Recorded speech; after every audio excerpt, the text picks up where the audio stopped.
What's up, y'all? It's your baby man, Killer B, the dog on Witch Finder General. You gotta put some tearing behinds up every damn time. What's happening, y'all? I didn't feel I was gonna go lay down for a little bit. I said, let me hop on the live stream. Kind of ate too much just yet, so Humanity to man portrayed on the screen so vividly that you flinch. This man showed no mercy in the pursuit and interrogation of his victim. He was called the Witch Finder General. Gotta remember, and we got a new supporter. With that, I'll be right back after the song. Yeah, to get those announcements out. Witch Let's see Finder where we ain't take this. easy. Fucking tricky. Getting this one. Y'all Hit the like button out of the way. spin away like frisbee. Intelligence agencies tracing. Seeing what I did lately, amazing. They not seeing all the sheep grazing.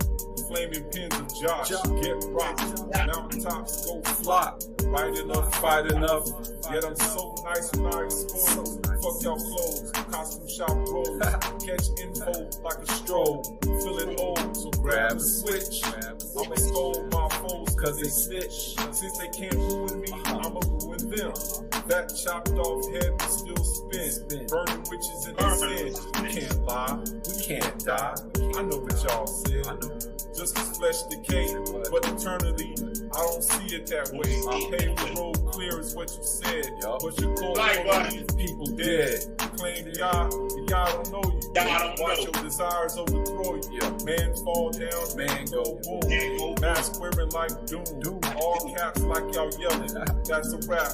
Might as well be felons. Y'all words are lepers. On YouTube, acting precious. This the nexus. Feel the sun from the solar plexus. Taste the breakfast. Finding all those devices that detect us. Yo, show respect, cuz. And what line of business might you be in? God's business. Witch finding. Which finding? Oh, that's Y'all nice. be That's looking for very that next buzz or some hugs. Watch the general pull plugs. Internet warriors caught up in dark corridors. Fiction like Mordor.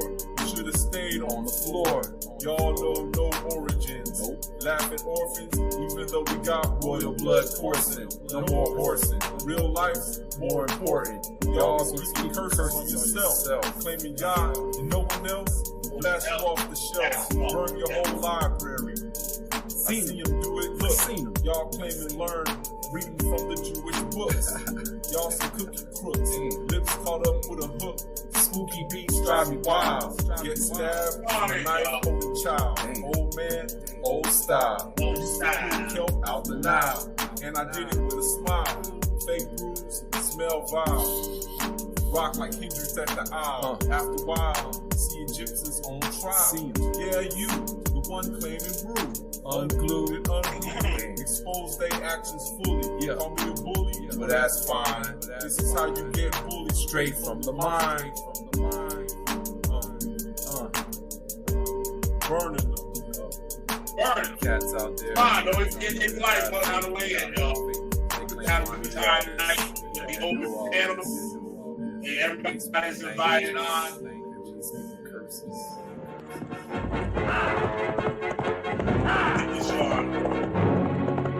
Be the first to see it. Be the first to talk about it. The Witch Finder General. Goddamn right, the Witch Finder General. What's up, y'all? We dropped this link up here in the chat. Please hit that like button on the way in. Just gonna talk about some things that went on today. I got some announcements to make, some good announcements. I like to thank Vengeance. He's a new member, special agent member of the Witch Finder General. So shout out to him. He joined and became a member today.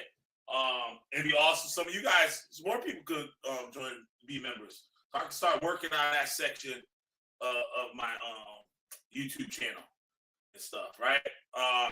Also, I like to thank Bobby Woodruff. You see right there at the bottom of the screen. She became a supporter. That was yesterday. So, no, it was the day. What was it yesterday? The day before? Yesterday? No, it was yesterday. Messing my days up and stuff here. So shout out to her. I really appreciate it and stuff. So her name goes at the bottom of the I think I got a typo there. That spelled special wrong. So I got to fix that a little bit.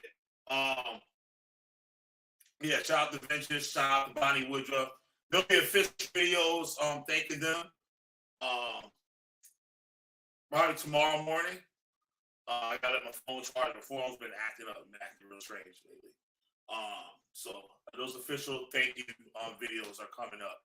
I just want to say shout out to Ma Forever for having me on the show today. Actually, and I want to thank Neo X for having me on the show like quite a while. Like, what was that, day before yesterday? And it was a couple of days before that, I was on the show also. They're really good people. You guys go check out the channels and stuff. Yeah, I put the link in the chat. Anybody want to come on and talk? I won't be on here this long. Like I said, I ate too much. I'm like tired, but I don't want to go lay down. So I just wanted to shit. I also want to review some of Vengeance video stream he did today. So Vengeance goes by Abada Rubinite. He's been on my channel and stuff plenty of times. Some of you guys are familiar with him. He was also an X-Tor Nice member with me. He's been going hard. He's been going hard on the Hebrew Israelite groups and stuff, trying to get them to change their wicked ways, right? And I'm going to show this part of the video. He has some good clips today. It's not real funny. That was actually what made me hit the screen button. It's I understand it was stuff. He had GMS talking, and it was funny. Something Tahar said about Yawasop from IUIC. So I want to get into that. Talk about what happened today on My House Forever. Talk about Neo X's channel too. I had fun over there. Khalil Mani been going hard. Shout out to Khalil Mani. He's been going hard and stuff, educating these people on LGBTQ community and all types of other stuff. And he's actually, I'm happy that he said he tried to amend the little thing he had between him and Hassan Campbell. And I said this a long time ago, that I would like to see him, B-Sting, Ron Savage, and Hassan Campbell bury the hatchet and work everything out. I think they will be a powerful team. They're both older, little older guys and stuff. And Hassan got a big following. And I'm just proud of Hassan, how he sort of changes. He changed his ways. He's still got a lot of old ways. He's still got a little ways to go, I guess. But he's trying. He's making an attempt. I think that's great. Where a lot of people don't try to make an attempt to change their ways, to amend some things and just conquer some of the issues that they had in their life. And Khalil Mani, they're 63 years old. He said, yo, I was wrong in some things. Like, and I apologize for that and everything. So he's trying to bury the hatchet with Hassan Campbell. That'd be awesome. I would love to see both of them get together and start doing maybe some streams together and doing some positive things in the community. I would like to join in with that also. I think we all have something that we can bring to the table and make things happen, right? And we'll show this so-called conscious community how it's done, right? Because I've done plenty of community activities and stuff like that, done things for the community. I'm sure Bill has, and you know what I'm saying, Hassan Campbell, whatever, he got a big following and stuff, and definitely can make things happen. So I'm just wanted to shout out Khalil Mani for doing that. Vengeance. Vengeance pulled some good old clips and stuff. One is an infamous Hebrew Israelite clip from GMS. And it's funny how they got on me for talking about Ariana. And we're going to hear some of the things they said. Yo, what up, Speed? Good to see you up on here. Thanks for your information on the fake Black Hebrew Israelite movement. The esoteric beliefs of the original members are being brought out. Oh, damn, I forgot to send that to Sister Cherry. But I was watching her the other night. I think she got it. My phone was messed up yesterday. So I didn't get her message to this morning, and I just kept falling back to sleep. And you just remind me of that shit just now. Wow. But she got it. She found it because I had sent it an email. She probably looked at her emails and found it. Because I saw on one of the pages for the PDF she asked me for.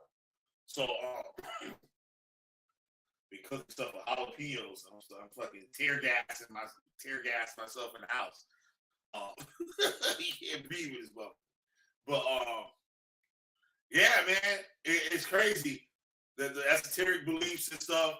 I like to say too that like it was a common thing to have those beliefs.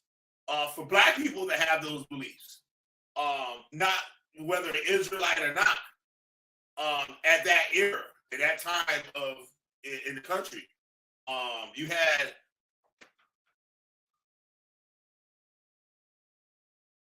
word. Thanks, bro.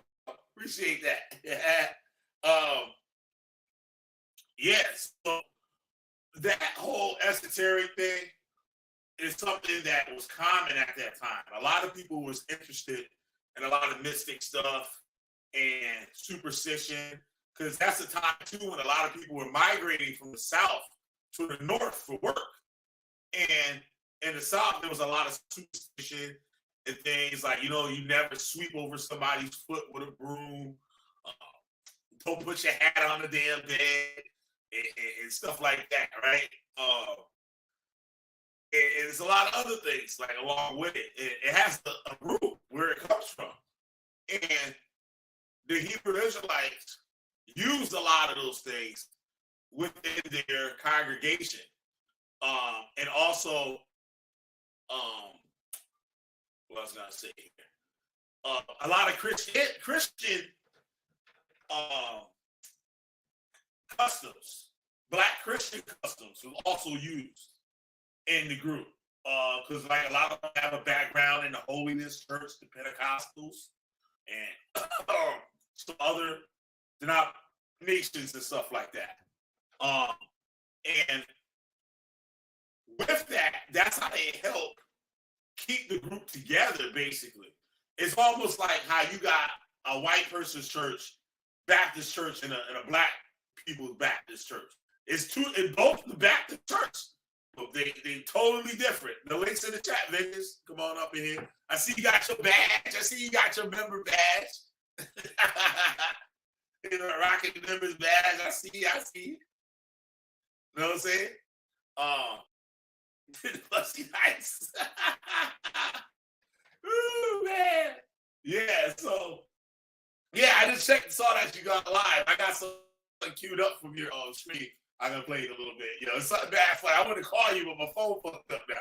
I gotta get it working somehow again. Yeah, it's something stupid. But let's just send this nigga back out of Uncle Jim's box. That shit was funny as hell. It tickled the hell out of me. But yeah, the Hebrew Israelites did use a lot of their stuff from the Christian church in the beginning. So a lot of these Torah-only Israelites, they like to say that Ariel has messed up the cult or messed up the movement with Christianity. No, Christianity always been in there. It's always been there. Whether it was the main thing, yeah, Kabbalist Judaism.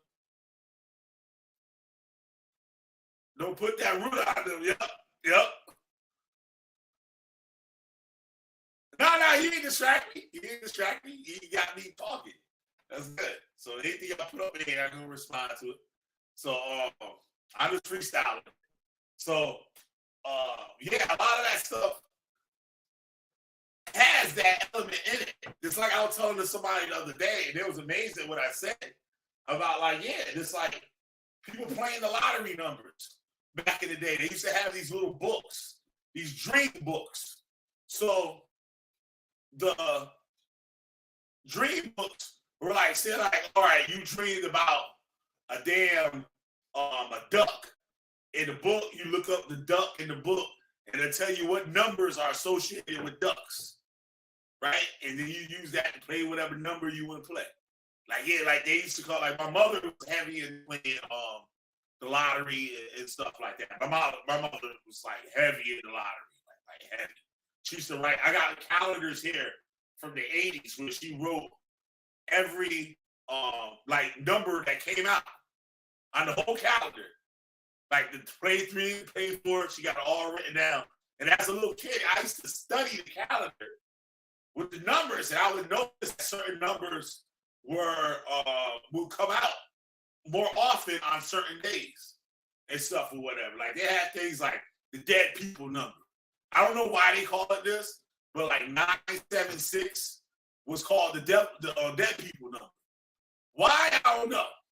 I never asked or nothing, but that this one thing I remember as a kid that like my mother and my aunts and stuff, they talk. Yeah, shit, I'm gonna play the dead. I gave you about such and such last night. Yeah, I'm gonna play the dead. I'm gonna play the dead people number tonight, right? So there's a lot of superstitions and stuff that people were into.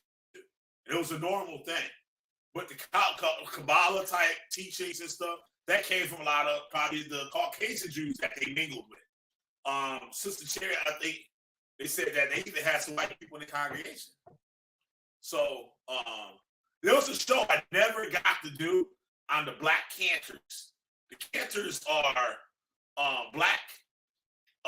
They're sort of like opera singers, but they basically sing Judaic songs, like Jewish songs. And it was a famous thing back in the day.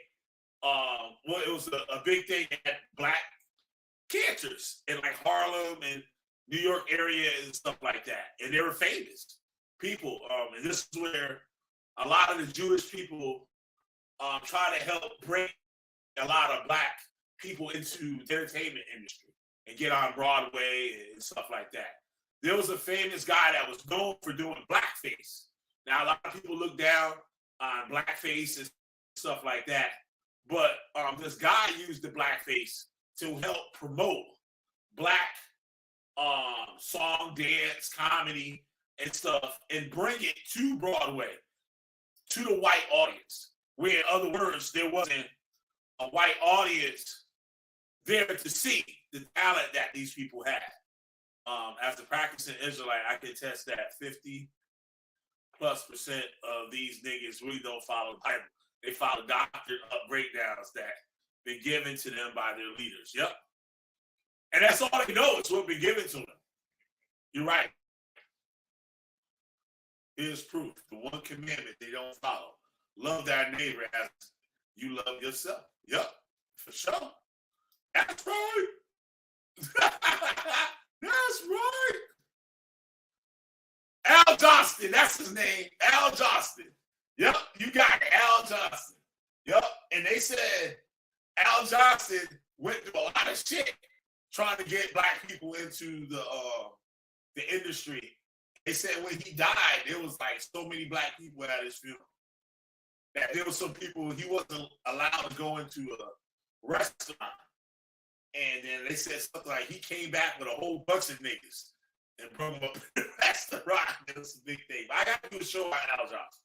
I got to do a show on yeah, Ahmad Forever.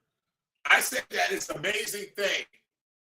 What was not amazing? It just shows the character of a lot of our people here in America, that it took a black man from another country to look in at African-American so-called Afrocentric or whatever you want to call it. You know, I could call it a whole bunch of stuff that ain't too nice, but y'all know what I mean.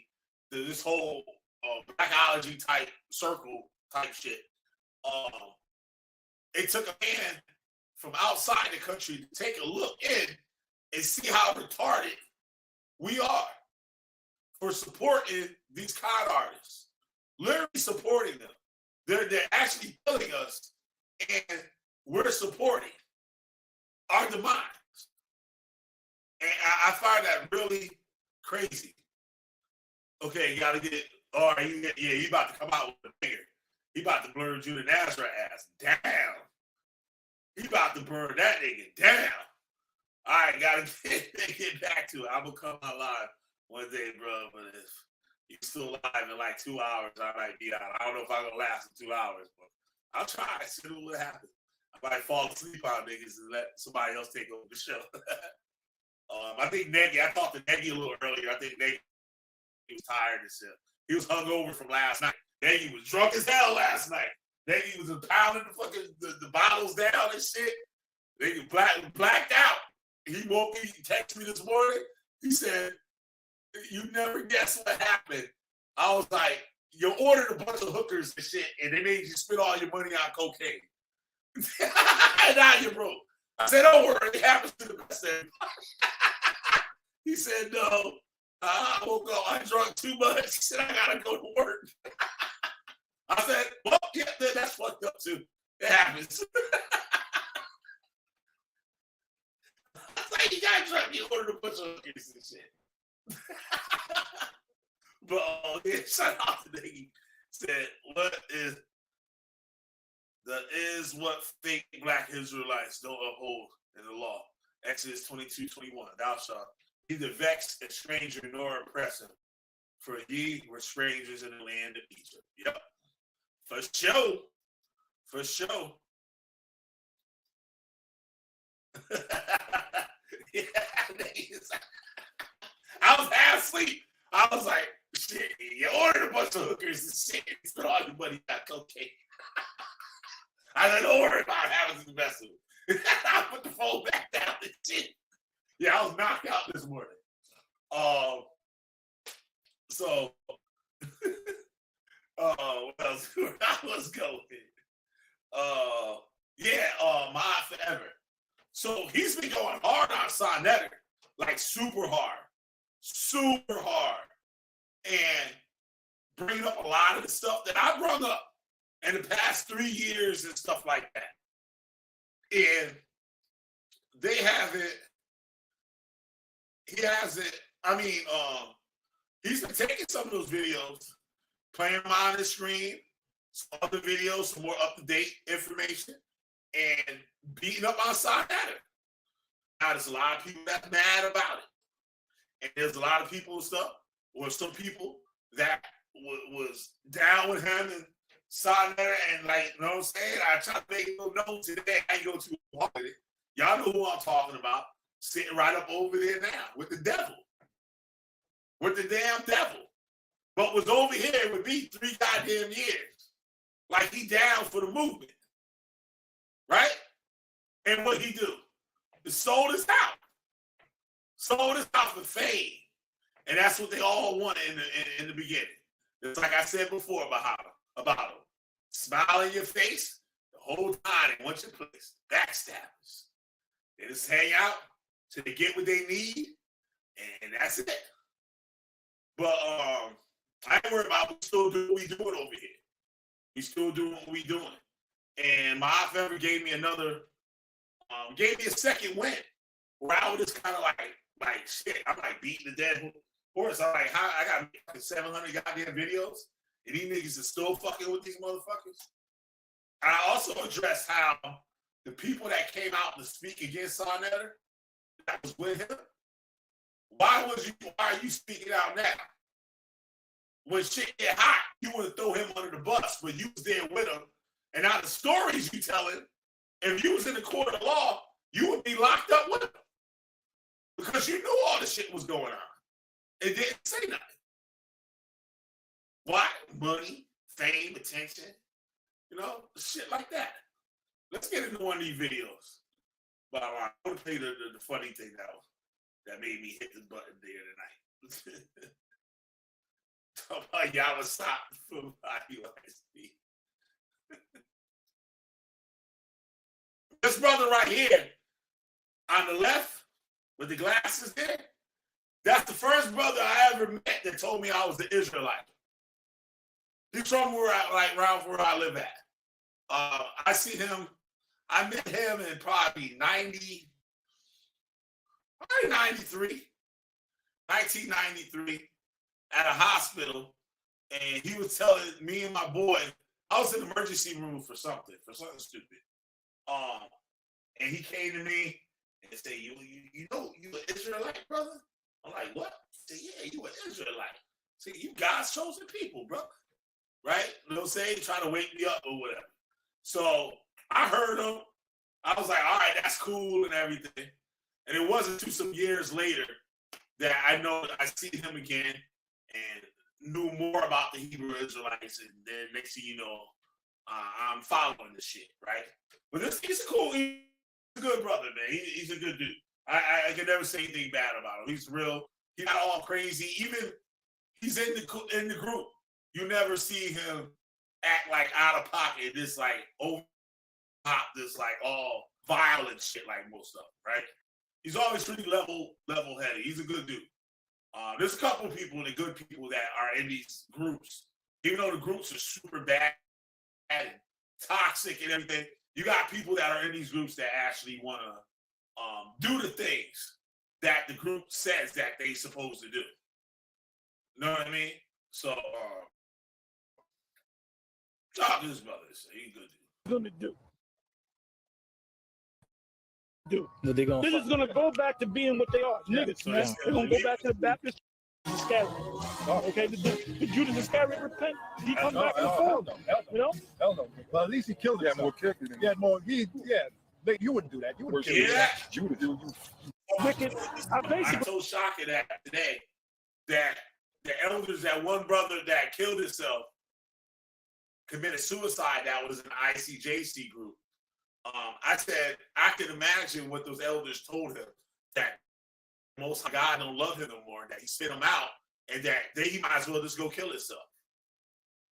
And now you hear them saying this. Why I said that? Because this I grew up on. I know the doctrine. I know what these people think, how they think, the things they say, when they say it. I've been in this shit over 2 decades. He's Judas Iscariot. Motherfucker knowing they kid. That's a motherfucker having a baby. Now the baby done 20-something years old. You know that little motherfucker. Because you remember when you was washing his ass.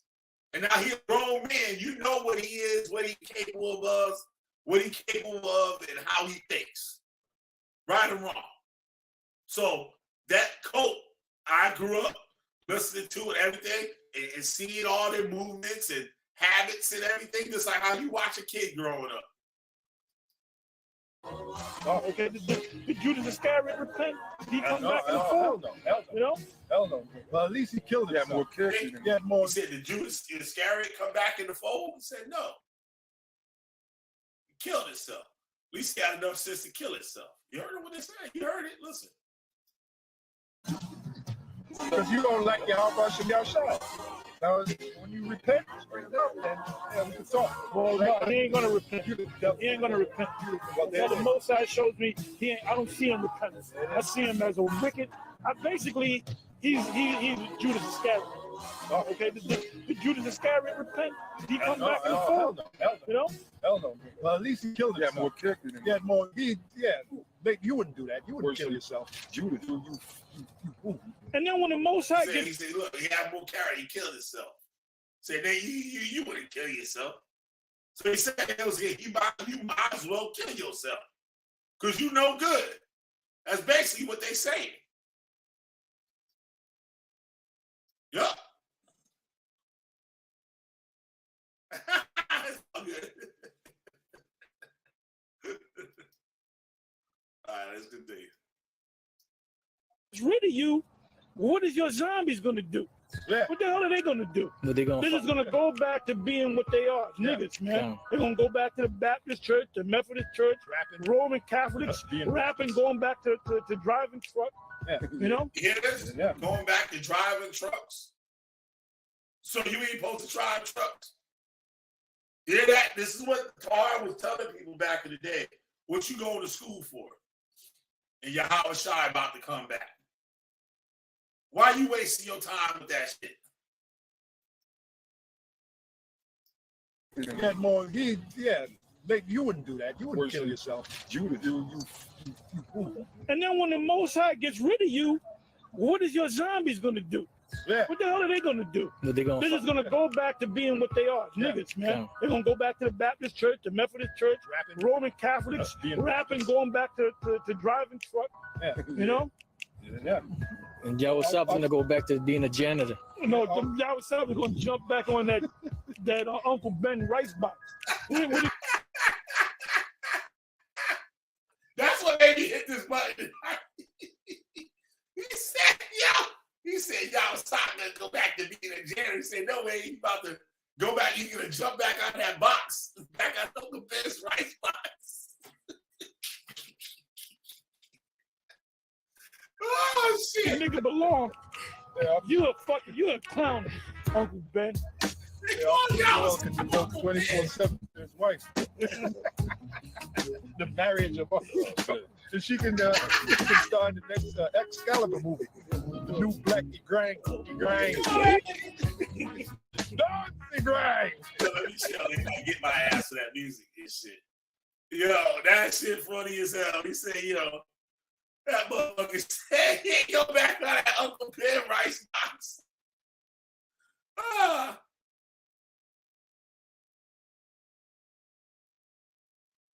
Oh, all right.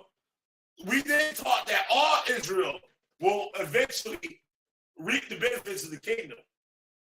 Because it said that what was it, Israel and stuff, like the promise that was made to Israel, that they all could make it eventually. So how they would make it is when Yahweh Shai come back, the 2/3 will be killed, right? And the ones that made will be ashamed in the kingdom of heaven. Because they're going to be around all the other nations, the Africans and all that stuff, and the Indians and everybody and stuff. While they in slavery, the nation's going to be looking at some of those 2/3 like they ain't shit either. Like they like you had it and you didn't do it and you didn't make it. So they said that they're going to die and they come back righteous through the elect. So that's what they believe, that they're going to come back righteous through the elect.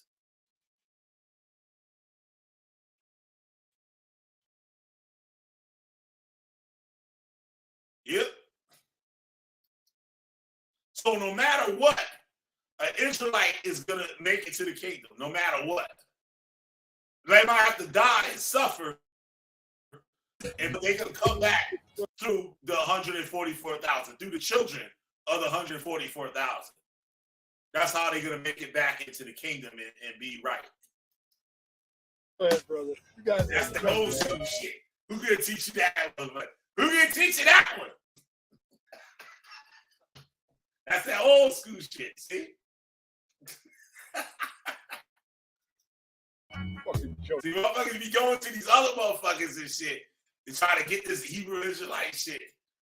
Like that old weird, what happened to vocab? Vocab is getting more weirder and weirder every day.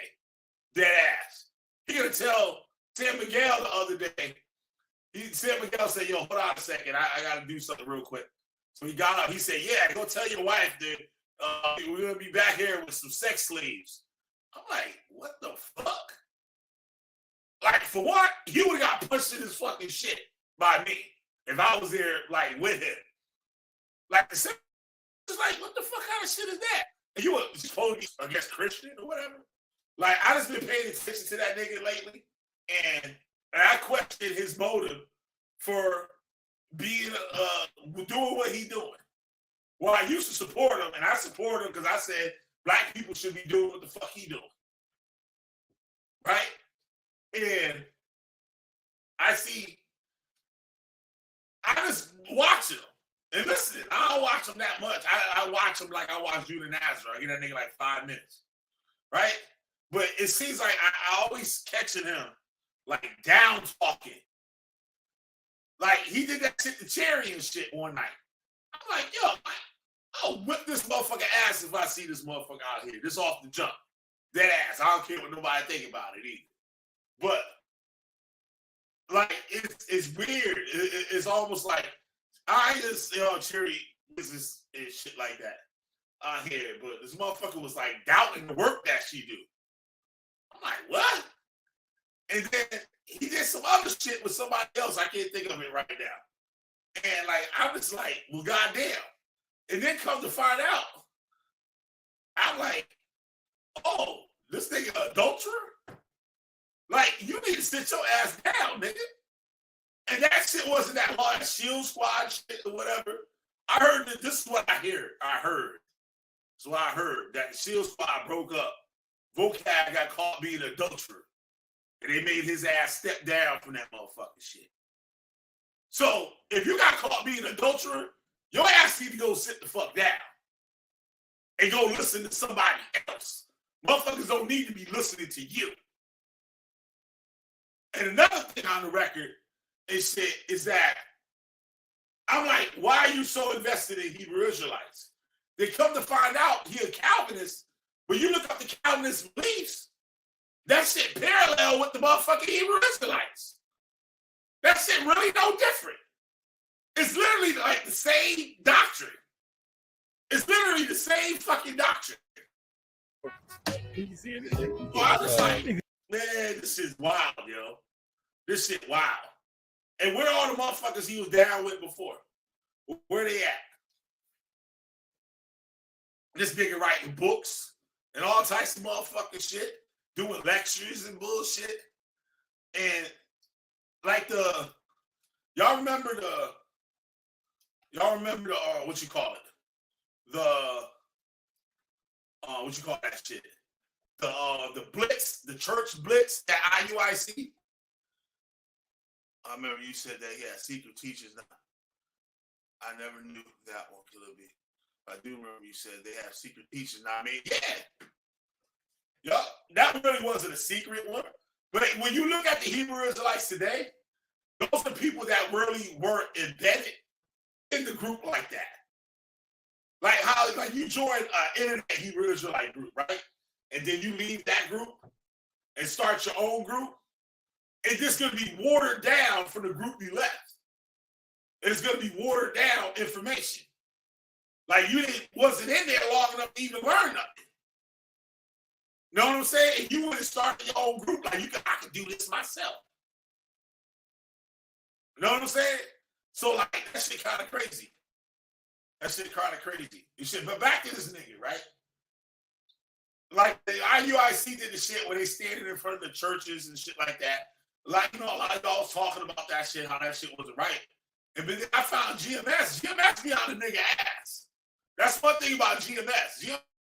GMS find some shit out on your ass and expose you. They had goddamn video with Vocab doing that shit to a mosque. And that it was a mosque of his friend. Some dude, it was this black dude that I guess he went to work with, that he worked with, and they used to talk about scriptures and the Quran back and forth together and shit. You know, they just debating back and forth and shit, right? I've done that shit in the workplace, so this is a bad time and shit, right? But I guess maybe he invited Vocab to the mosque or some shit like that or whatever. Vocab goes to the motherfucking mosque and decides to hand out Bible, like Jesus pamphlets or whatever. Like, I don't feel like I'm not Muslim. I don't really care about the Islam religion like that.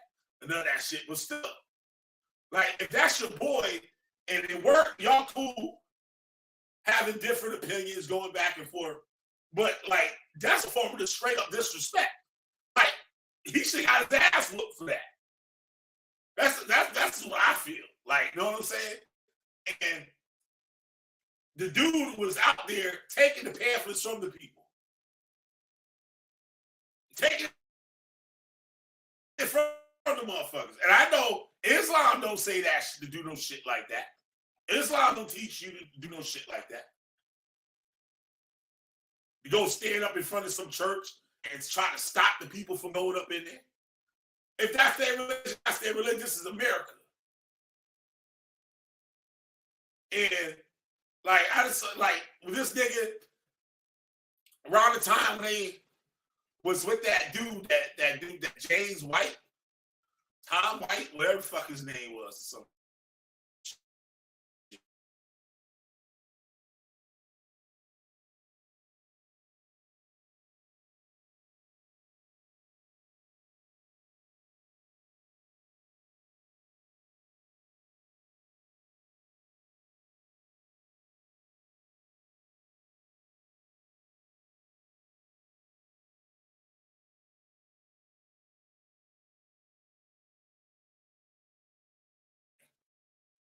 All right, yeah, y'all should be able to hear me now.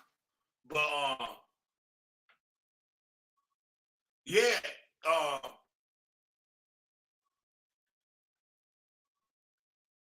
I don't know. It was me. I read a couple of things on Calvinism, and it was talk. I don't know the whole shit behind it. I don't know the whole thing about it. I'm not going to say I do. Know the whole Calvinist religion, how it works and all that shit. But from what I read, I was like, these are the same beliefs as the Hebrew Israelites. That there's only like one of them I can remember right now is that God only going to choose certain people and like predestined. Like he already know these people, these are going to be the elite in my kingdom of heaven or whatever the hell. Know what I'm saying? And the belief and the Hebrew Israelites believe the same shit. That there's only a certain number of people that's going to make it. And the Most High already know. Like you're sealed up. We used to call it sealing somebody up. Like you on the street, right? You teaching somebody about the truth. Just like I said, this brother on the street did with me in 93. We in the emergency room. He come over there and talk to me. And I listened to what he said. And I was like, yeah, that's interesting. That's cool. And shit, like, right? What was funny, though, he said, my name is such and such, right? His Hebrew name. And then the nurse came out and called his government name. He said, right here. And me and my boy just fell out laughing because he tried to tell us our name ain't our real name and shit. Right? But when it's like the ceiling. So if I would have rejected what he said, they would have said I'm sealed up. So the truth, because they said like the sheep knows his master or whatever, right? So if I come to you with the truth, the sheep gonna know who his master is. So if I come to you, tell you the truth about the Most High, and you accept it, that means you wanted the sheep. If you reject it, you're not. And you sealed up for destruction. And there's nothing nobody can do about it. Like a buddy of mine that I was real close with growing up in the Hebrew Israelites and stuff. He was a wild dude. He was a stick-up kid. He used to rob people based on their answers about the Bible. He would go up to people just like you on the street trying to teach somebody about Jesus. Had the Bible in his hand and everything. Now, if the people reject, be like, man, I don't want to hear that shit. Get out of my face with that shit. He pull his gun out and rob me. That shit sound crazy. I know that shit sound crazy, but it's in real life.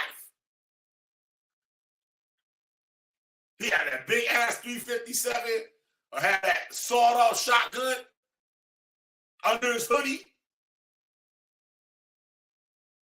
and be like, yo, you know, Christ's real name is Yahweh Shai, and you know, he died for the nation of Israel, and he asked you what nationality you are, do you believe in Christ and all this stuff, right?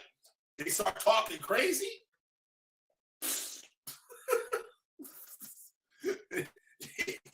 You be walking on broke.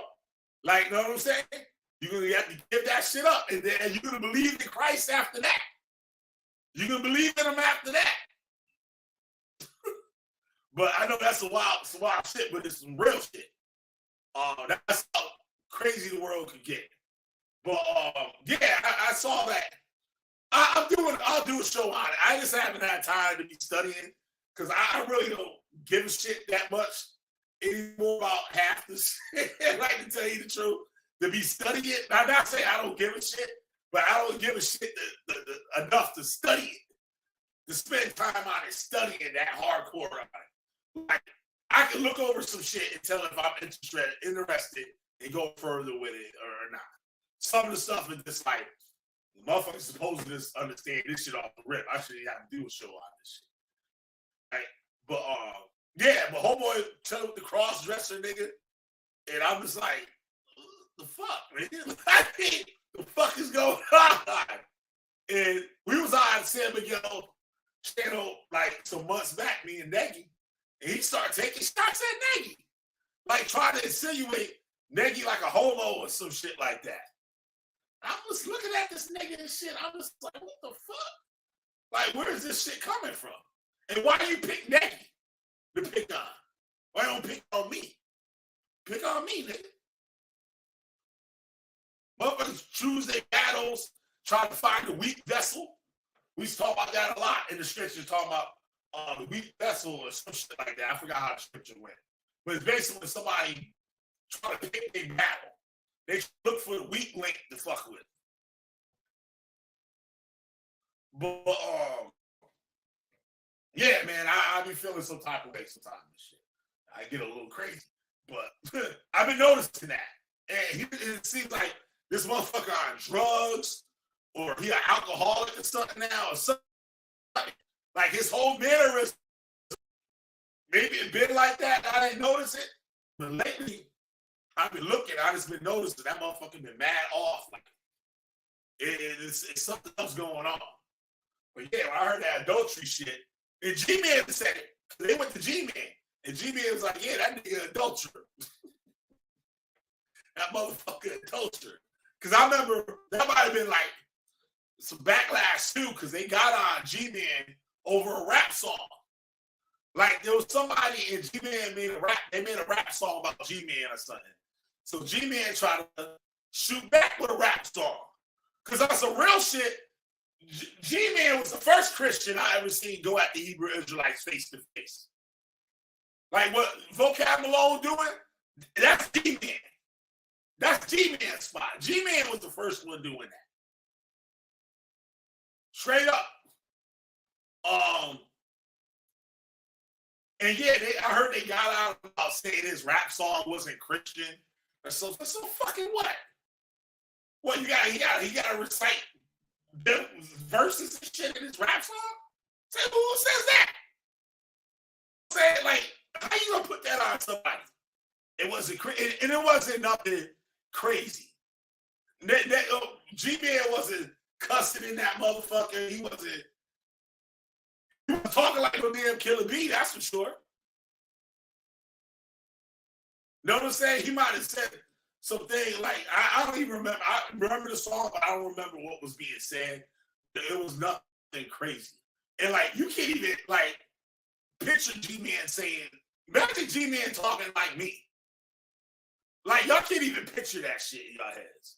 Like, that's some real shit. Y'all can't even picture that in your head. Like a G-Man a trip, though. I used to be on G-Man head and shit back in the day. But I like G-Man and shit. Oh, shit, I said G-Man and this nigga just popped right up. Like Rob Rack. I say Rob Rack and G-Man, here come Shamian. Like clockwork. Hey, that's some shit. All you want to do ad hominem attacks and character assassinations to disrespect Negi instead of dealing with the subject. Yeah, you right. You know what? Negi smoke all their boots. Negi smart as a whip. Negi be fucking me up sometimes. I be sitting there, I be like, God damn, nigga, fuck you know that shit. It be some like bugged out, crazy like country somewhere out in the far east, and Negi know about it and know the language, everything. Shit. I'm like, how the fuck you know this shit? And I go to look it up and he's not bullshitting. Like, me and Negi had a little debate one night, a little disagreement on a live stream. I know I got under Negi's skin with it. We were talking about the samurais and how the samurais became samurais by, as a boy, mentored by an older samurai that was getting basically molested. Like, they basically, well, not molested as in, like, it was consensual. Pederasty, pedophilia. Like consensual pedophilia. And they become the samurai. They can get married, and then that child, young man or whatever, again, find another kid and do it to him. Then I learned that it was normal Japanese culture. Pedophilia meant older woman, younger boy, older man, younger boy. That was normal life. Everyday life in Japan until Christianity came to Japan. Same thing with Africa. Like, I don't prove that all through Africa. Homosexuality, lesbianism, transgenderism, all that shit was always there. And you hear the Kemetic people talking about, oh, like that there was never homosexuals in Africa. The white man brought it there. The white Christians brought it there. No. The white Christians were stopping the shit. Just like they did in Japan. So Negi's argument was like, that's not true because the language is different. Because pedophile, how we think the definition of pedophile here in Japanese language is different. Like Negi computer is Japanese. Like, you know, the keyboard and all that shit, Japanese characters on his computer. Like Negi sharing screen, that should be in Japanese. That shit don't be in English. So you fuck with Negi on some Japanese shit you want. Negi will smoke your boots. But I got Negi. I got him. But we was both right. Now, he couldn't find no information to dispute debunk my claim, right? Now, I found academic writing by a doctor, right, on the subject. And I was right, and Negi was right. It was saying how the word pedophilia in the American translation is different than the Japanese translation from the Japanese word. Just like they say in the Greek language stuff, the pedophilia in Greek is different. If you transfer it to the Western English or whatever, it's going to have a totally different vibe than what it actually meant back then. Not saying that it wasn't happening, but the degree and the culture, the best way I can put it, of it is different. It is not as extreme how we think of it. Like I said, like pedophilia here, we'll look at it as some old creepy ass old man snatched up some little boy and raping him and shit, basically. But there is more of a like, it's not necessarily a little kid. It could be a young man or somebody that hasn't passed their adulthood ritual. Like there's a certain time when the young adult, the young kid or whatever becomes a man, he can make his own decisions and stuff like that. It's a certain period. And it could be that person hasn't gone through that what do you call it?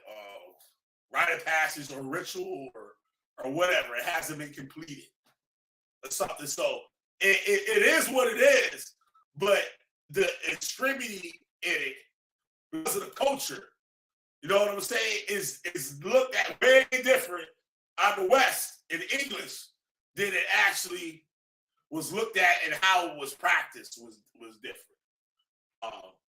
Which isn't accepted today just about anywhere. That type of thing. Well, actually, some places it is accepted.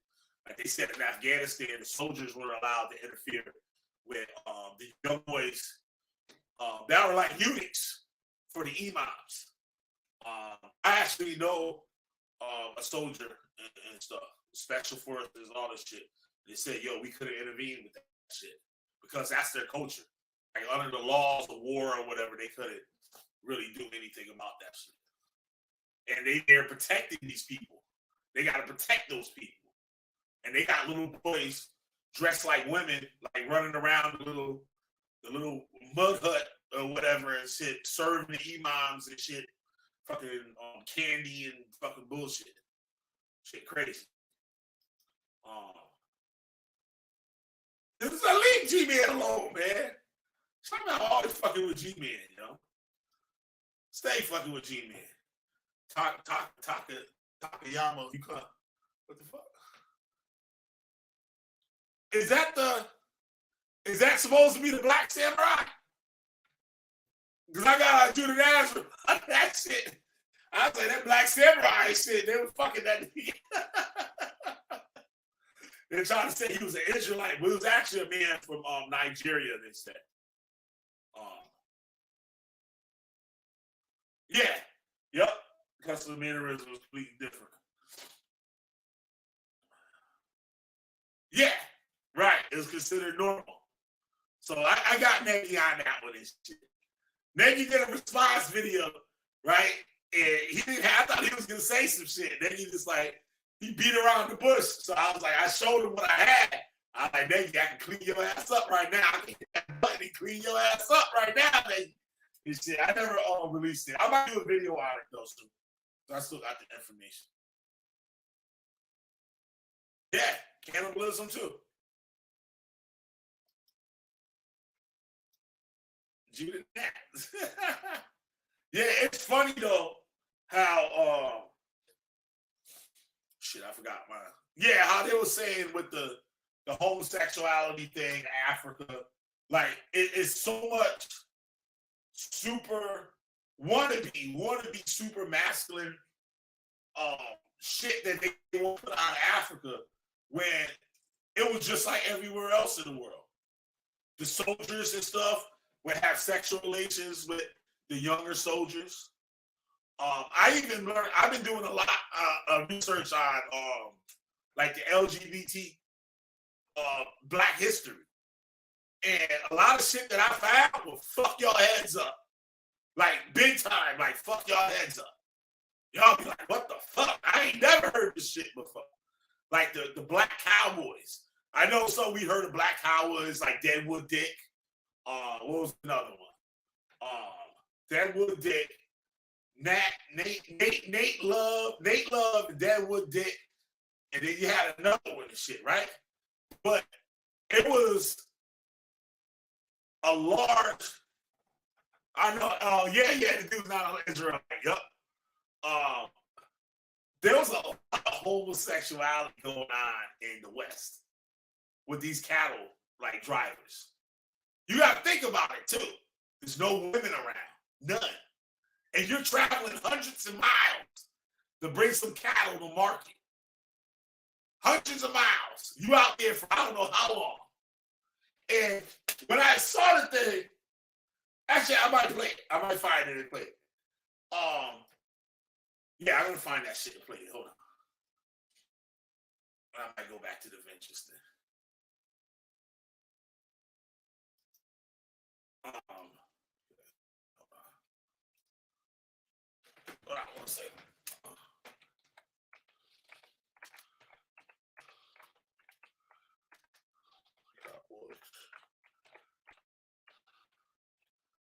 Yeah, you're gonna be fucking shocked.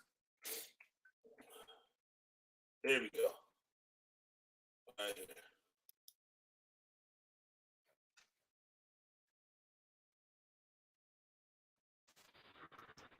What's up, Tim?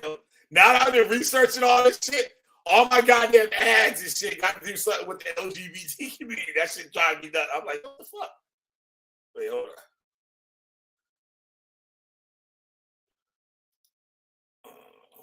Screen.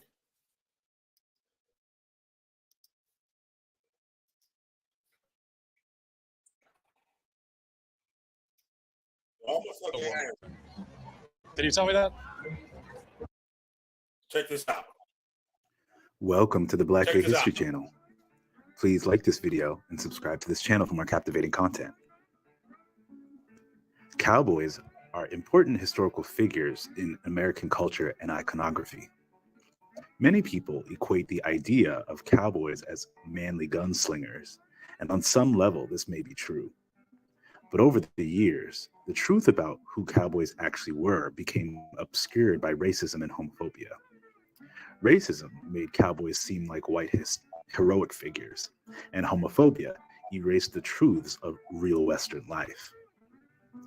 Experts and scholars on American Western history who have read firsthand accounts of the real Wild West leave no room for mistaking. The real Wild West was much blacker and gayer than Hollywood would lead us to believe. Now, what's the thing they would say about Texas? There's only stairs and queers in Texas. I forgot who said that, but like, I didn't hear that shit as a little kid and shit as like a joke type of thing. It was in that movie Full Metal Jacket. They said that. They said only stairs and queers in Texas. And this is what they meant. I never knew what that meant. Because the Cowboys are a lot of homosexuals. And they would do the dances. Even on the old Western movies, you see them dancing together. And they didn't talk about that in here. which usually consisted of cattle or sheep herding, mining, hunting, or trapping, was considered dangerous men's work, where groups of men would live off in the wilderness with no women in sight. These types of settings always attracted men who would seek out male intimacy or simply were open to these relationships. The term cowboy was specifically meant for black young men who were considered a This lower. person right here, I believe, is supposed to be the world's first drag queen. I forgot the person's name. Rank than the cowhand, who was usually white. During this period, many young black men were ex-slaves, and cowboy jobs were considered a dangerous last resort for poor young men with little means and no social status. Many cowboys began to work as teenagers and never grew past the age of 21. Older, bigger, and stronger cowboys could take advantage of the younger cowboys in creating, possibly even forcing, sexual and romantic relationships. To illustrate the point, a lyric from a real cowboy tune that was sung on the range goes, "Young cowboys, they have a great fear that old studs, once filled with beer, completely addle, they throw on the saddle and ride them on the rear." I didn't say that. They said it. Look, showing the pictures and everything. Showing the pictures and everything. See? This is history. This is history. Many men, though, willingly participated in what was called bachelor marriages, where unmarried men would be You're in white romantic folks doing relationships. it. You're white folks doing it. For many years. One man would usually do the hard labor out on the range, while one would watch camp and do the housework. Campsites with several men doing similar work were common, where many of these cowboys were African, Asian, and Latino, making for an interesting exchange of cultures and even interracial romantic relationships. Historians have even noted that many of these men held same-sex dances where some men would take on the dance role of the woman. I think it's incredible that though these men lived hard lives, they were able to socialize and find love and companionship when so much of their world was so uncertain. It's also cool to know cowboy and West. It's also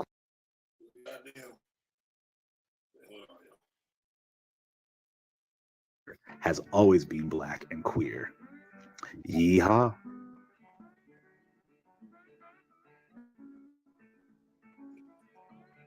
That's it. And y'all know about the what was it? Hold on, what's that? You know the thing with Jamaican, with the Caribbean. They talk about how the Caribbean so anti. This is a weird ass fucking channel. This shit. Like they mix history up with some other old way over the top shit. Why they do that, I don't know.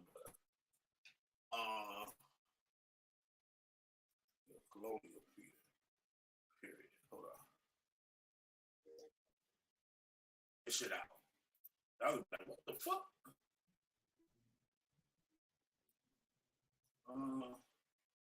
Goddamn play this. One second.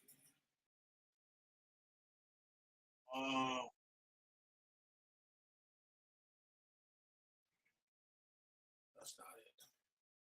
About the West Indies. Y'all know about the whole thing with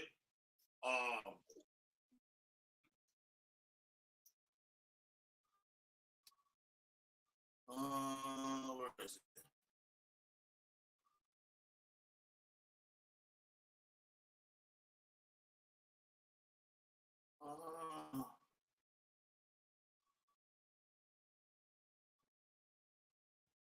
What the fuck is it? I don't see it. Here it is. Here it is. There it is. question.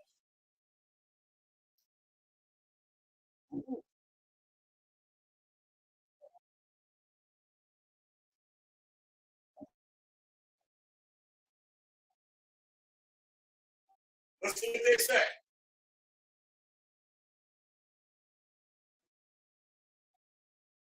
That these consensual acts were already happening in the Caribbean for hundreds of years prior. In fact, many may not realize that there were indeed gay weddings recorded in the beginning of the post who were known throughout the Caribbean for lots. They find it just like you find anything else. You want to learn about the Moors? You want to learn about the information right there. Now, people, these so-called conscious community people, they want to pick and choose the information and lie about the information. The Moors, when me had crews of nearly going at, we were still in Torrey Nights. We was going at the new Orthodox Moor, right? And I was like, they kicked the Moors out of Spain and shit because it was all gay. Come look at it. I had to research mine. I got to go dig that shit back up. That the Christians expelled them mostly because a lot of the homosexual acts that they was doing. They expelled them out of Spain. Now here you go with the pirates, right? You had the pirates that intercepted a lot of slave ships back in those days because the United States and Great Britain had stopped the import of slaves into their countries. So they would have their navies going up and down the coast of West Africa and Great Britain and the Americas, right? To try to stop the importation of the slaves. And then you had pirates that were robbing slave ships because the slave ships held a lot of money. Because, you know, they might be sailing back or sailing there. They got a whole bunch of money. So, and goods and stuff like that. So the pirates would rob the slave ships. And they would take the slaves on board. Like, hey, you can work with us and we'll split the spoils with you. Or you can just jump your ass off the boat and drown, or whatever the fuck, right? But listen here, what they said to pirates and all this shit. Listen, this is history. Laws were put in place. The reason that these consensual acts were already happening in the Caribbean for hundreds of years prior. In fact, many may not realize that there were indeed gay weddings recorded in the beginning of the post-colonial Caribbean. Hear that? Pirates who were known throughout the Caribbean for their lawless nature had crews of nearly all men. It would only make sense that men who were attracted to men would be a part of pirate crews as well. What they say about the Navy today? Don't they say the United States Navy is a bunch of gay dudes? They say that shit today. Because many of the men on pirate ships lived as family and had their own set of established codes, the problem of inheritance of treasure arose. So when a shipmate died, a way to ensure you inherited their precious belongings was to enter a matelotage, a French term which means seamanship. Besides inheritance, men and mate. What they're saying is, this is how we have today. If your wife or husband dies, you're supposed to inherit everything that they have and stuff, right? So they would have basically like a marriage for proof to say that, yo, we was together on the ship. We was teaming. You know what I'm saying? We was like a marriage. You know what I'm saying? They vow to fight for one another, share income, and protect each other's interests. As early as 1645, a French governor of the island Tortuga, a popular pirate destination at the time, requested a shipment of female sex workers from the French government to tour the popularity of matelotage unions in the area. And to be clear, it is a well-documented fact that pirates came from all races, with some African runaway slaves, as well as Asian indentured servants and merchants becoming pirates as well. meaning men from many cultural backgrounds potentially married in the Caribbean for hundreds of years. History can be such an interesting teacher. Though much of the Caribbean laws make West Indian nations unsafe for many LGBT people, at one time, these very islands were havens for gay unions. Boom. Boom. See that shit? He said, where the heck you find all this shit? Oh, hell no. Hey, guess what? You go to Africa, I can show up. Maybe that, I don't know who you got there on the street, but I bet you go to that tribe and find the same goddamn shit. The Zandi tribe did a big video on the Zandi tribes of Africa. They got the same shit going on. I got a book that I just put out. Khalil Mani got the hardcover of the book, and he's doing videos on the shit. Knock it out.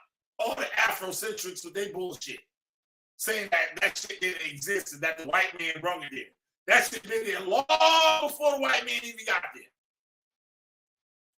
And the missionaries even reported on it. Them doing that, the pedophilia, the cannibalism, and all that shit.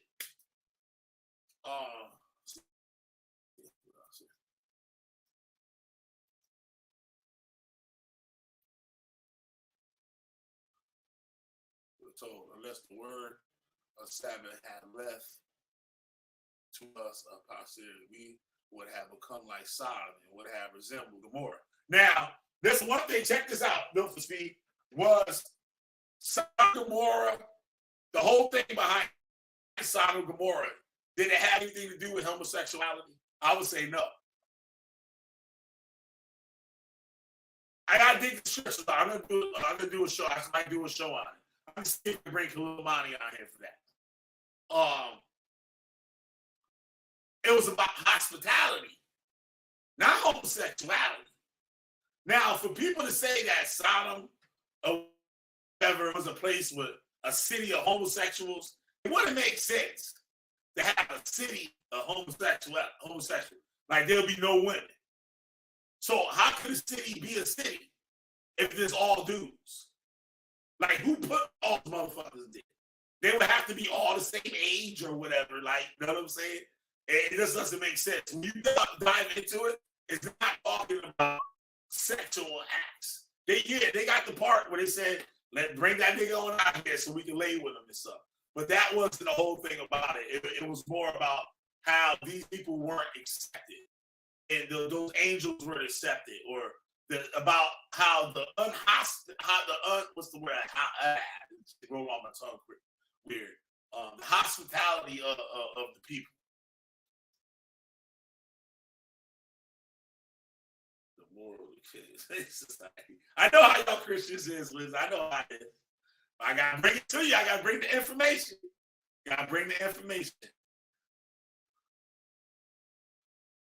Right.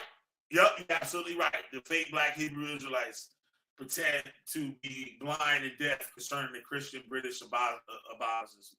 Absolutely. Absolutely.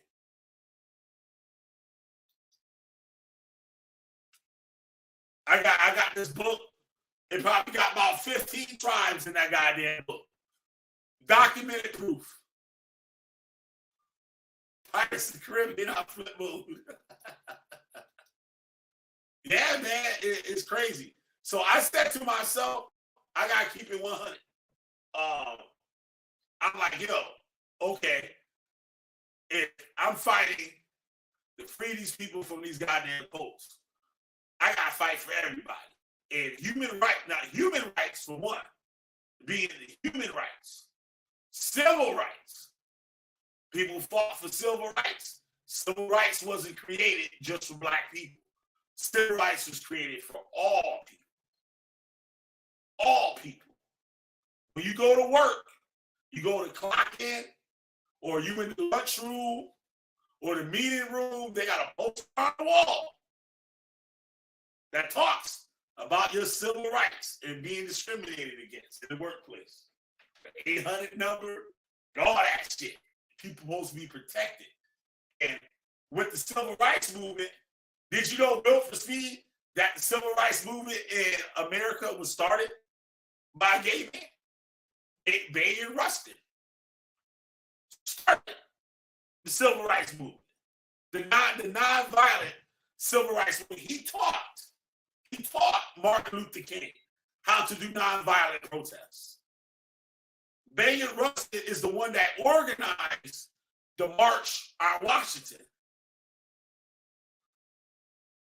The March on Washington, when they got 250,000 people to show up Washington Monument.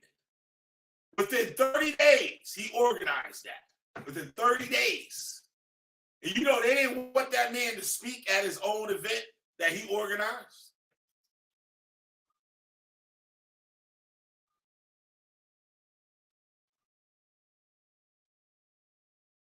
Yeah, I know. It talks about they wanted to have intercourse.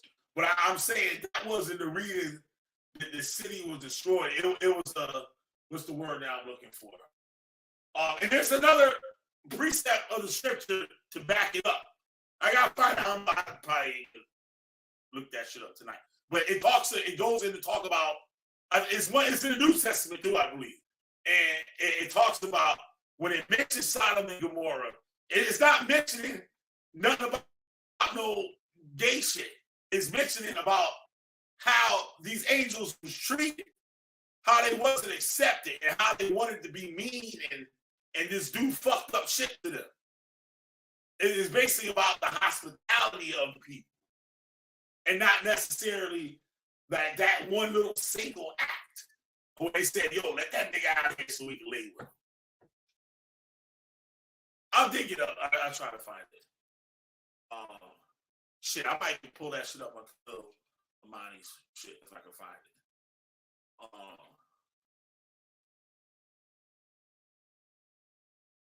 it. Yeah, me too. I might end it here. But yeah, so you know what I'm saying? I try to keep it 100 at everybody. I would be getting on people with disabilities. Start doing videos on that. Because they get discriminated on, they get looked down on, and stuff like that. So I gotta fight for their asses too. I know people get all weirded out and shit. But Killer B is doing goddamn LGBTQ videos. I try to space them out so a lot of people don't get like weirded out and shit. Well, I don't think there's anything to get weirded out about, but it's facts. I'm bringing out facts. You know what I'm saying? And I support them. And I think, back to the civil rights movement thing, right? I said black people should shame. Because after the law, the act was passed, they still continue to treat these people how the white people treated them. And I find that disgusting. But I also say this, that it was a good thing for the LGBT community to be blacklisted or pushed to the side. It was a good thing. And what I mean by saying it was a good thing is that they was able to grow and be stronger than what you would call the so-called black community today. Today, everybody know they stronger. People, they so strong, motherfuckers complaining about that shit left and right. You know, they got a lot of shit they got to work out. Like this some shit they don't agree with, right? But with them not being able to be part of the whole Afrocentric fucking bullshit, the whole cults and all this shit, right? They were excluded from that. So with being excluded, they were all by themselves. So now they can work on themselves. And then fast forward to Barack Obama. What Barack Obama did, hooked them up. And black people was mad. They said, that nigga ain't do shit for black people. He gay motherfuckers. The gay people needed it. And they fight it hard to get the laws, whatever laws they got passed. They fight it hard to do it. And they finally got it. Things that they should have had when that Civil Rights Act was passed. They shouldn't even have to go through all that shit. You know what I'm saying? So that's what I'm saying on that is like it's shameful because love is love. Wherever love is, God did. If I can put it like that.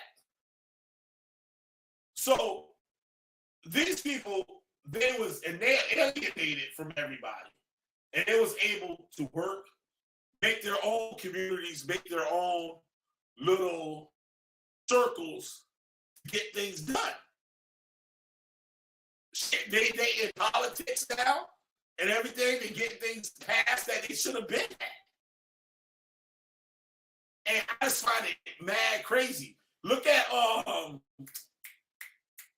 the black gay poet. He's a brilliant man. James Baldwin. Y'all ever see the debate between James Baldwin and Malcolm X? Don't look that up. He smokes Malcolm X's ass. Pause. No. But yo, he smokes Malcolm X in the debate. Smokes him. With common sense. With common sense. And he stood there like a man. Fuck the sexual orientation. Who you like and who he attracted to. Fuck all that shit. He stood there like a man. And he stood his ground. Malcolm X looked crazy. I watched Malcolm X now, and I'm just looking at him like, this nigga is another cult flunky. I got an argument with somebody about that the other day. I'm like, dude, he was a cult member. He changed his life. I said, he didn't change his life. The cult changed his life.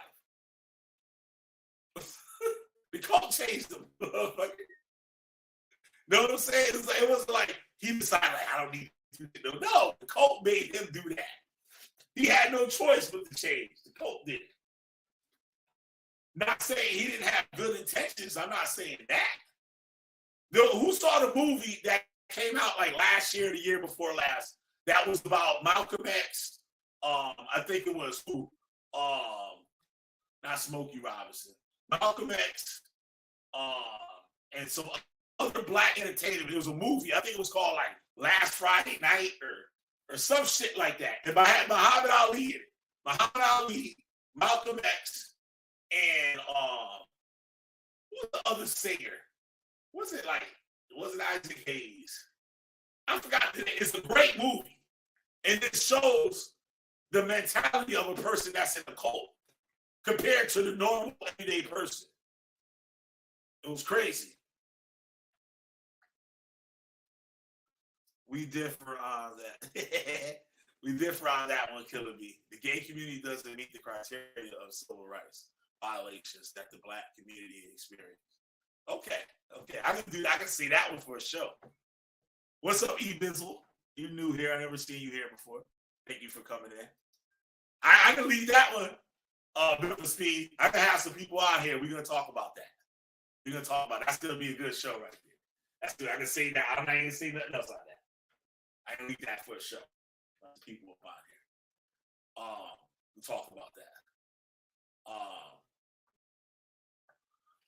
Yeah, what's up, E Bizzle?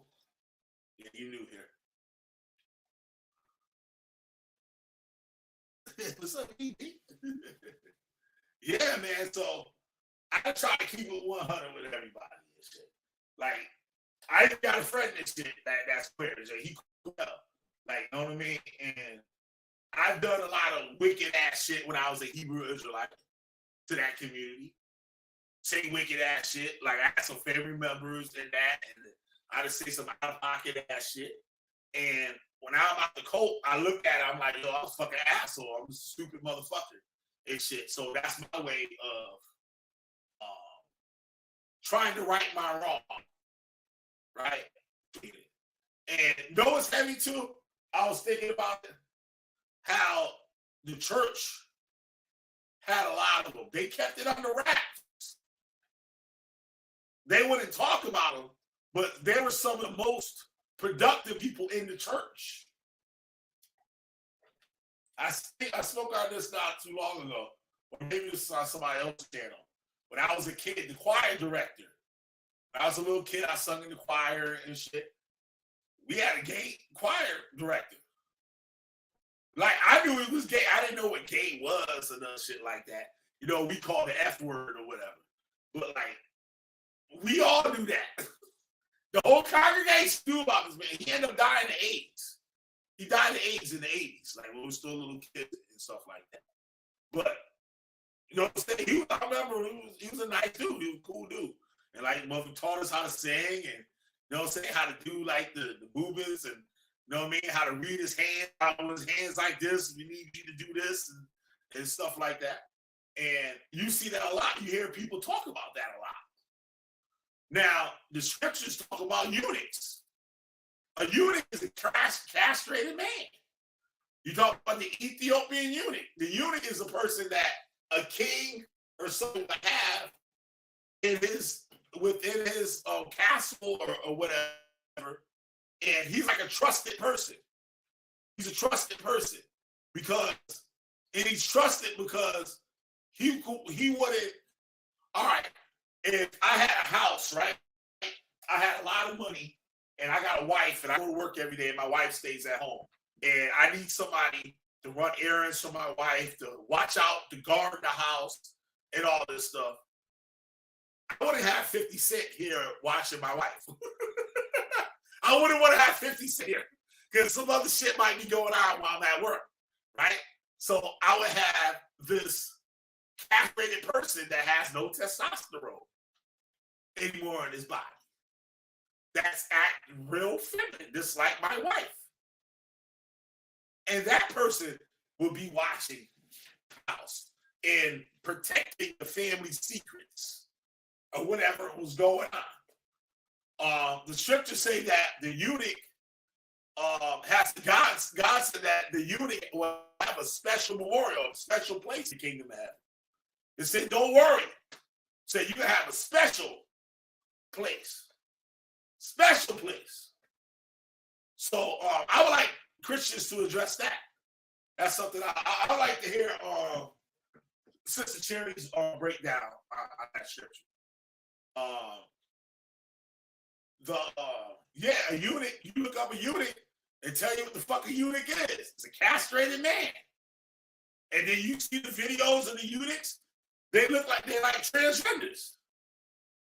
We're not necessarily transgenders. Some of them are still like a man, but have feminine characteristics. Let's see with E-Bizzle. Think about Apostle. He's in his late 60s and became a Hebrew 10 years ago. That's the saddest shit on earth. That's the saddest shit on earth right there. I thought Apostle was in that shit a lot longer than that, to tell you the truth.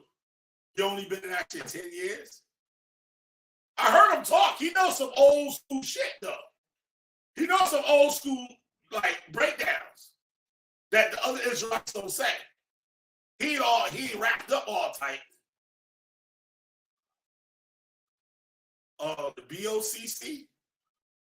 Nah, not the BOS. I know the GOCC. Is that a typo? Was you talking about GOCC?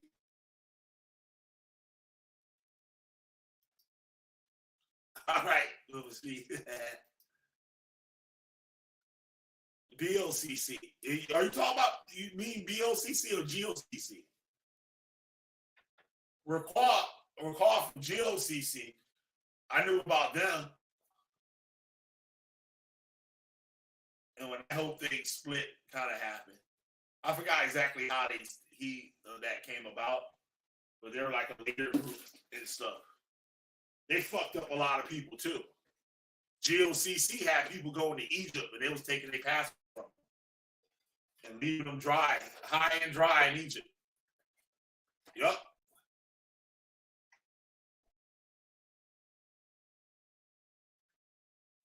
Apostle. The apostle. He a little out there. He losing his mind a little bit. I think he a little on the spectrum, maybe, and shit. Not to make fun of the man, but I think he on the spectrum a little bit. And damn, that nigga's 60, so he became Israel. We 50 fucking years old. God damn. Branches of Christ. Nah, I ain't never heard of them. Where are they? Where they from? And what about them? Nah, I never heard of them at all. Branches of Christ. Oh.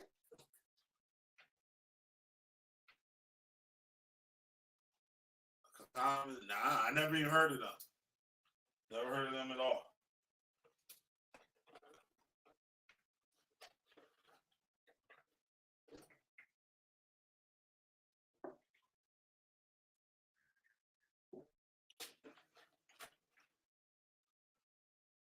Branches of Christ. Nah. Unless they're not from Atlanta, are they? They're not from Atlanta, are they? They kind of are now thinking of some group of an old brother from the House of David, like the guy that I showed earlier on the screen.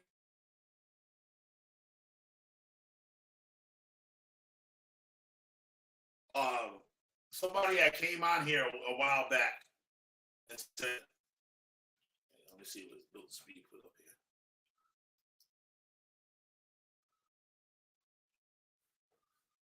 here. Right. A bed cleaner, a superintendent, a bed chamberlain of the palace or oriental. Now, a bed keeper or a bed guard. And what did I say? I said I would have had 50 Cent here, right? I would have 50 Cent sitting up in this motherfucker. I would have that the dude with no testosterone watching my bed. Because we used to say in the Hebrew Israelites, in the kingdom, in the kingdom, we would have bondswomen, bondmaids and stuff, right? So we would say, we can have you white, we can put you white woman in the bed chamber, white woman. We can chain you up in the bed chamber. Right? Now, who's gonna watch our little concubines and stuff? We're gonna have the eunuch watching them. Because the eunuch can't have sex with them. You don't have to worry about them getting all cool with them to have sex with them. Because he's not gonna have anything to have for him to have a sexual drive to want to sleep with one of them. So that would be the role of the eunuch. Now, if you go to a regular dictionary and look up eunuch, it's going to tell you castrated man. Let me pull up something real quick. Watch this.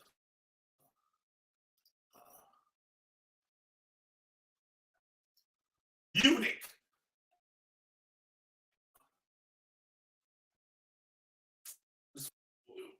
Eunuch. This voice shit never works. Never works. It only works when you don't want it to work. Eunuch.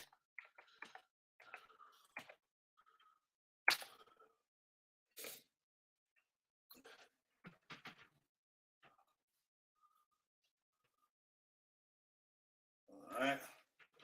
We got here. Eunuchs.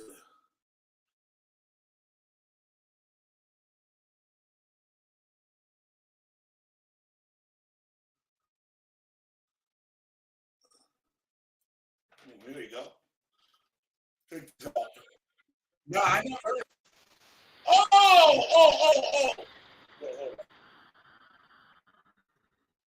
Oh, that's the dude, the Asian looking dude, Zahaja.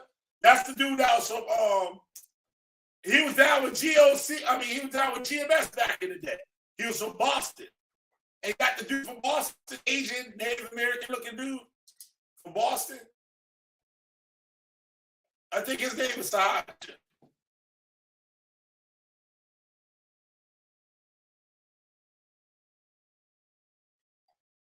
I played the video the other day. I think that had Sahaja in it. Sahaja is a skinny dude. I think he claimed American Indian.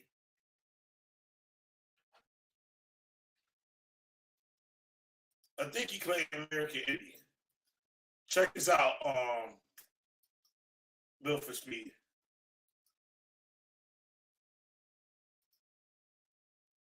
The Eunuchs of India.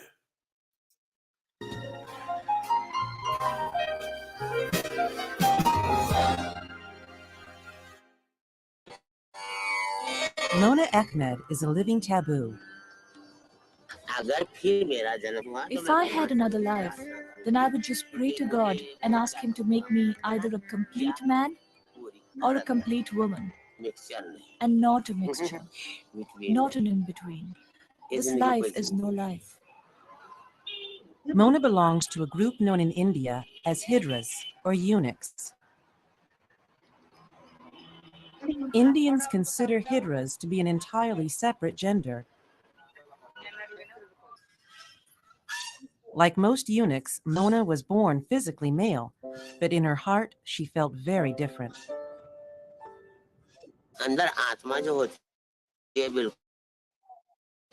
That is within me.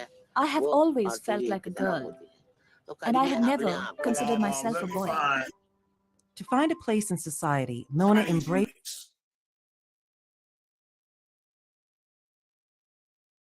It's a movie, a TV show. I think it might be King of Thrones, whatever the thing that shit is. They have a eunuch in that show. In many cultures through history, eunuchs, or castrated men, have played significant cultural roles in societies. In China, and especially Imperial China, eunuchs were a pivotal component of the imperial court. But how did this practice come to be? What were their roles and how did they evolve throughout the ages? In this documentary, I'll explain the eunuch system in the history of China, its functions, prominent members, and eventually its demise.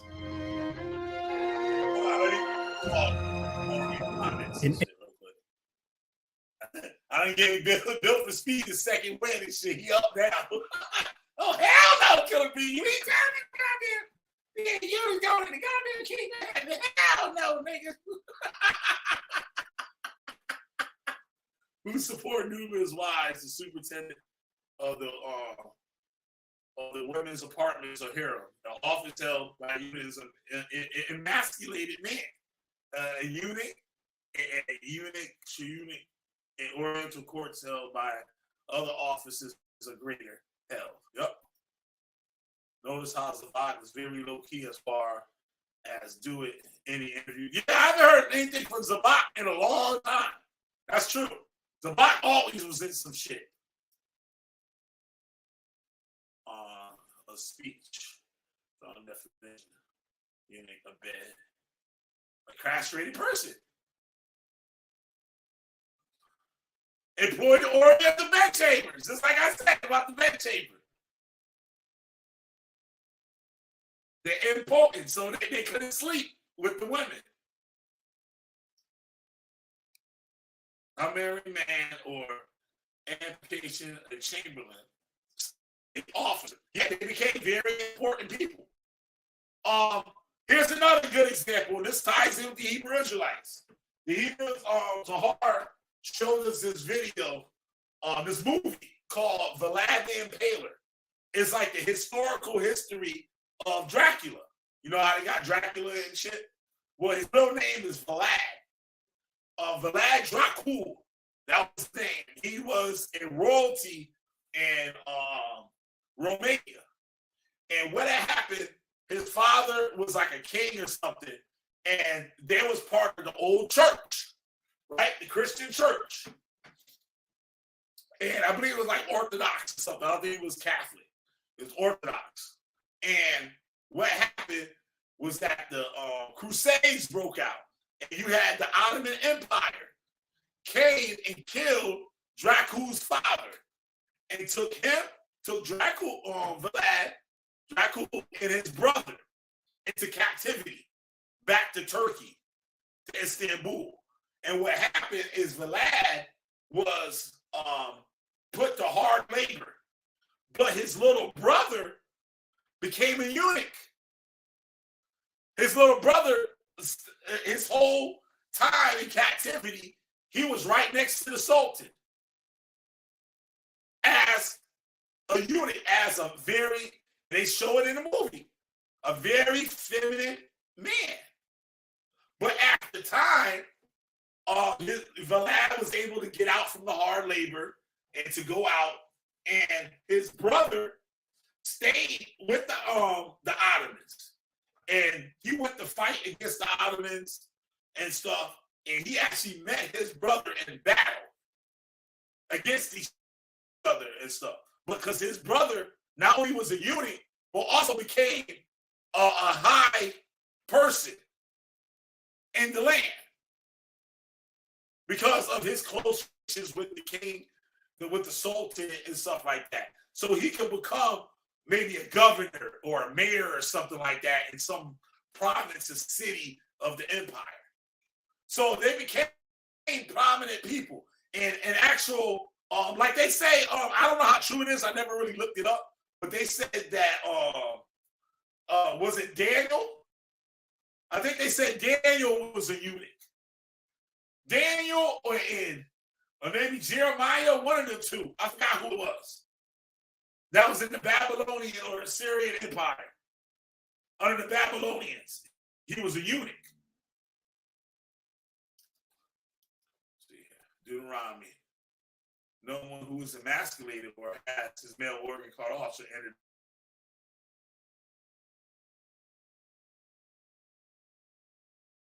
Grab that other scripture on the eunuch.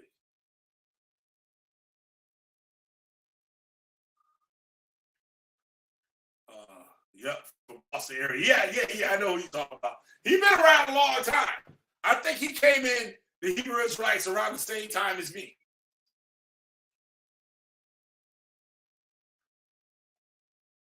Yeah, that's why I saw him in the video. Yep, on the vocab. I was like, oh shit, I ain't seen this dude in a long time. Yep. And the Holy Spirit sent the Apostle Philip to him. Texas Acts 2:25. Okay, now get the one. It's in B. What was the last straw when you left? Kicked out? How? It was a long process. Like I left before basically my last two Israelite cults that I was in. Like by the second one, I figured out this shit was all bullshit. But still, like most people that lead cults, they leave the cult, we keep the doctrine. They leave the cult, we keep the doctrine. I don't find the scripture for you. Need for speed. Hold on. Dry. What is it? A dry branch? Branch Bible.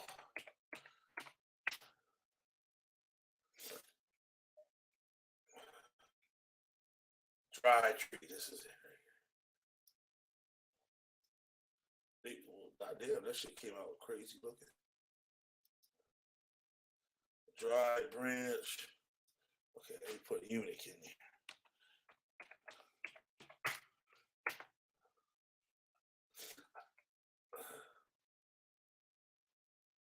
Isaiah 56.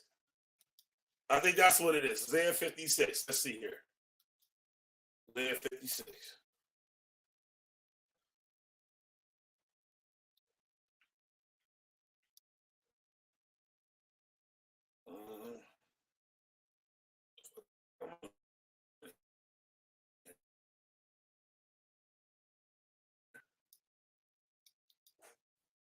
All right, watch this.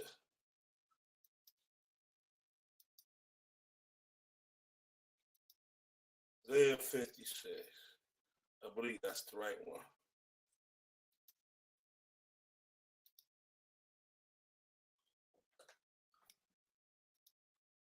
Okay.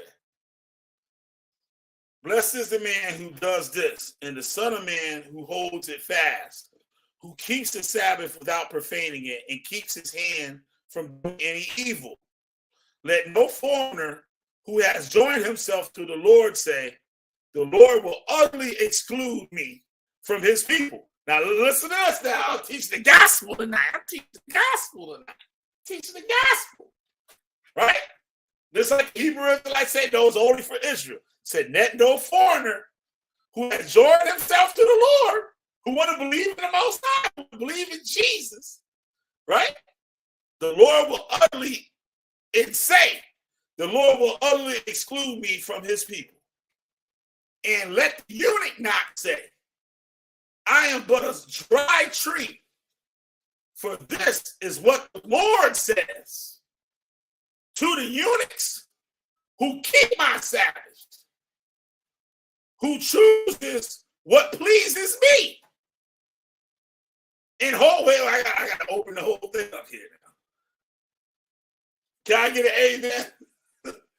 Can somebody pass the offering basket for me, please? I'm just playing. Can somebody pass the offering basket for me? My name is, I like that. Welcome to the church. My name is Pastor Offerings. I said, blessed the man who does this, and the son of the man who holds it fast. Wait, artists.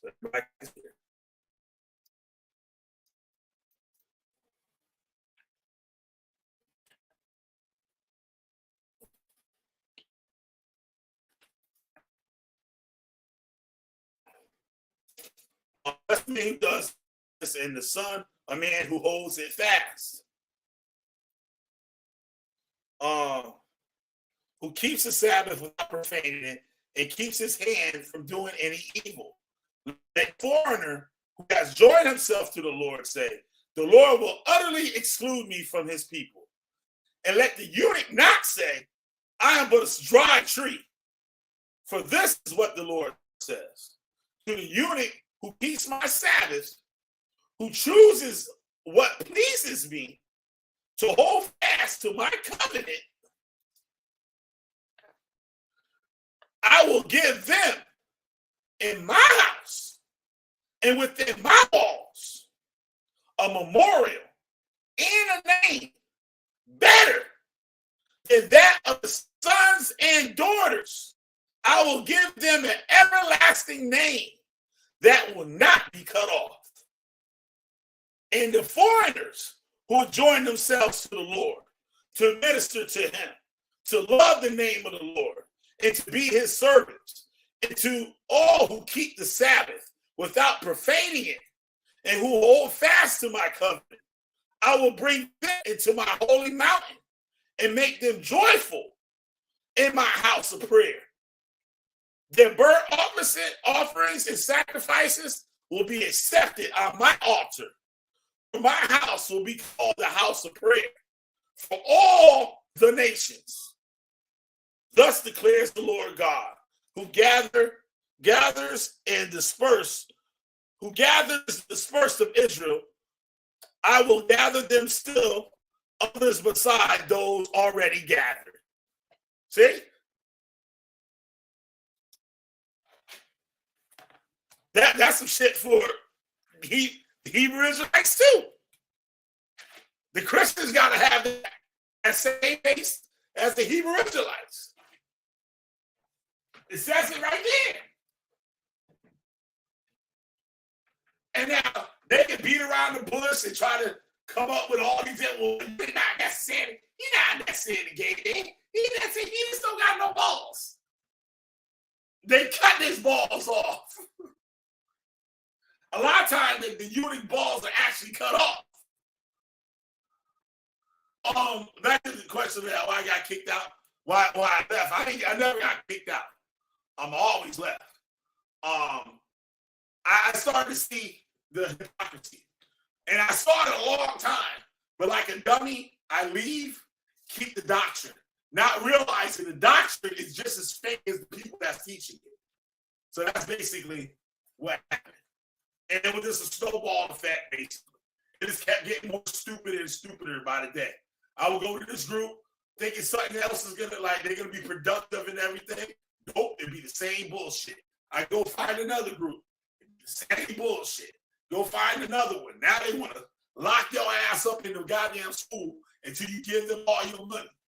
Guarding the goddamn door so you can't get out. Shit like that. Know what I'm saying? So that's basically. And after a while, I just saw the unproductiveness, and that is just a cult. And I had to learn what a cult was. And narcissism and all that shit is, to be able to understand what was really going on. Because when I finally left, it took me a while to actually really understand what was really going on. Like, I know what I was seeing, but what was going on was something else.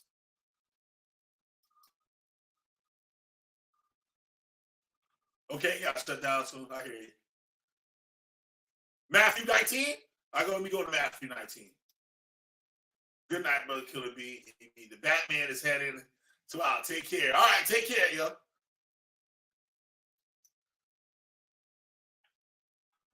I'll pass the offerings tonight, boy. Pass the offerings. Can somebody, so can you pass around the basket for me, please?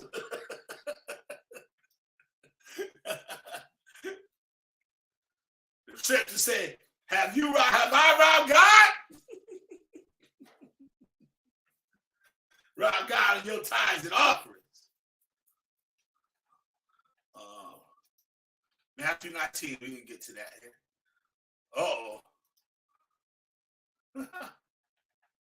They can't have all that. The Hebrew Israelite can't handle all that. Hebrew Israelites have been playing with people's balls with that circumcision thing. All right, let's go to Matthew 19. Yeah, when you bring that out, like a lot of Christians, because it ties them in there too. Like, know what I'm saying? It's talking about them too, right alongside the unit.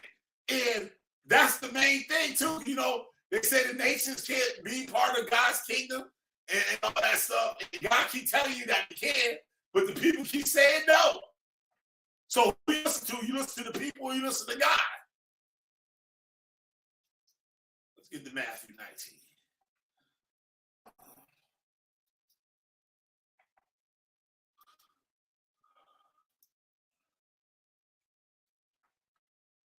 Let's see about the eunuchs here. You know what verse?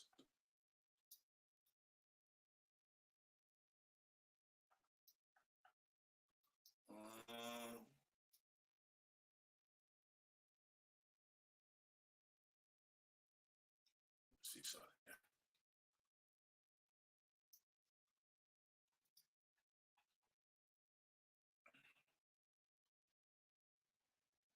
I don't want to read all this shit. But I'll be asleep by the time I get to the end of it. Let's see. You know what verse? My eyes ain't that good right now. See anything yet? All right, let me keep looking. Let me do this here. Eunuch. Matthew 19. Matthew 19:12. Okay. All right. Now everyone can accept this word, he replied, but only those to whom it has been given. For there are eunuchs who were born that way, others were made that way by men, and still others live like eunuchs for the sake of the kingdom of heaven. The one who can accept this should accept it. Damn. That's Christ saying that. They say that there's some that are born that way. Some that are born that way. You know what they say? All this shit. Some of them born that way. Right? Some others were made that way by men. Were made that way by men. And others live like eunuchs for the sake of the kingdom in heaven.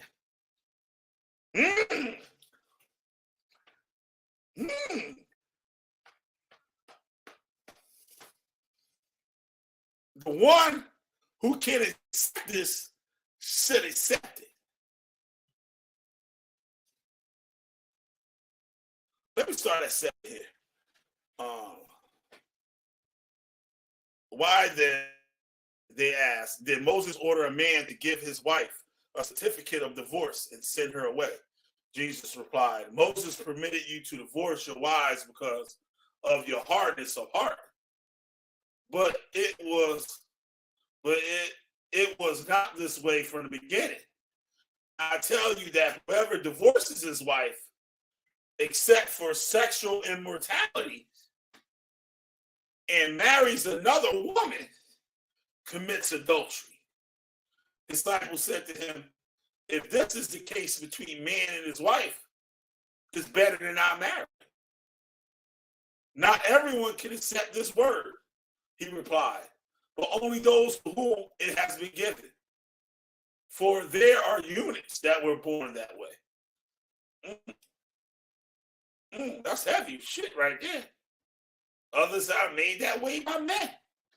And so others live like eunuchs for the sake of the kingdom of heaven. Woo! Woo! Wow.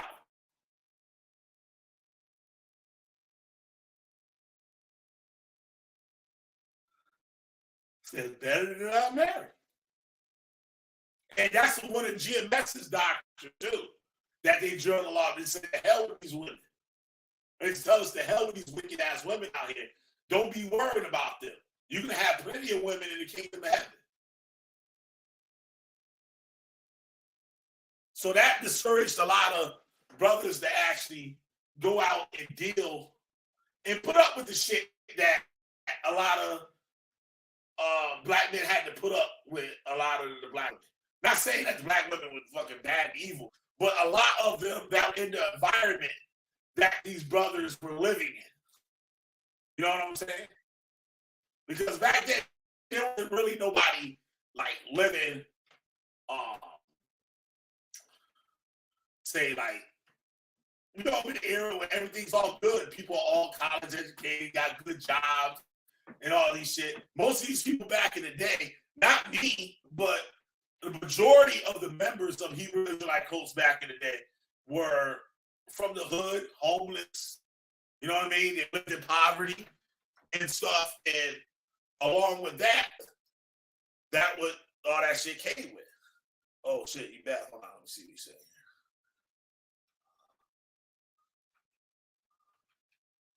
There's something I want you with. Okay. All right. Let me see here. When the Jews returned to Jerusalem, some Gentile converts returned with them. Among these were several eunuchs, possibly people who were previously connected to the palaces. That did not say that? That the eunuchs would be like in the palaces and like they would sometimes be advisors of these people, of these kings and stuff. Okay. The law of Moses made it plain that eunuchs were to be excluded from the tabernacle worship, probably to discourage the Israelites from making their own people eunuchs. Okay. Probably to discourage the Israelites from making their own.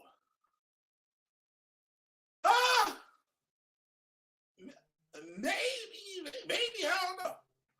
Deuteronomy 23, 21. Okay. But in the New Jerusalem, all foreigners, eunuchs, or otherwise who honor God and keep his law should be allowed to worship in the temple along with the godly. Yep.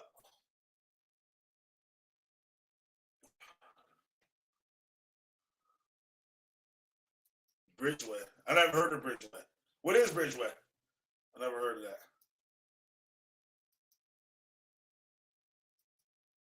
I know I'll be wilding this. This is the new covenant and inaugurated by our new high priest, Christ Jesus, the Son, Lord and Savior. Yep. Yeah, they do, but they work. They have their own, like Tahar, Rob, and all them. They got a construction business. They make bad money. They make a lot of money, and they do these mansions, these big houses up in Westchester County, Westchester County, Connecticut, and New York, and stuff like upstate New York and stuff. They work out these. They get big contracts. They making bread on top of bread. And getting all that tax free for the tithes.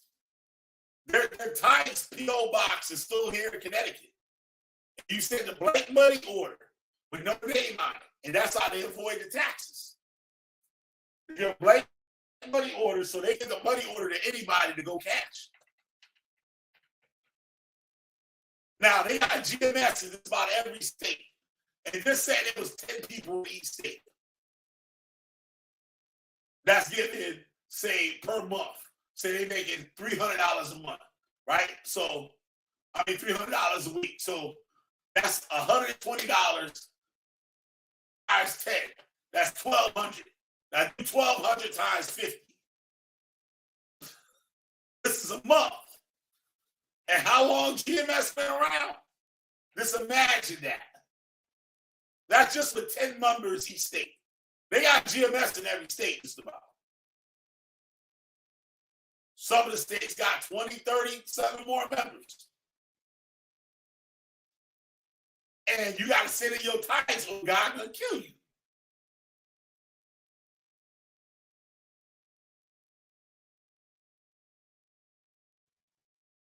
Now, this is crazy.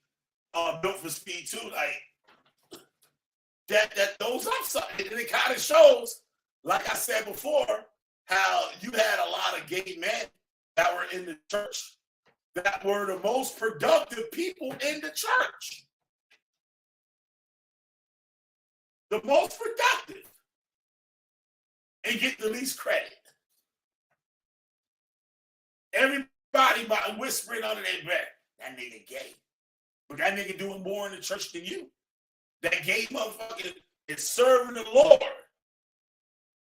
better than you. You know what I'm saying? This happens all the time. I pay attention to it now. Like, you know what I'm saying? Like, people will be whispering to each other, you know that nigga gay. Why they got that gay? The Most High don't like gay people. And so they got him up in there. But he in there driving kids to Sunday school. He in there teaching the choir. He might be in there doing the books. He might be in there doing the sound and doing the audio and video production in there. You know what I'm saying? And the people are down on him. And he feel out of place. He feels that he can't be himself in the house of the Lord and be accepted by the people that claim to be of the Lord. You get what I'm saying? So that's why I'm doing like what I'm doing with all this. Because it's not fair. This is how somebody would feel if the Hebrews like talking about white people can't follow the Most High. Jesus don't love you. They're like, what are you talking about? I help all these people. I do all the things that Christ tells us to do. They're like, so what? You damn Edomite, the hell with you. We gonna kill your ass when Christ come back. But we saw in Isaiah 51 what Christ said, what the Most High said. So you got a special place. Special in my house. In my house. Say your shit gonna be accepted and everything. Your offerings, all that gonna be accepted. With no problems. Because the scriptures also say the best man is the best servant.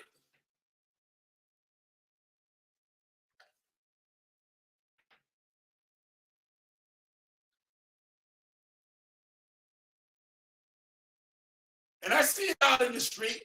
I might be at the store or something, or you know what I mean, or somewhere at the bus stop, or some shit, and they talking about there might be a gay man there. He talking about the Lord. Yeah, I go to my church, my pastor at my church and stuff. He's a good man. And stuff. They had a great service and stuff Sunday, and they might be talking to some girls, and so you know the girls talk to the gay guys and shit, right? And say, yeah, pastor such and such. You can come on here, we teach the word, and we have Bible study on this thing. He's doing the work. He's doing the work. So who this man love in his house? Now the key word is love. And like when people think of the LGBT community, they think of sex all the time. And this is one problem that I have with the LGBTQ community too. Not all of them. I'm not saying all of them. I want to put it on all of them. But a lot of them, just like the site I show for the videos I show, like they got like shit like talking about porn models and shit. I'm like, why is y'all mixing this shit up with this? Like, it makes, when people think of a lot of the way they present themselves, because I know there's gay people, LGBTQ, whatever, queer, or whatever people, that you would never know is like that. And my mannerisms and stuff, maybe, but they're like and so you would never know. And then I see some of them are over the top to make it, like, not saying to make it because they're just living their life or whatever. It's all like black people, saying black people, right? And then you go take a picture of black people and you find the most ratchetest ass women in the housing project. And you show them and go put that shit up on the motherfucking on the internet, saying this is black women in America. These are the black people of America. And you show them motherfuckers in the projects, sitting outside and shit, drinking 40 ounces, smoking crack and shit. Like, know what I'm saying? That's how I look at a lot of the gay community, the stereotypical gay community. I think that shit needs to be curbed. That's one part of it I don't agree with. That it shouldn't be all hype, super sexual. It just be like normal motherfuckers. Some people like sex. That don't mean you gotta like, oh, I'm a man, so fucking bitches all day long. And that's all you talking about. Like, that's not all to life. Some people live that way. This heterosexual people, that their whole, when the time they wake up in the morning to time to go to sleep, oh, I gotta fuck with this, I get these bitches. I know motherfuckers that they can't survive if they ain't got a girl. They can't be single or can't go to sleep without having sex with some woman or getting some woman, like, you know what I'm saying, lay with them and stuff like that. They go absolutely crazy. And I just be finding that shit kind of weird. Like, what happened when you can't find one, nigga? What you gonna do then? Like I used to say, when these niggas go to jail, what they do? Because they keep going to jail. You keep going to jail. You're not fucking no bitches in jail. So what is you doing when you're in jail? Because you obviously got a problem. You obviously got a sex problem. Watching porn and shit all goddamn day. I was watching these things, these girls in the porn industry they was talking about the dangers of it and stuff. You're saying, oh, I was an escort for a while, and most of these men can't even get up without Viagra because they've been so desensitized by pornography that they can't even have sex with a woman. That's crazy.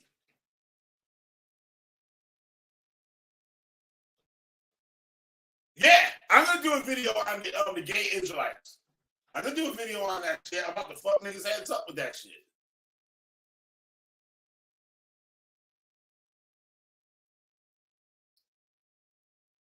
When you back, I did last 2 hours and shit.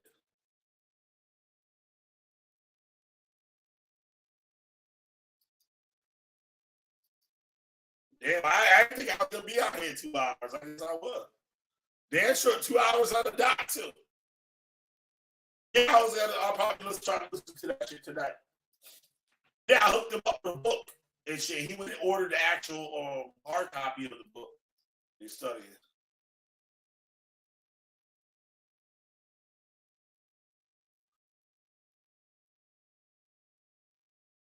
Yeah, right? Some places in the world, they shit go out every day. They power go out every day. And be out for hours. Like, their power will be out more than it is on every day. And you're right, it'll be 1 hour and we go fucking crazy. Let me drop the link here.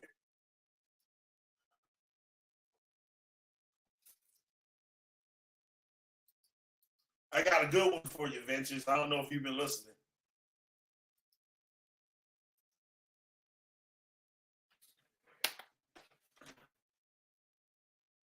They got a link, yo.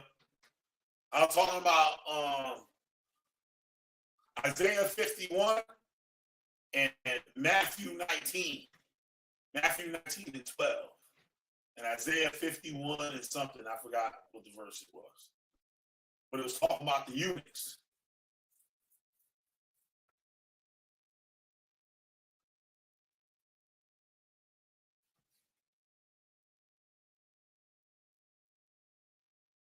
That's what I'm saying. I gotta keep that shit funky right down the middle. Cause I'll be like a hypocrite. Like, no, vengeance in the building. Vengeance. Vengeance is in the building, goddamn. Vengeance. What up? What up, bro? Y'all mute your mic. Oh, dropped out. Yeah, you was here, but your it went out. Get me back up in here. Ooh, shit. Damn. There you go. Vengeance is in the building, everybody. Vengeance. Yo, Shalom, peace. What's going on, yo? What's happening? Good. Good. You got that missile ready for Judah Nazareth? Oh, that shit already up. Oh, you already put it up? Oh shit! Yep. You got to premiere that motherfucker here and shit. Yeah, I ain't playing no games with these cats, bro. Yeah, that shit already up, man. Yeah, man. Yeah, fuck that. Drop the link. Yeah, shalom, peace, everybody, man. Most High, bless and keep everybody, man. Yeah, I was half-assed as I was. I know you mentioned Isaiah 56 and Matthew 19. Isaiah 50. I think it's 51. Isaiah 51. Oh, let me pull it up right quick. Because I was listening while I was, working on stuff. It talks about foreigners and oh yeah. Scriptures tells you throughout. The scriptures tells you all throughout the Bible you're supposed to oppress a stranger, man. You know what I'm saying? A lot of people don't read over that. You got people with this one West chip, this bum West chip on the brain, and they go out and they curse folk out, and not just be cursing out people of other nations. They out here cursing out their own people, man. You know what I'm saying? Just wishing death on people, saying death to America, even though they live here, even though the Bible says obviously the opposite. Jeremiah 29 says you're supposed to pray for the peace of the city where ye reside. Why? Because you live there. So all that death to America shit is bogus. You know what I'm saying? You got to live here, especially if you believe in the doctrine of the Most High is going to deliver us. So if we hear the Most High put us, say, why would you then make a statement say, "Oh, death to America, we can't wait for the first wave of martial law to get you niggas"? And like, come on, man. A lot of these dudes, like I said before, a lot of these dudes don't believe in this Bible. They don't believe in what's written, and a lot of these guys deny the new covenant. Because anybody that believes in Christ, they're supposed to be partakers of the new covenant. You know what I'm saying? And in the new covenant, you know what I'm saying? In the new, right? The eunuch supposed to be the castrated man, but the emasculated man. And then Ebiz will back me up with a Matthew 19, where Christ even says it. But in Isaiah, it says that the eunuch going to have a special memorial in his house, in Most High's house. And then when you go to Matthew 19, it says that the eunuch, I forgot what it said in 19. It's I already forgot. I got it right here. Yeah, I mean, it goes deeper into that. You know what I'm saying? When you read the Revelations about the 144,000, they skip over the fact that 144,000, or who they call the elect, are those who have not defiled themselves with women. You see what I'm saying? So you got to think about that. It means that these guys was living the same life that Christ walked. Christ didn't defile himself with a woman. You know what I'm saying? Yeah. But even then, the apostles say that, you know what I'm saying, if, you know what I'm saying, you can't, maintain, then marry. But outside of that, you know what I'm saying, your life is dedicated to this gospel, man. And these dudes, they don't believe in the gospel. They don't believe in what they actually read. And that's why they're laughing stock. That's why you got clowns like Vocab alone, trolling them every damn day. That's why you got people like Sister Cherry that's confounding them everywhere they go, because they really don't live this book. See, if they was really living this book, nobody really can't say nothing about them. You understand? You know, and this outright hatred for women that these camps got too. A woman can't do nothing. A woman can't teach. A woman can't do this. A woman can't do that. Meanwhile, you got plenty of examples in the scriptures of women stepping up to the plate, doing righteous things for the Israelite community. You know what I'm saying? So, yeah. The age of the camps is over. You know what I'm saying? The Most High is killing all of that little by little. And he already got a select few people that's doing that. You know what I'm saying? All this cult shit, that shit is dead now. You either believe in this Bible and you trying to walk to the best of your ability, or you don't. There's no in between. Yeah. You can't say, oh, but my elder said this. Oh, bishop said that. Oh, apostle said this. Oh, 13th shield general, high priest, whatever glorious ass title you want to call yourself. You know what I'm saying? So, yeah. You got a thing for your channel, the actual tag for your channel, so I can tag you. Like when I speak on you, something like in a post or something, I can tag you. Because if I type in vengeance, it doesn't come up. It's a new thing that you can make. I gotta find out where it's at in the studio. Hold on, real quick. Let me see. Hold on, real quick. Let me see if I got a tag or something. Hold on, right quick. You want to say? He's working for a while, and then they figured it out. They got it to work.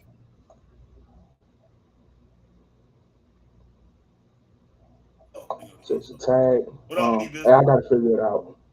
Peace. Hey, peace, brother. How you doing, man? I'm good. Just listening in. Be trying to catch the show live.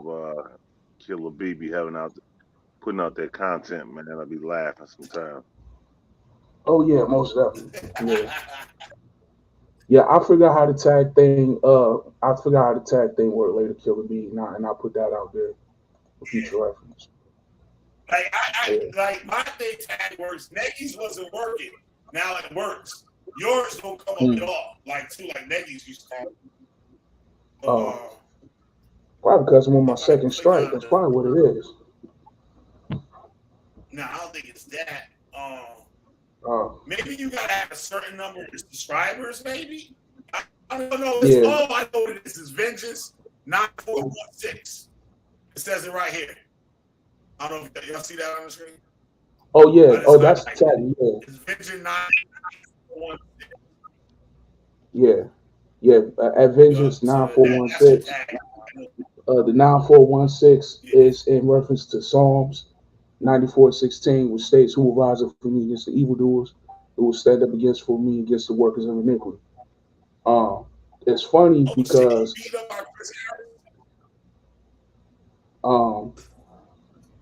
because Judah Nasty will always quote that scripture when he feel like he's being persecuted by other Israelites when he's getting called out on his nonsense. But the thing about it is, real persecution comes from doing right. It doesn't come from when you being wicked. You understand? Because even in the midst of persecution, the Lord always makes a way of an escape. But if you constantly catching hell, it's because your ass ain't right. And that's just what it is. Judah constantly catching hell because his ass ain't right. He constantly getting his hand caught in the cookie jar. First is the him not providing for his house situation. Then it's him and his marital business situation. Then the Amber situation. Then him getting caught, you know what I'm saying, with the tranny in the house situation. Then him observing, wicked holiday situation. His kids being a holy situation. Then the whole Rob Rack situation. It's just drama after drama after drama after drama. And this is a so-called Torah teacher. So my question is, where is in the Torah where it says are you constantly in the middle of strife and drama all day? Because that's all that's on his channel. That's all that's on his YouTube channel is a bunch of strife and drama, and he calls himself a Levite. But the book of Proverbs says that a wise man ceases from strife. Yep, See what up I'm on saying? there on the Sabbath, talking about male strippers and Yeah, man. booty butt and all this You know shit. what I'm saying? And all these other Israelites, his Sabbath was over this morning, but all the other brothers' Sabbath was still going on. And you see all them sitting up in the chat entertaining them. Right. And they're supposed to be in their Sabbath, then laughing about booty and all types of crazy shit. You know what? I said something, if I can interject, I said something last week to I was over on the other channel. I was kind of poking a bear, and you know, I ain't really tripping no more because I don't really, you know, follow that doctrine like that. So, but Apostle was talking about, you know, they was having that big debate coming up, and it was on, you know, it was on a Saturday. So he's like, yeah, I just got my ticket, and I was like, damn, ain't you breaking the Shabbat? You know what I'm saying? Brother's so caught up in drama and debating. I'm like, okay, ain't it supposed to be Saturday? The Shabbat, right? Yeah. It's a day of rest. You're not supposed to do your own pleasure on the Sabbath. You're supposed to be giving your dedication to the Most High. Not saying that you can't have fun on the Sabbath, but I mean, you're supposed to cease from strife, man. It's a day of rest. You know what I'm saying? Yeah. Like, I mean, whatever kind of folly you want to get into, you could have done that the day before, or you can at least wait till the sun go down. Yep. Showing up. But you know, Let's get into our people are so wise to do evil, as it says in Jeremiah 4. You know, they don't know what the right thing to do is anymore. You know what I'm saying?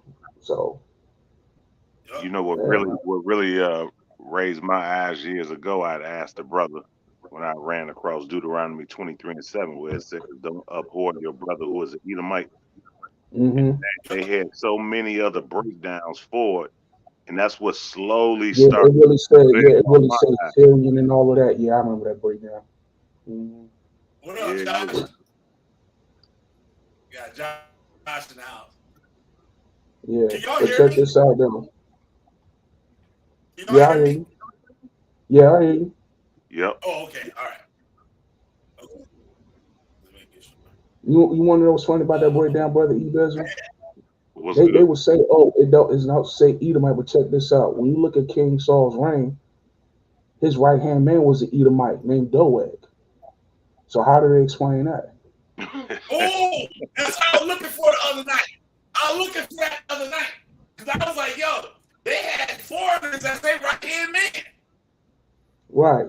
I mean, yeah, Doeg was wicked at the end of the day, but I mean that he was still allowed amongst the congregation. So they got to explain that. I'm still trying to figure out Ruth. When you look at Ruth 1:16, when she said, "My God will be your God," brothers was breaking that down like, well, she really was an Israelite and this and that. You know, I'm like, I thought she was a One West did teach that one time she was a Moabite. They did teach, but they switched up their doctrine. Just like back in the day, they used to teach that Cornelius was an Edomite. They switched up on that too. So now everybody's an Israelite in the Bible.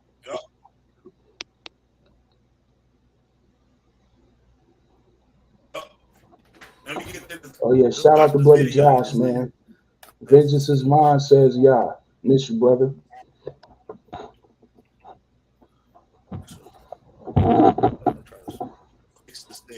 Yeah. A lot of teachings that they had, One West has switched up as of the past 8 years, maybe. I might be wrong. Killer B, correct me on that. On the what? I said a lot of doctrines One West had, they switched up in the past 8 years, right? Yeah. Yep. They switched up their doctrine. And the reason why they switched it up because they need that money. Yeah. And they got to make each group different from the other one. Right. You know, I look at a lot of them camps now. Oh, my bad, brother. No, I look at a lot of them camps now, man. I look at them like frat groups, like in college, like fraternities. You know what I'm saying? Yeah. Yeah. The uniforms even be like that too. Yeah. You got IUIC looking like the Q Dogs. You got ICPK looking like the Black Panthers. Yep. Yep. You know what I'm saying? Let's get into this video. Let's play this damn video. I want to see what he did. All right, let's go. Yeah, go ahead. I'll stop it whenever you tell me to stop. Stop it.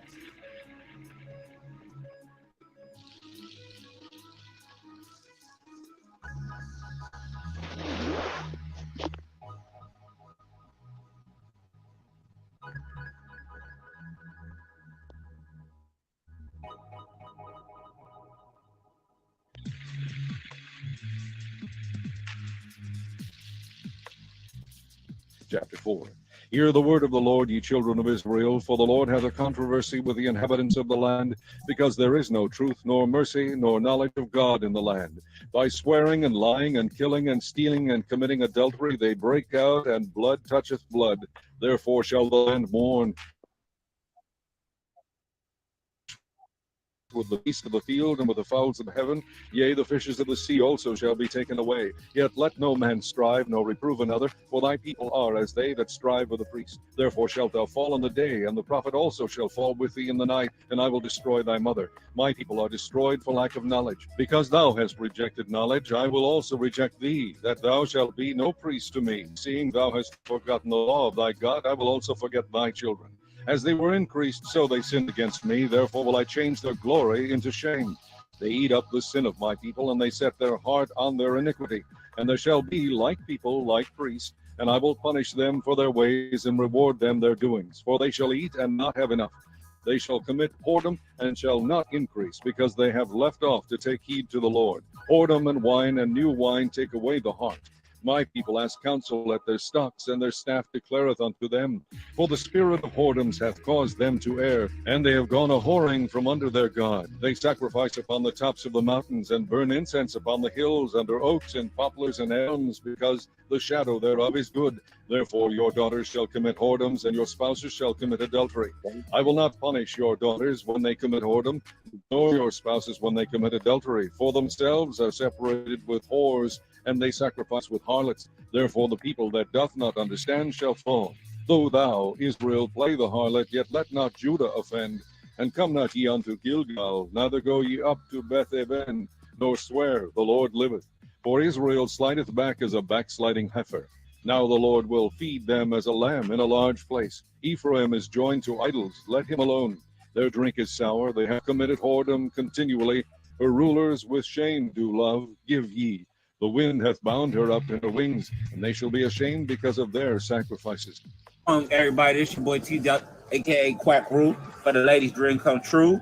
And I'm coming to y'all once again. Now, this is a little expose on my boy Judah Nazareth, you know, the so-called temple scholar, the man who confers the temple degrees, you know, this, that, and the third. And he was a real fan of mine. And I was wondering, like, why bro block me?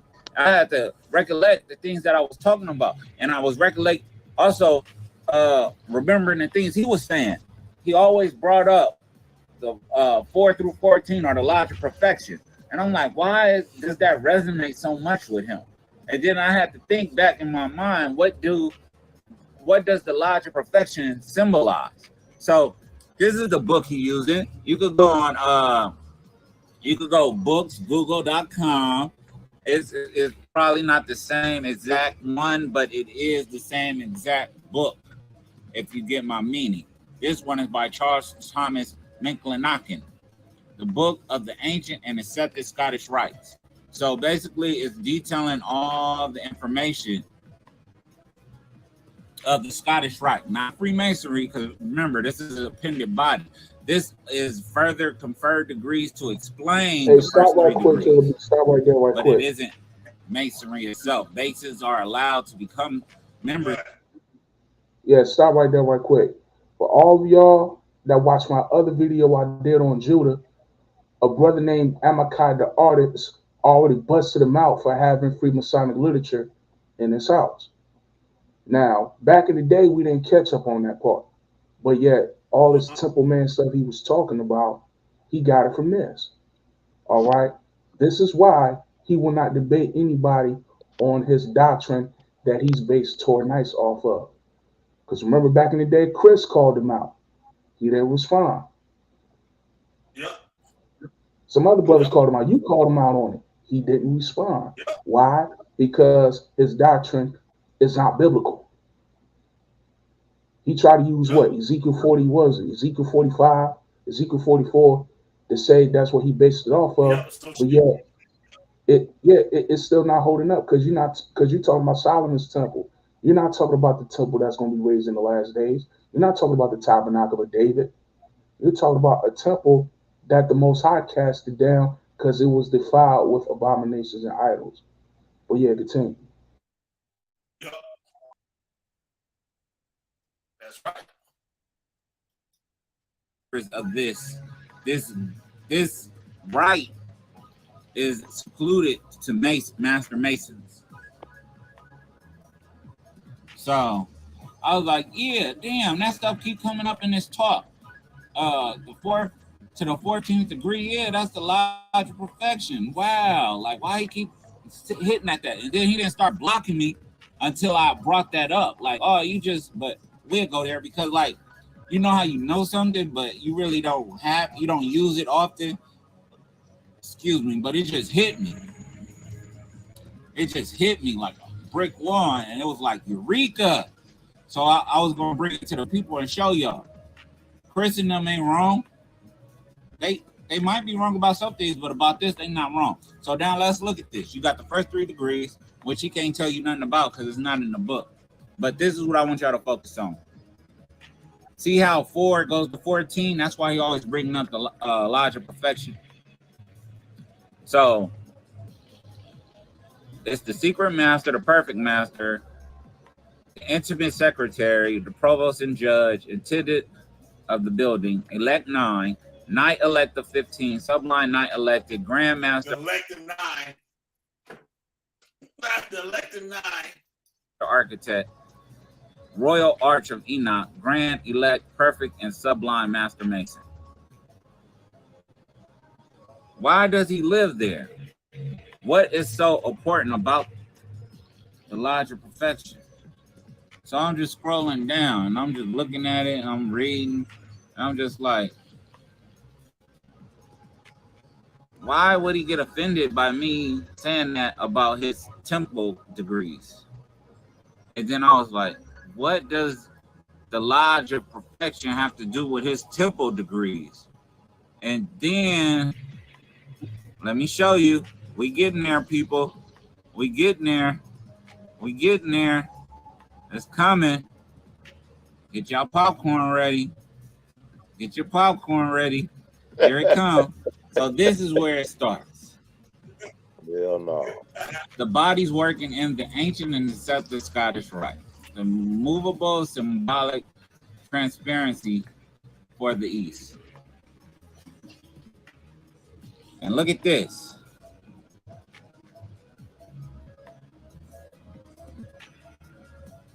Look at that. Oh, that's the shame he be wearing. So he talking about those crimson plates and all that. And he talk about the 9 being sacred. You notice how they talk about the 9 being sacred? Judah. You want to be Scottish Rite that bad? You got to bring it. You gotta put it into the Torah. You gotta put it into the temple. You wanna be us so bad? We so bad, but you wanna be us. And then I seen that. I was like, uh-oh. I know when I see this, I know what's coming next. When you see this right here, I'm just gonna tell y'all, when y'all see this, this is what follows. At least for us. I don't know. It may be different for y'all, but when you see this, this what follows. Oh, so now I know why they got a blaspheme and got him. Have people hate Masons. I get it. I get it. Chris, Killer B. Wait, hold up. The cubics. Oh. Come on, Saturn. Look at this. Y'all don't know what none of this means. All those little letterings he have on the side. He mimicking, bruh. He thinking in the Elijah perfection. He about to pass that off as temple degrees. Come on. Look at it. Tell me I ain't lying.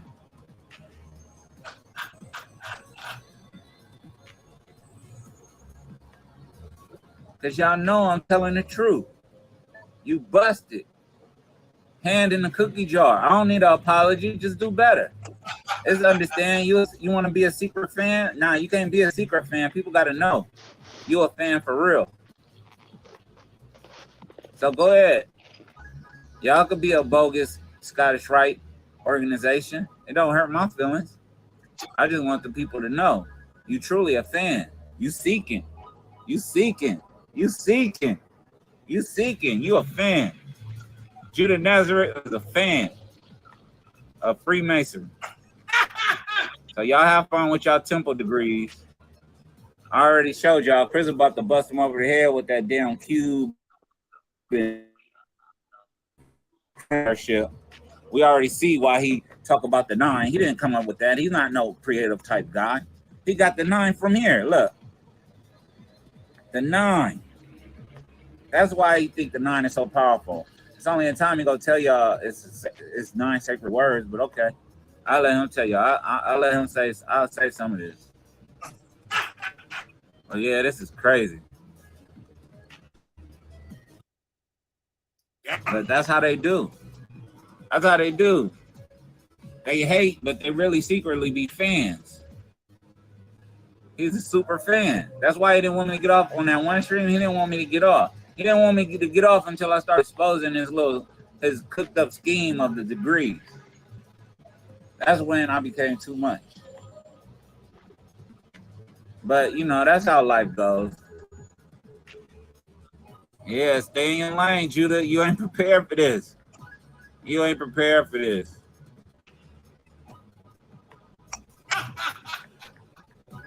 Damn, man. I didn't want to do it to you. But yeah, Judah bites the dust again. Poor Judah. Yo, that nigga stay catching the bad one, yo. That nigga stay catching the bad one, yo.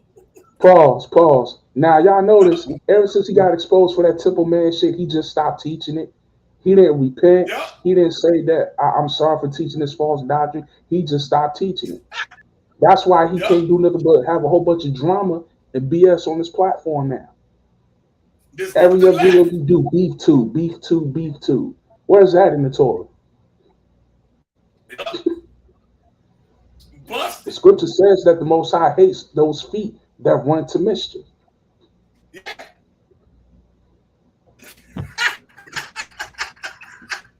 That man is done. That man is done. Crazy as shit out here. Right? Now. So let me ask you this, brother. Was you a part of day camp or you in any camp? I was part of Torah Nights temporarily. Yes, I was. I was part of Torah Nights for about a couple years.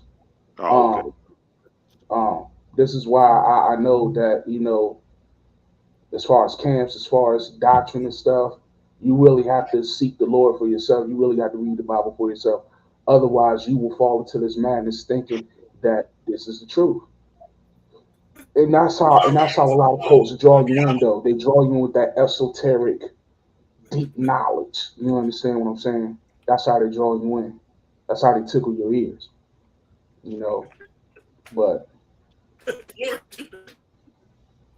like the scripture says, man, when you thought as a child, you spake as a child, but when you became a man, you put away childish things. You know, so a real man stand on his own too. You know. Okay. So yeah. Let's keep stinking on.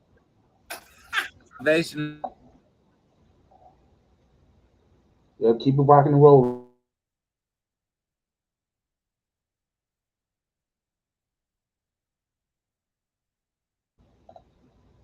Oh, this thing freeze up?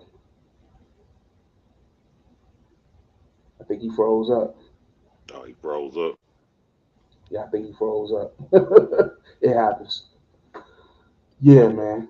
Yeah, but yeah, I used to be able to do tour nights. You know, back in the day, my channel was called Psalms 119, 104. Alana Ruby Night, you know. Judah knows me. Okay. But I've been rocking with Killer B for a long time, you know. Say Psalms 19. You say Psalms 119? Yep, Psalms 119. Oh yeah. You know, That's the I one. know, you know what I'm saying. Yeah, after dealing with them, I took a break off of social media for a long time. And when I came back, I came back with the clarity of the whole Bible, not just part of it. And that's when I understood the writings of the gospel. I understood what the New Testament was really about. I understood the new covenant and what Christ really came to do. You know what I'm saying? And that's something that, because see what Judah does, he only teaches one part of the New Testament. He only teaches the gospel part. He don't believe in the writings of Paul or whatever, as you know what I'm saying. They claim Paul was a Greek Edomite, yada yada yada. Paul was a false prophet, but they don't even understand the writings of Paul, let alone what Christ was talking about. So what they'll do is they'll take Christ's words and they'll twist it to fit. He'll twist those to fit his Temple Man narrative, because he claims to be Torah only, but there's no Torah and prophet references that references Temple Man doctrine. He can only find that doctrine in twisting certain parts of the New Testament, and that's what he's done in Torah Nights. Do you think Onias III was legit, what he was bringing out? No. Onias III was just another priest during the I want to say the early Greek or Roman captivity. For what I understand, Onias was, I think he was assassinated, if I'm not mistaken. I got to look into the history of that. I'm not too thorough on that, but his breakdown is to save face, because he knows in the eyes of his OT only peers, he's seen as an idolater already. He's like, oh man, Jude, you tripping, you teaching Yahweh Shah, oh man, you are idolater, nigga. You said what? He stole that shit too. I did a video on it. I can't remember what all these goddamn videos I got and shit. Oh yeah, It's okay. somewhere on my shit where I show where he stole that Onias III bullshit too. Oh, okay. Yep. Okay. Yeah. That shit But yeah, man. When it comes to the scriptures, it's all about growth, man. You know, you got to grow spiritually and mentally. And a lot of these cats haven't. That's why they act like children when they presented with information that they just can't refute. You know what I'm saying? I'm not in the whole debate game thing. But yeah, go ahead. Go ahead. Go ahead, keep it rolling, bro. The Mexican Halloween party by Judah. Up to the TK crew out there in the comment boards. Hold your boy down, because I'm on my nigga shit tonight. That's it. I'm on my nigga shit tonight. Damn. Oh my God, no. I'm going to mute. Woo, man. All right, let's get this going. All right. Hey, who's that down there in the corner? Hey, what's that shrimp? Is that some shrimp right there?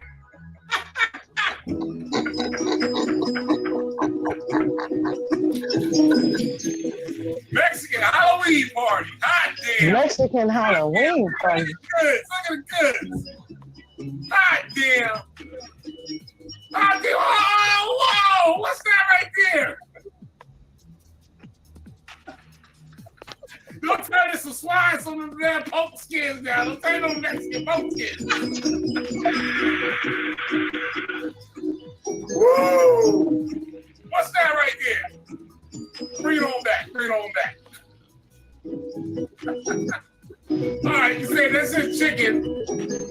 What's that? And it got the skulls on top of it. Come on, man. Got your little shrimp cocktail right there. That nigga got skulls in the goddamn food. No, that's two kids with snack out. Oh, man.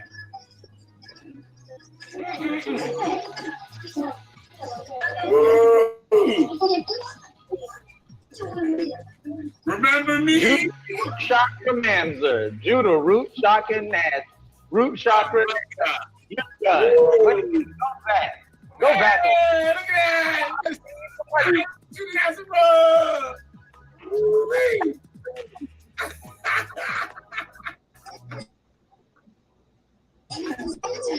Uh-oh. Look at kids eating nasty. Is that some crab meat right there? Eating that.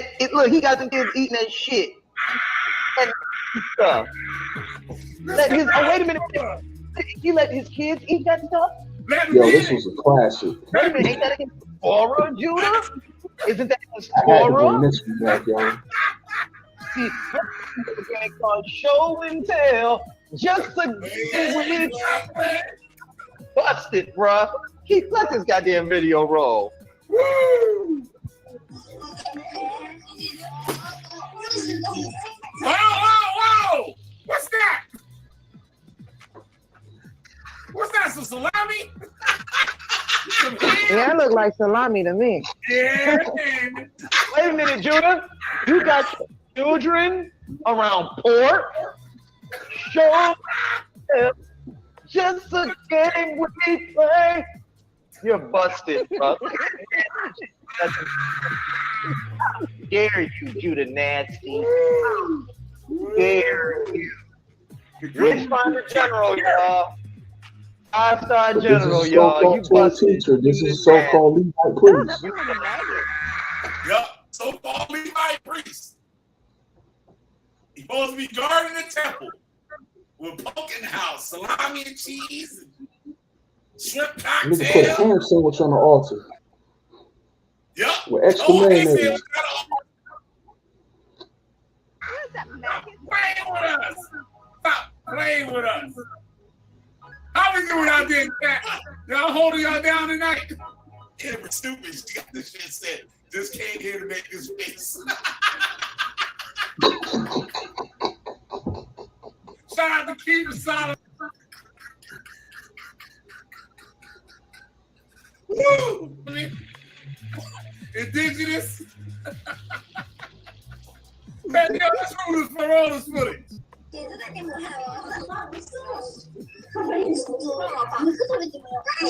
Whoa! Whoa!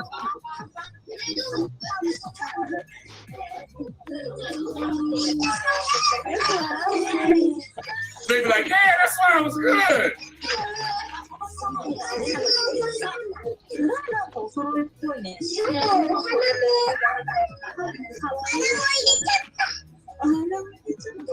This is like Mario Kart.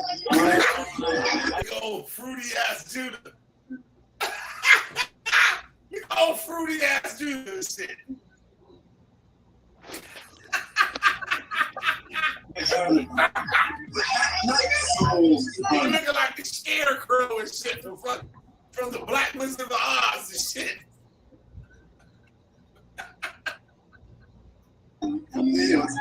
Yes. Judah sit down. Yeah, child. Yes. Oh shit. Look at T. Yeah, girl. Look at old boy, yo. Look at old boy. Old boy.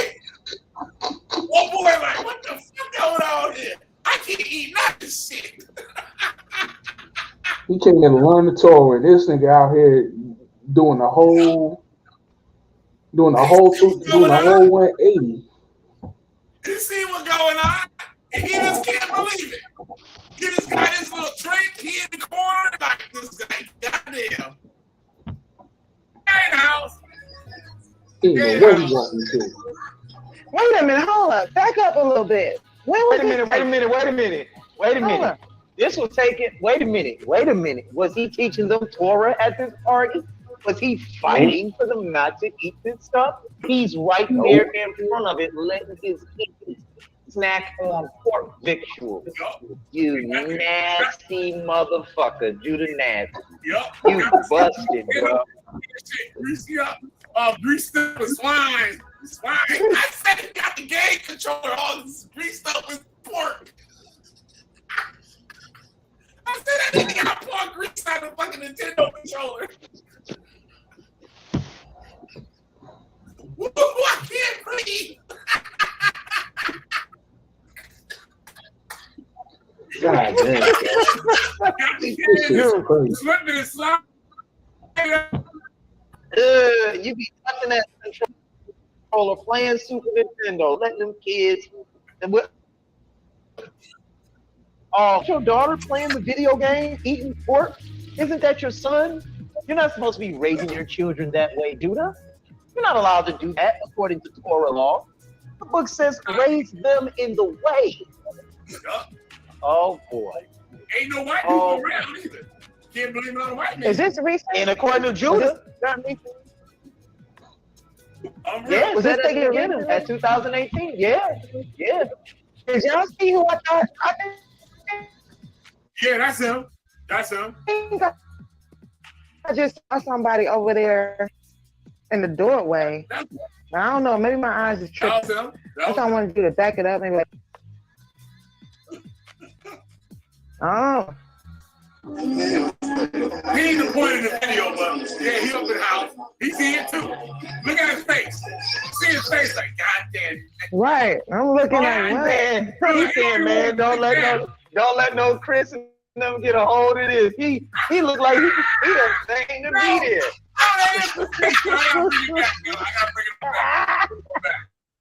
That's a hilarious thing. Look at his face.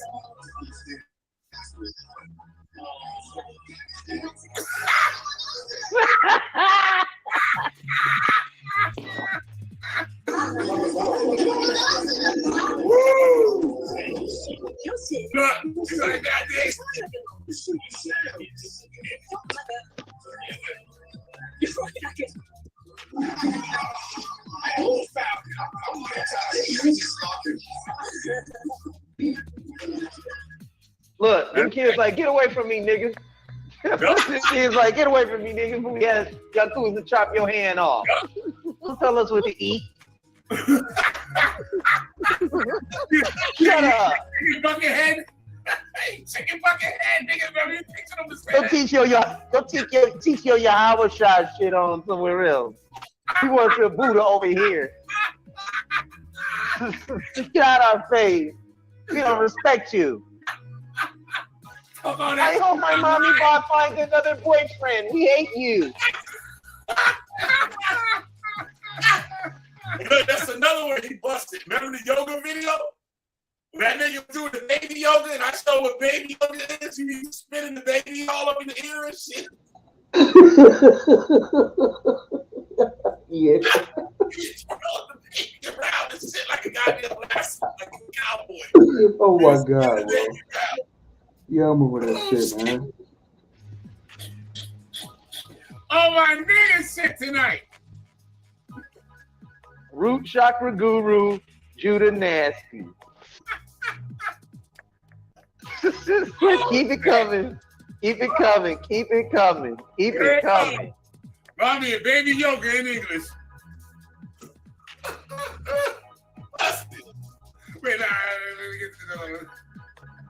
I will start a now this is their website.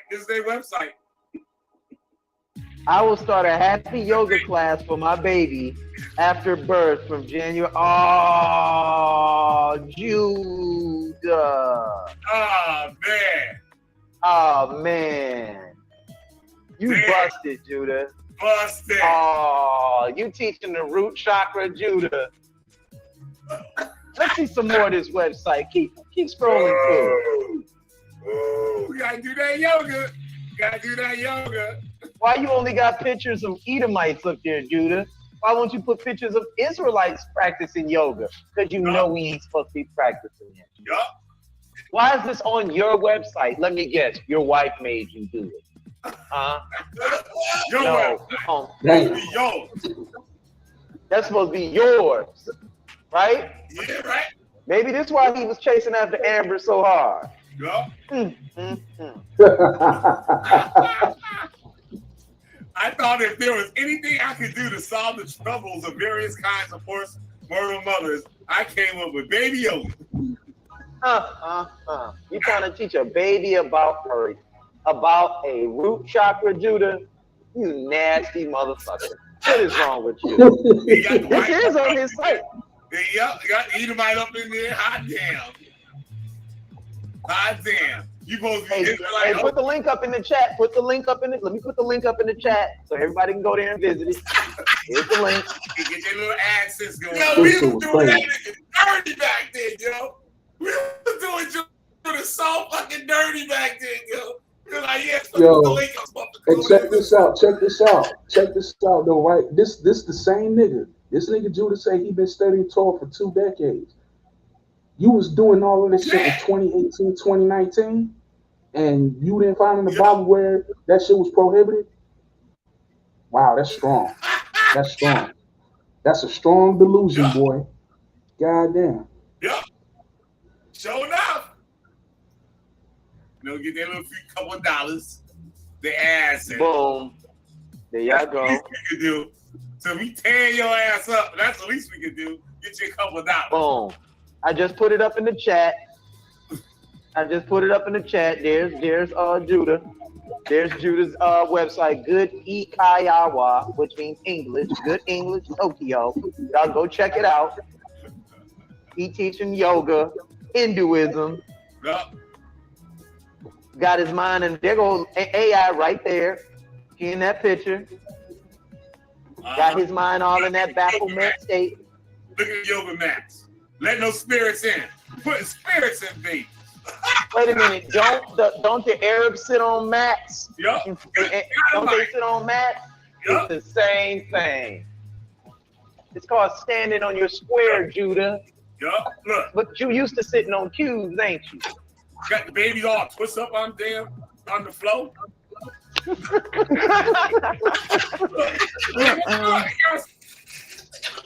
Damn.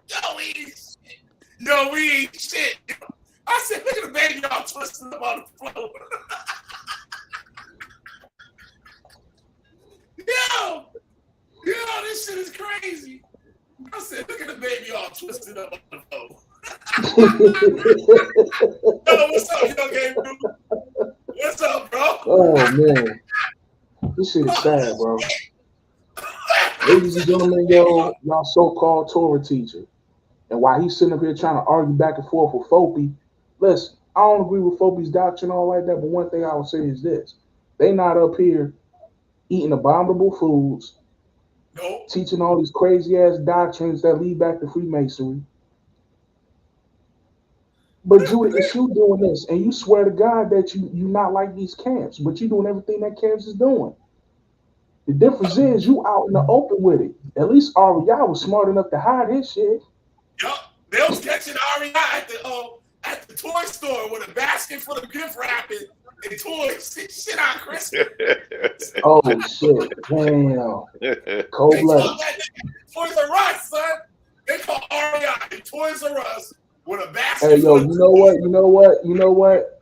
I that ain't far fetched because somebody caught Tahar at the damn Kmart on fucking Christmas Eve buying shit for his wife. So yeah. They got pictures of Tahar at a New Year's Eve party. Goddamn.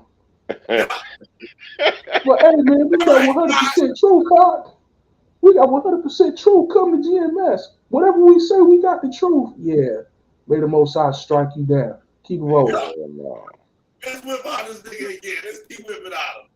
This man got a spirit on him. Look, he got a spirit on him. How you gonna get around this, Judah? We just seen you having a good beer, watching an old Super Nintendo flick with the kids, celebrating Halloween. How you gonna get around this, Judah? Oh man. Like, get me out the damn. He like, get me off the floor, man. I don't know about no root chakra. You on this nigga. Judah sitting up here. It's in the Torah. It's in the Torah. Don't worry. It's okay. Look, we got that sandwiches. Yo, them better not be no ham sandwiches. There's some ham sandwiches. Oh, shit. So you stop playing. Ew, what is that? I don't know, some freaky Japanese shit. Voodoo on the plate? Might be. Amber stupid. You know, we don't know. We don't live over there. Oh, shit. Yup. Unbelievable. Yo, we definitely played more Judah Nazareth shit after this one is done. I'm going with the crates. I'm going to go with Judah Nazareth crates, nigga. And watch. We going to blow it up tonight. Let's go. What up, man? Come on. When Logan and when yoga lessons are over, we have lunch. When did he put out that video? Hot damn, yo. Hot damn.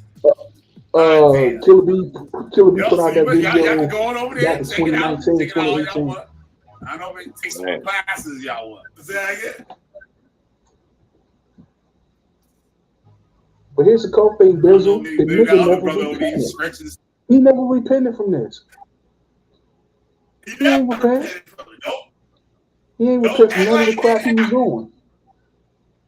Act like it don't even happen. Like that Right. Marathon movie. What was it called? The Holy Grail shit?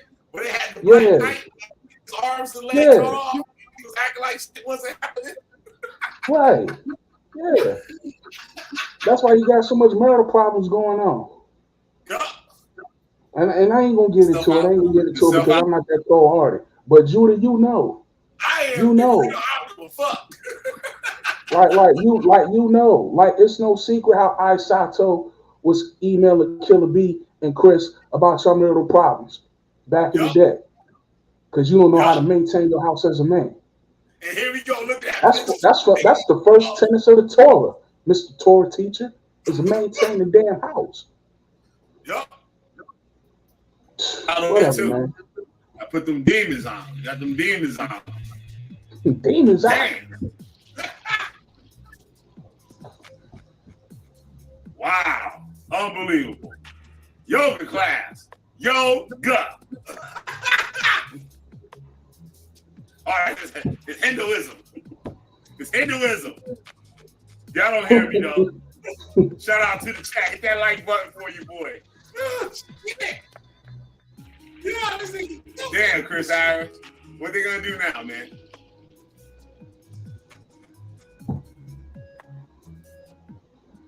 Why they hit? What happened to him and Chris? Why they end up falling up? Unbelievable. Hot damn.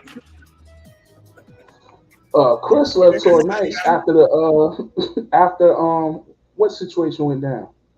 Oh, Chris left so nice after he found out Judah Nazareth was slandering him behind his back to Amber, trying to get in Amber's drawers. Now, who was Amber? Who was that? Amber was the girl that was in Torah Nights. Oh, yeah. My bad. Yeah. What happens when you sit there and make claims against people and try to say they're all not day Torah? long. But they're All not day Torah. long. Look at. You see that? All those curses. You see that? Yup. Cursing your computer. You looking at your reflection. And in the computer screen while you doing them cursing. Cursing goddamn self. It's called projection. What he's done is he's projected himself. That's so funny what I said. I said this stupid motherfucker trying to curse us looking at his computer screen. And all he's doing is looking at himself. Cursing himself. Anytime he calls, anytime he calls somebody a faggot or somebody who loves trannies or somebody who's a weirdo, guess what? He get exposed for liking trannies and being a faggot and being a weirdo his damn self. Yup. I mean, who sits on the live stream? Who sits on the live stream and talk about niggas want to sniff my drawers for 3 hours? Exactly. He started. Come on, who does that? No grown man sits there and does that. Man, That shit's crazy, yo. This nigga wild. Everybody, because he knew he knew that he was the one always studying this stuff. Yep. You see what I'm saying? Uh-oh. Eating rat meat and all this other stuff to teach these children. What's wrong with you, bro? There's no way you can get around that, Judith. You are there, you are enjoying yourself, and you ain't even protesting it. You know why, Judith? Because you ain't in charge. You not in charge of your own household. You went straight to your website, and it say right here that in 2019, for the platform and not having a damn job. So that lets you know who running the show. So that lets you know who running the show. I'm running this damn show. Yep. Show enough, dude. It's 2019 there in Japan. Y'all know that, right? Yep. Yeah, so here it is. This is can't get around it on your website, or on your wife's website, because it ain't yours. But you let her teach your son, your children, to eat pork, to eat shrimp, to eat crab meat, and to do whatever the hell they want. To do whatever they want and do yoga. You bitch. And do yoga. You a sorcerer. You ain't no Torah teacher. You're a sorcerer. I've been saying your damn self. And you got a homosexual in your camp that gives himself a wedgie and watches men with wedgie videos. You can't get around with that. I want to plug Yeah, that that was video. definitely vintage. That was before Nebula. Plug that video. Y'all going over to right there. Make sure you strike that video, man. That's the video of the year. Let's add to it. All right, so your wife is the one that owns everything and pays all the bills. In order to have a second wife, aren't you supposed to be able to be the provider, the main provider? And got it. The second one. You are without that one. Wait a minute, did he tell you he was a Levite, Amber? Didn't he tell you he was a Levite? Yeah, but Levites are only supposed to have one wife. Not according to Judah Nasty. Not according to Judah Nasty. You can have more than one. AKA Root Chopper Gary. Hey,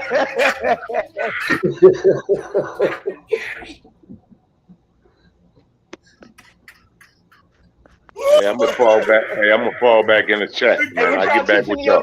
Hey, show me where All that right, where brother. the yoga's Take care, right. man. All right. Oh shit. Man, let me tell you something, Killer B. You don't know how much damage you did with this, man. You the MVP for this one, for real, man. Hell yeah, I'm MVP in this motherfucking shit. I was swinging that. Like you know I had to dig in the archives and bring this back up because it's like, wait a minute. You talk about everybody else on weirdo shit. Look at what you're doing. You're a so-called Levite Torah teacher celebrating Halloween and eating abominations. Yup. We got birthday cakes and everything. Right. Let me go bring this out right quick. Twisted up on the floor like, oh. Right. Let me bring this out right quick, and I'm gonna roll on out, man. Yeah, this is Revelation 2 and 14, and it says, Revelation chapter 2, verse 14, and it says, "But I have a few things against thee, because thou hast dared them that hold the doctrine of Balaam, who taught Balak to cast a stumbling block before the children of Israel, to eat things sacrificed unto idols, and to commit fornication." Yep. So you teaching people to eat things sacrificed unto idols. You're trying to commit fornication with Amber. You cast a stumbling block before Israel with all these false doctrines that's not even in the Torah. Okay. Verse 16. "Repent, or else I will come unto thee quickly, and I will fight against thee with the sword of my mouth." And that's what it's time for. We fight against you with the sword of our mouth, which is the word of God. Because you really don't believe in the things that you say you teach and believe in. I do. Okay? I believe in this book, and that's why I consider you my enemy. I don't hate you, Judah. I just consider you an enemy of the Most High because you're constantly lying to the people with this cult-like mentality that you have going. See, the people that's over there on your panel right now, they don't know about this. See, them niggas just came along, what, 2 years ago, 3 years ago? Bro, we about 10 plus years deep with you, dude. Okay? We know the real you. So you ain't got them fooled, you ain't got us fooled, bro. And as long as you keep lying and telling lies, bro, we on your behind, man. Repent. Stop playing. Stop playing. I would have been stopped. I fucked up his whole fucking. This nigga got to go back and reprogram and create a whole new fucking personality. Shit. I ruined this nigga whole personality in literally like a month. Yeah. Dropping videos every day. Killing that Yeah. nigga. Killing. You can get on. And here's the thing: he could get on me about anything he wants to get on me about, bro. You're not doing anything productive with your life. The only thing you brag about is you having a Japanese wife and you living in Japan. You ain't in America no more, but you're not providing for your house. Yeah. And that's according to the people that met with you in person. That's according to the people that you met with you in person that you don't work. He's supposed to run that house, whether it's his or not. Know what I'm saying? That's what I'm saying, man. He's supposed to be the man in the house. Right. Just nasty looking. You out here with these goddamn. You out here with these drunk confessions in the back chats talking about something. Oh yeah, my wife got a boyfriend on the side. Where is that in the Torah? Come on, man. He tried to come up with that shit the other day like it was new information. Nigga, we knew about this 4 years ago. Right. You told it's me nothing this new, shit bro. 4 years. And 4 or 5 years ago, he told Edward that his wife got a boyfriend. Shit. And that his kids don't even know. Right. Right. And another thing is this, and let me say this to everybody that supports that wicked ass platform over there.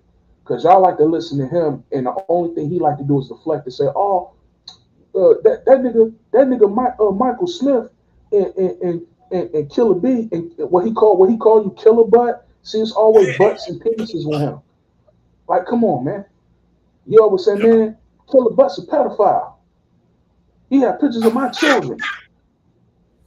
Yeah, remember that shit. To those of you, to those of y'all that listen to that madness.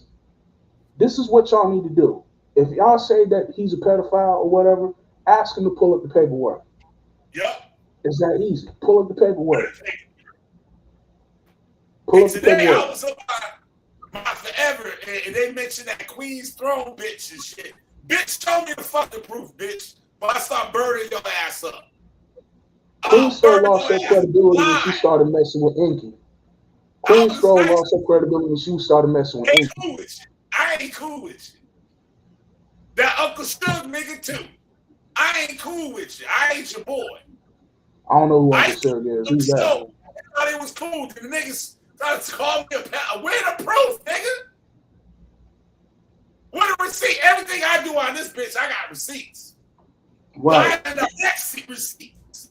Nigga, I got the goddamn biblical receipts, nigga. I got eyewitnesses, 2 or 3 or more. And I got the goddamn physical evidence. So, bitch, where my fucking evidence?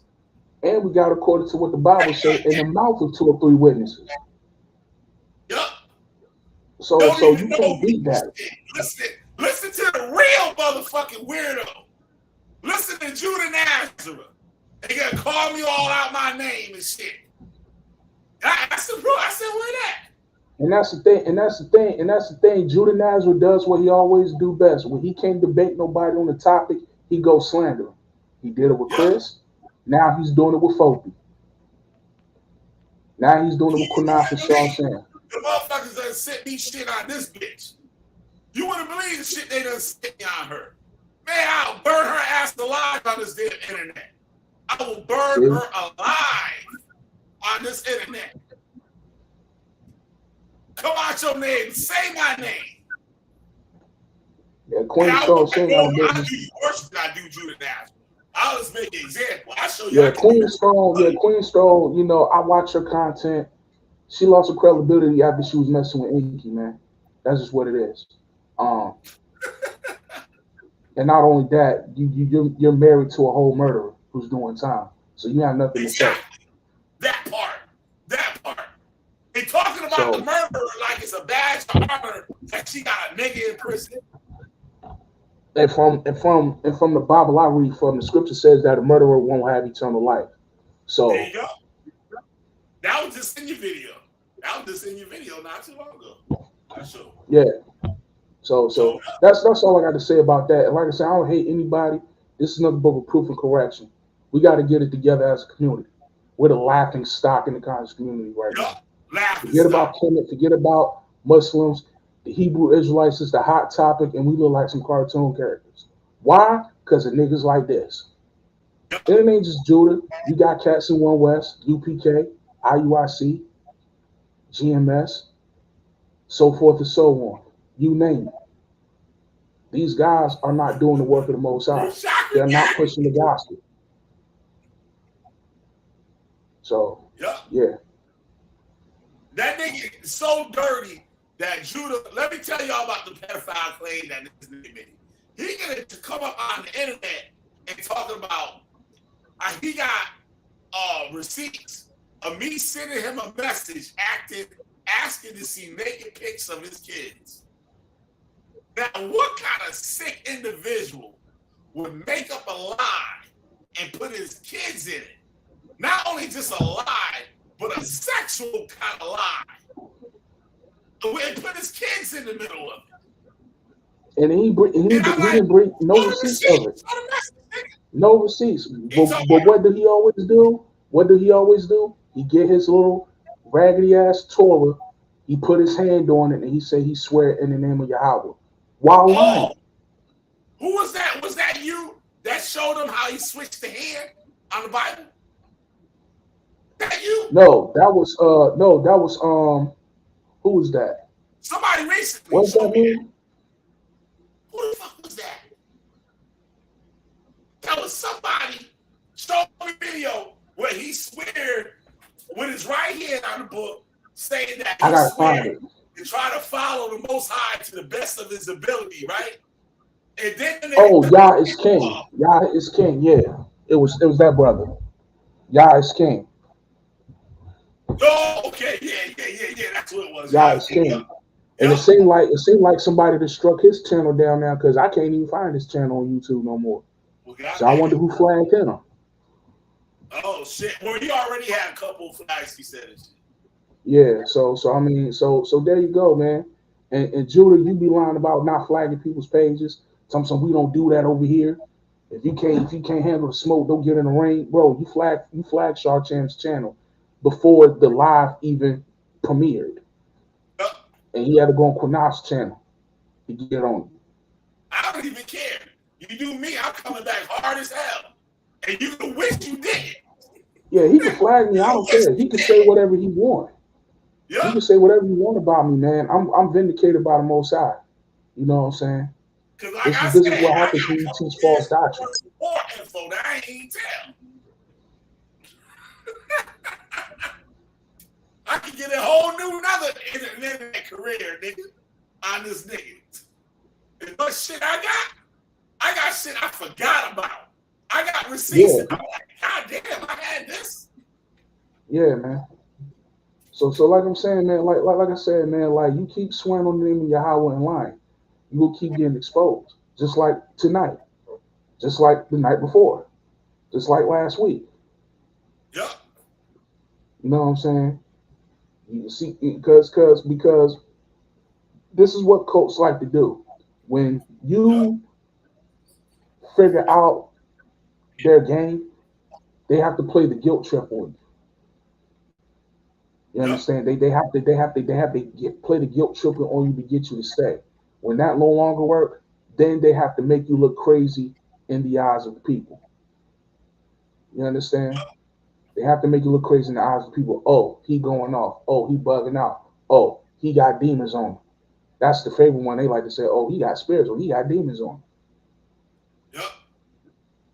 Oh, here he got And when you start to defend yourself and start fighting back with the word of God and what it truly say, oh, now you teach a false doctrine. Well, Here's my challenge to you, Judah Nazareth. And it ain't no debate. I want you to do a lesson using only the scriptures, using only the Torah, no New Testament, no Dead Sea Scroll, no other extracurricular sources. Show us through Tanakh only where in the tabernacle of David being resurrected, where the temple man is. Since Torah is built around that doctrine. Show us that in the tabernacle of David. If you can do that, I will shut down my entire channel. I won't say anything else about Israelites. Yeah. Like that's my challenge to you. I told motherfuckers, if motherfuckers debunk any of this shit I say about them, on this shit, I'll close my damn channel up with no problem. Straight up. I will gladly shut my channel down. Yep. And right off in the sunset. Yep. So prove to us, because I know you're watching. I know your goons is watching. So prove to us through scripture only, Tanakh, Torah prophets only, where the tabernacle of David is going to be raised up via the temple man design that you teach. Using only those scriptures. And why he forgot to teach about the penis on the temple man? Uh-oh. Yeah, I didn't know about that. Yo, I didn't know about that. Yeah. The door, like the porch, right after the porch, Lamont brought that up. Lamont did a lesson on that shit. Oh wow, okay. Yeah. See, people caught on to your madness, man. So you can't get mad at brothers. See, in his cult mindset, if cats leave you, this is narcissism at its finest. If cats leave Torah nights, you always say, "Oh, Yahweh's not dealing with them." You sound like a code, because basically you're trying to say you're the only one that God is giving knowledge to. Yeah. Well, in the Bible that I read, it says that we learn in part and we prophesy in part. That simply means nobody has 100% truth. There you go. Whatever the Most High reveals to you to bring out, that's for you to bring out and nobody else. People can either accept it or reject it. Yep. And that goes for everybody else. Not everybody was given the temple man. Not everybody was given the 12-tribe chart or the Lashuan Kadash or the 12 kings or whatever crazy doctrine I want to teach.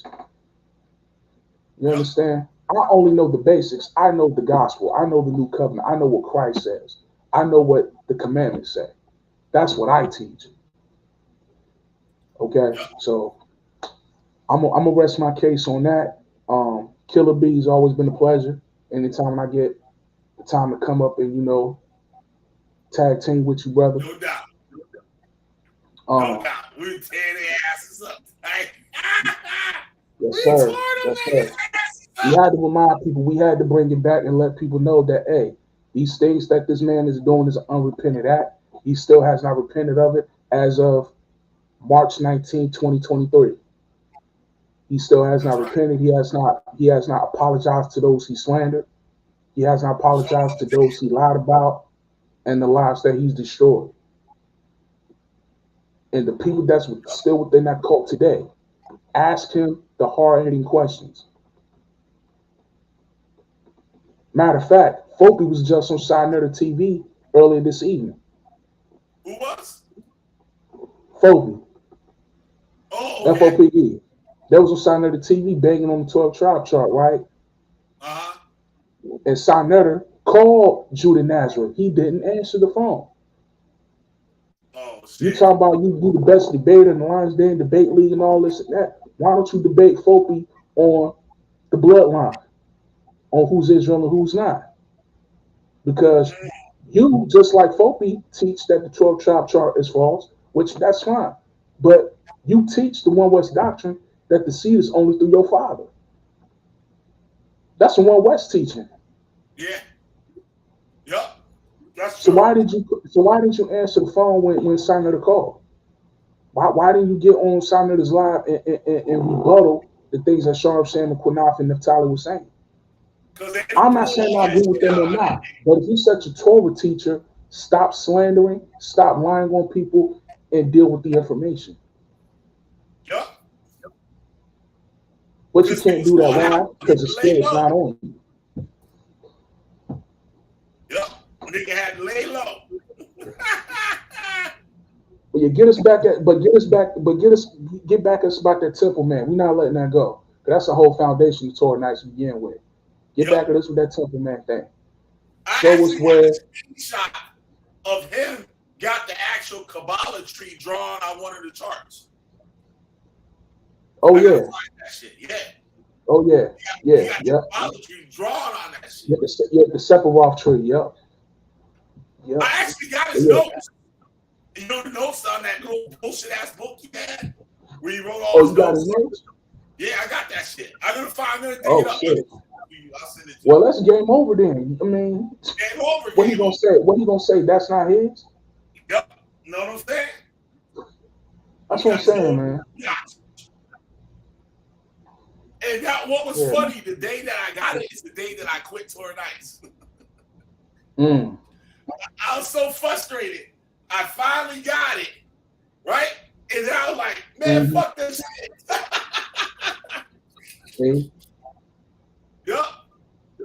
But you see, that was the Most High's way. That was the Most High's way of showing you that, you know, he was a false prophet from the get-go anyway.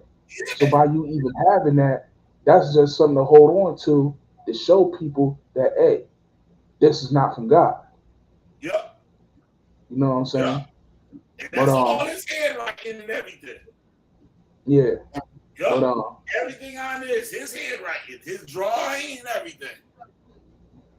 Yeah, but yeah, man. These cats out here, y'all can call names, y'all can call anybody, whoever y'all want, y'all can slander. You know, you can't do nothing against the truth but for the truth. That's John 14, man. And Judah Nazareth, again, I ain't got nothing against you, homie. You know, but before all of this crap, you was at one point teaching something of substance. I would like for you to get back to that. Stop with all the beef tubing, the debates. Clear your mind. Stop all that damn drinking, weed smoking, and get back to the basics. Get back to the humble years of 2012, 2011, where you was actually teaching the basics. Not no Temple Man stuff.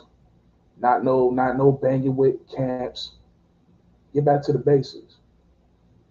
But I know you won't, because you want the attention. You want the numbers. Yep.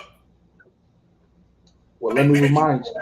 Video clip of him saying, well, I don't want to show my face because, you know, I just want to stay in the Torah, and people that show their face and stuff, I don't want to be a cult personality and all this shit. Like, that's exactly what he doing now.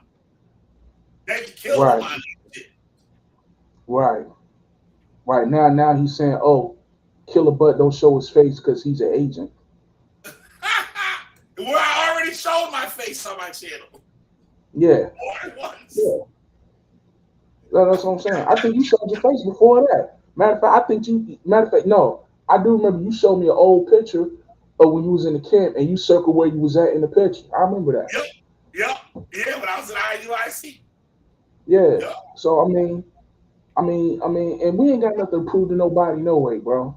You know what I'm saying? We just men that's just out here teaching the truth, man. You know, do I agree with everything that Killer B bring out? No. Do he agree with everything that I bring out? No. But at the same time, we agree on one thing: evil must be stopped. The lies must be stopped. You know what I'm saying? I'm not a person that think I know it all, but I know enough to tell the next man, hey, this is not the way to go. And I've been up at Torah Nights, and I can tell you there's nothing fruitful about that conglomerate whatsoever at all. And we were telling them in Torah Nights, like, yo, like you said, this ain't the way to go. Like, stop making those slander videos. Stick to the lesson. Yeah. Like the time is out for that, man. You know what I'm saying? And another thing is this, right? Because his comeback was always like, oh, you had my picture of my kids and my wife in the video. You talking shit about my family. Bro, how many families you done talk shit about? Yep. Then you just do a video gloating about Rap the News dying and shitting on his kid. Yep. And said that he tried to curse all of us to die our families to die, our kids born, and some of the brothers had kids that wasn't born yet. The woman was pregnant, saying they're gonna die and all this shit. Right. And for what? All because somebody called you out on your doctrine. Yeah. And I got the actual video with this nigga saying it. Yeah. I got the actual video of this nigga cursing, trying to curse us. Yeah. And it's going to do what it always does. It's going to bounce back, man.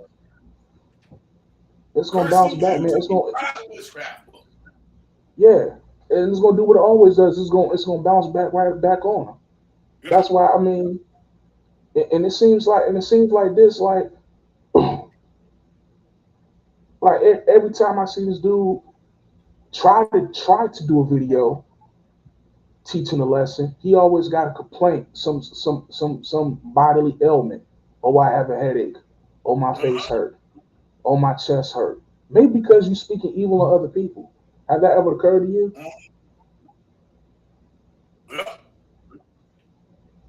People forget about the top commandment in Israel, which is love your neighbor as you love yourself. If you love your neighbor as you love yourself, you won't be saying the shit that you be saying. I don't care how much you disagree with them. I don't agree with a lot of shit that y'all niggas teach. I will never go out there and wish death on y'all. I will never disrespect me or have y'all disrespect me and my family. I will never do that to y'all. I don't care how much shit y'all talk. I will never do that to y'all because I'm held to a higher standard in this word. Right. All I'm gonna do is play back the fucked up shit that y'all say. And that's what my channel is called, Vengeance. Because see, I ain't got to lift the finger. All I got to do is hold up the mirror. Thou sayest, not me. Y'all said it, not me. Y'all opened your mouth, not me.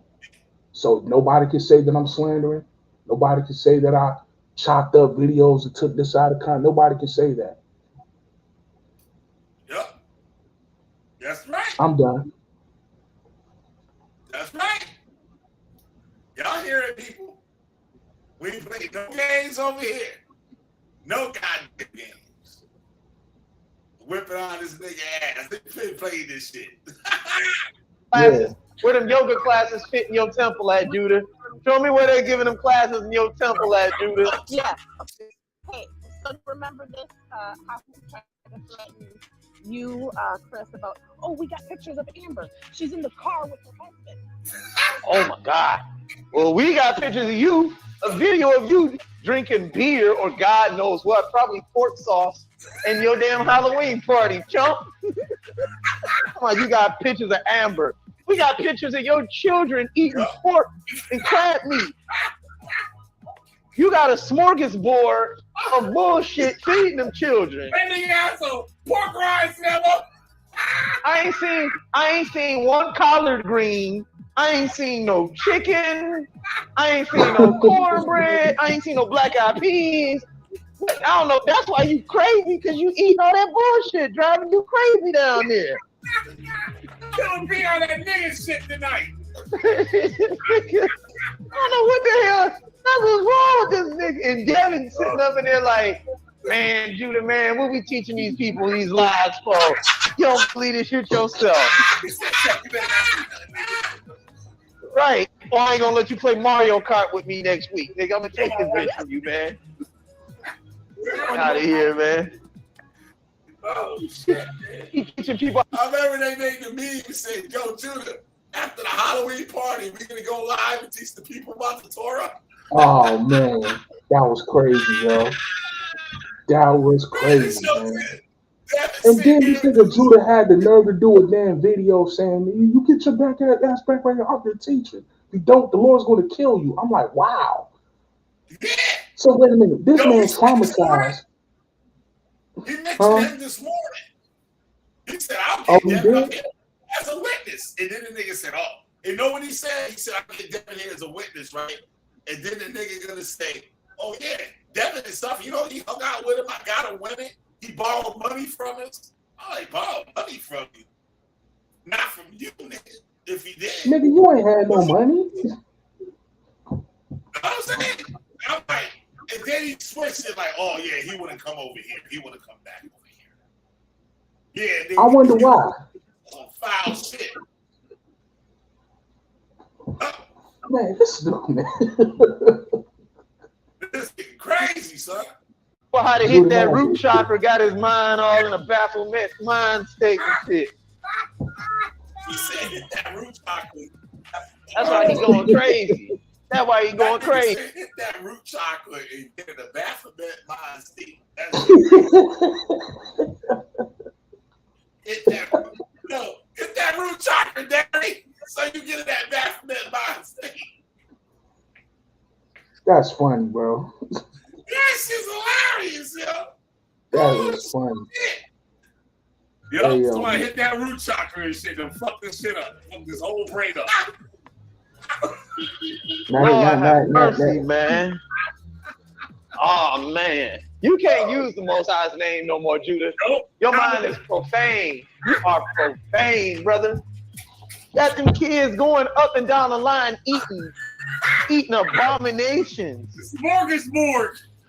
A smorgasbord of abominations. I saw about 5 abominations, and they made an abominable. And they made an abominable sandwich. An abominable stew out of that. You nigga. Judah, you ain't shit. You didn't show the part that they actually showed. We zoom in on the one of the plates. I wanted the dishes, and it actually said pork in Japanese. Yeah. Yeah, it was like pork strips. It was like barbecue pork or some shit. I'm like, what the fuck?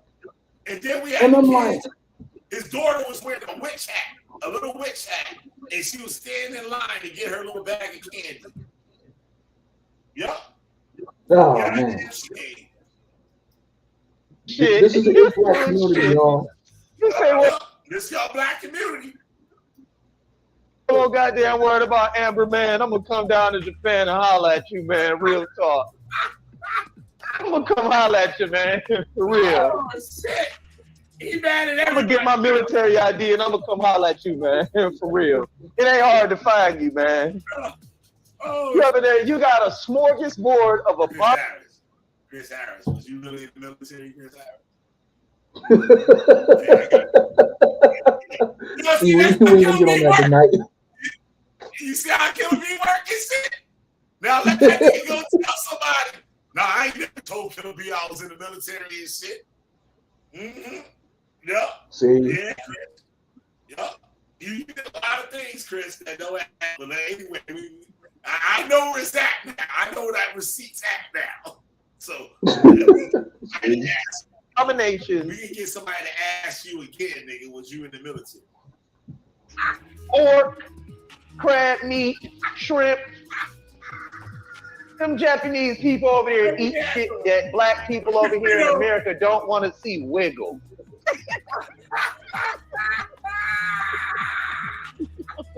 Damn. Y'all eat, they eat anything. Listen, I'm telling y'all, I didn't see no kidney beans.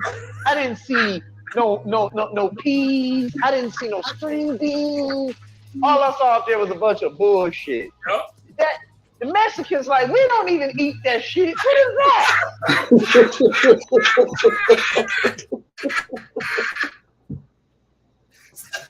It's like, yo, we don't even eat that shit. The fuck is that? Hey, you want to know what's crazy? Chris ain't lying, yo. I've been to a Mexican party, man. They don't eat none of that shit that's sitting on that table, bro.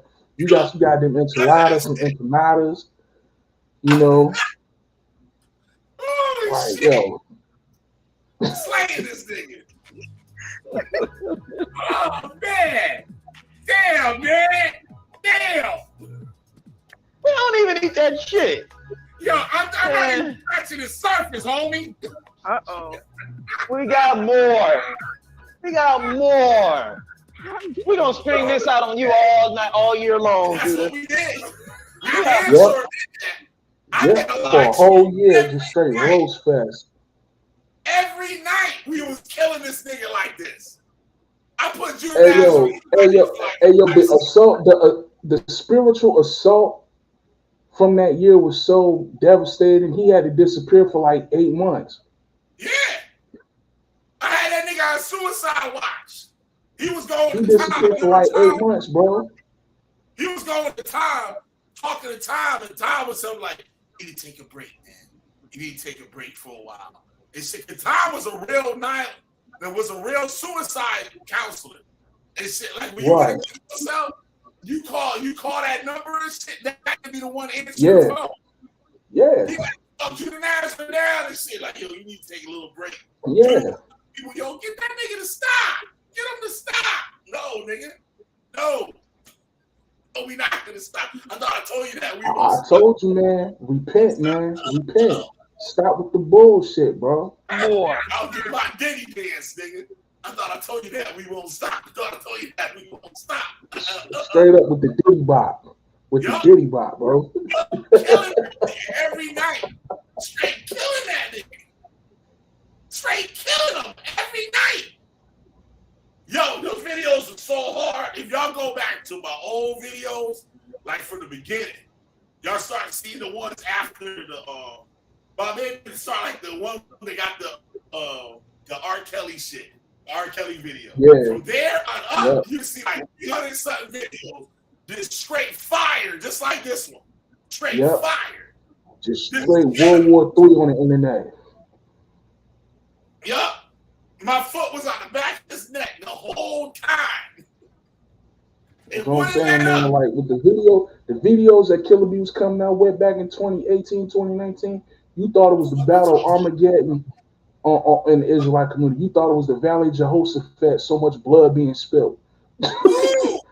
Blood up to the horses rattling this bitch.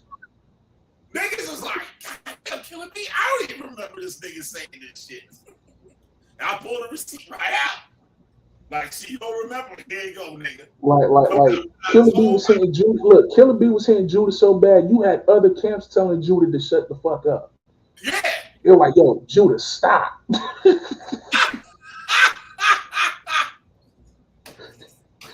Like, niggas just telling that man, be quiet. Just be quiet. I came up on here. I'm like, yo, Judah, just be quiet. Just repent. Leave that shit alone. That's all he had to do. I'm pleading with the brother. I'm pleading with the brother. He's still mad at me over some bullshit. I'm being a brother. I'm saying, bruh, leave that shit alone. Just teach the Bible. That's all you got to do. Don't get into no debates. Don't back and forth with nobody. Ignore niggas and just teach the Bible.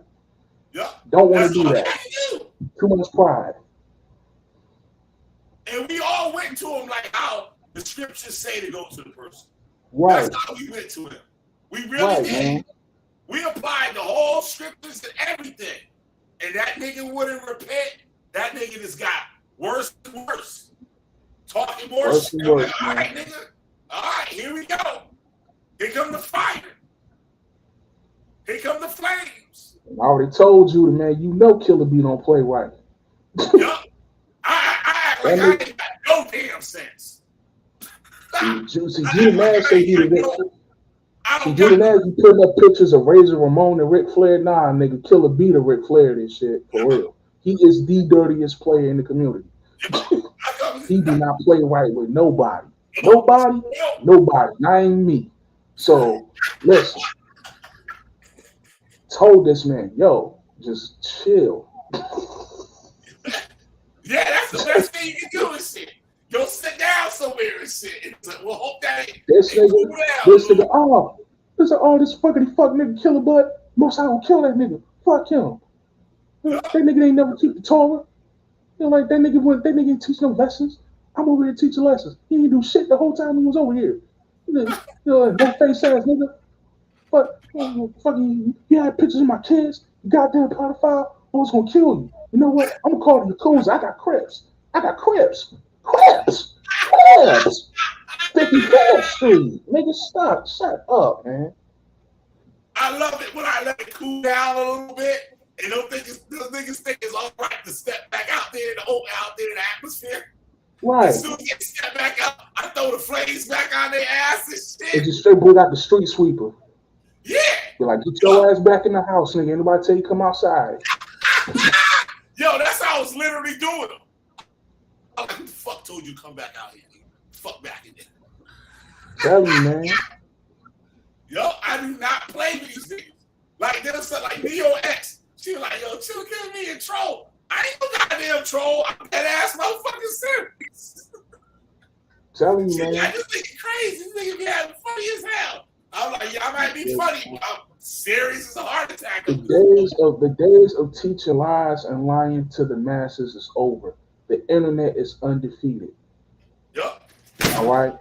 That's what you got to understand. Anything somebody want to find on somebody, they can find it just with a touch of a button if you know what to search for. And Judah, you just got caught out there. It is what it is, bro. All you had to do was stay cool and teach the Bible.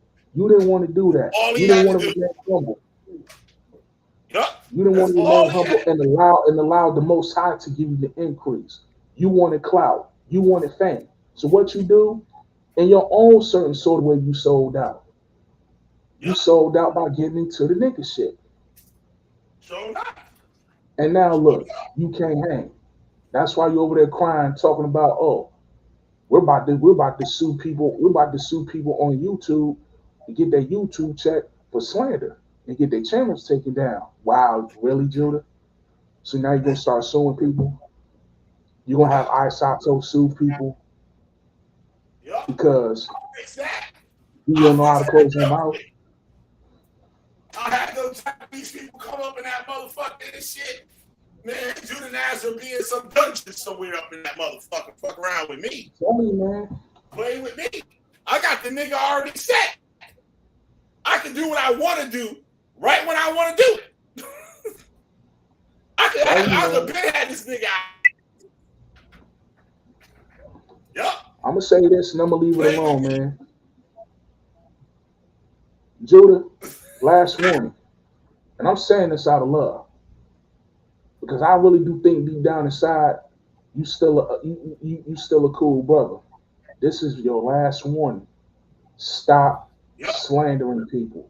Stop lying on people. Stop this back and forth backbiting people when it's not worth it. You're going on 50 years old. All right. I'm 34. I'm 34 years old. I don't do 10% of the shit y'all niggas do online. If a nigga talk shit about me online, whatever, I'm out in the streets getting money. They don't pay my bills. They can say what the fuck they want to say. They don't have a paradise or a place of torments to send me. That's called being a grown fucking man. You think Killer B on here on this internet responding to every nigga that got something to say about him? Hell no, he got a life. You're a grown-ass man almost pushing 50. Cut it the fuck out. 48 years old. I'll be Cut it out, man. This year. I'll be 49 this year. Just cut it out, man. Just cut it out and repent. Repent. Stop it. Just stop. The word repent simply means to stop and go another direction. Just stop it. Just stop it, man. Just stop it. Otherwise, the Most High is going to really show how much he is against you. That's what's going to happen. Gonna bring the sun out. That's Killer B. I'm from the sun, nigga. I keep shit hot. I ain't got no chill. Tell you, man. And I'm saying that out of love, bro. Just cut it out, man. Just cut it out. Fire and brimstone. All right, bro. I'm gonna let you out, man. I'm about to be up out of here, man. Right. I got to go to work. I got to go to work at 10. Huh? Ain't on your head.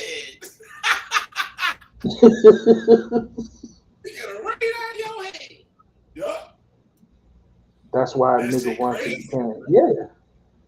That's why he ran to Japan, because he's a what you call, he's an outcast among his own people. Hell, some people say he's not even an Israelite. You said what? I got his grandmama in the house. See? Yep. He's an outcast among his own people. Hell, some people say he's not even. Some people say Judah not even an Israelite. I'm not going jump out there and say that, but that's what people are saying about him. But I will say this: how the hell he get red hair? People don't notice that. If you look at his hair, it's red. His hair ain't black. Yeah. Look at the light. Try out and say his hair is red, like red. Not you like definitely have mulatto, like I mean mixed red. His hair is red, like like a redhead kid. Like, you know what I'm saying? Yeah. This here is red. Yeah, you definitely got some mixed blood in you, but you know, I'm not in the business of telling people who they are, who not. You know what I'm saying? That's Job 8:8. I'm not gonna do that. But I will say this: your spirit is wicked. You know what I'm saying? Whether you're Israelite or not, you have a very wicked spirit on you, just based on how you treat people who disagree with you about anything. Yeah. I could say the sky is blue. You may say the sky is gray.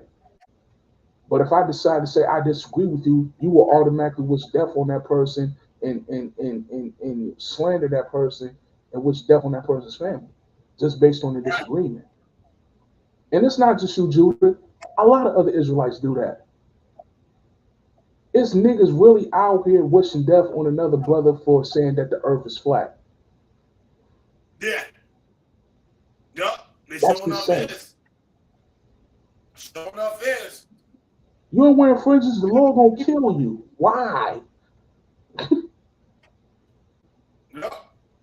And then Like, you come catch on, them man. not wearing fringes. Oh, you got We the don't know how example. to. See that guy Al-Azhar put motherfuckers on timeout for not wearing motherfucking fringes and shit. And here he at a Father's Day gathering, hugging up on his gay daddy and sister, but his two wives there, short skirts on, one with pants, one with a skirt, one with a mini skirt. Now, damn it. Yeah, well, you know, Al-Azhar already been exposed. So, I mean, Al-Azhar already been exposed. He had his Passover nightclub, so it don't even. Period. I ain't got nothing to say on that.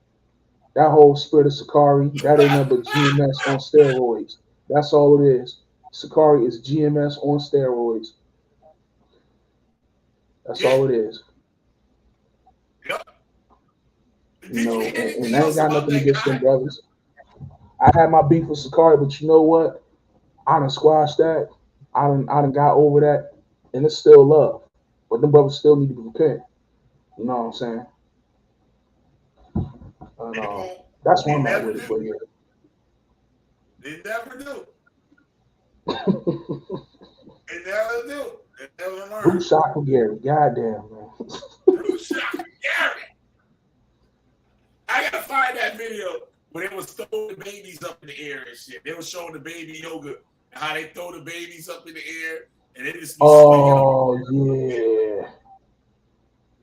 I think that's like the 5th or 6th video. I gotta look it up. That's one of the tapes, I think. I think that's one of the tapes. Yeah, I think it's like tape number 5 or tape number 6. Y'all gotta go to the tapes. But go to the playlist that say the tapes. Right. Shit, I got a lot of tapes on there. We was up to like 17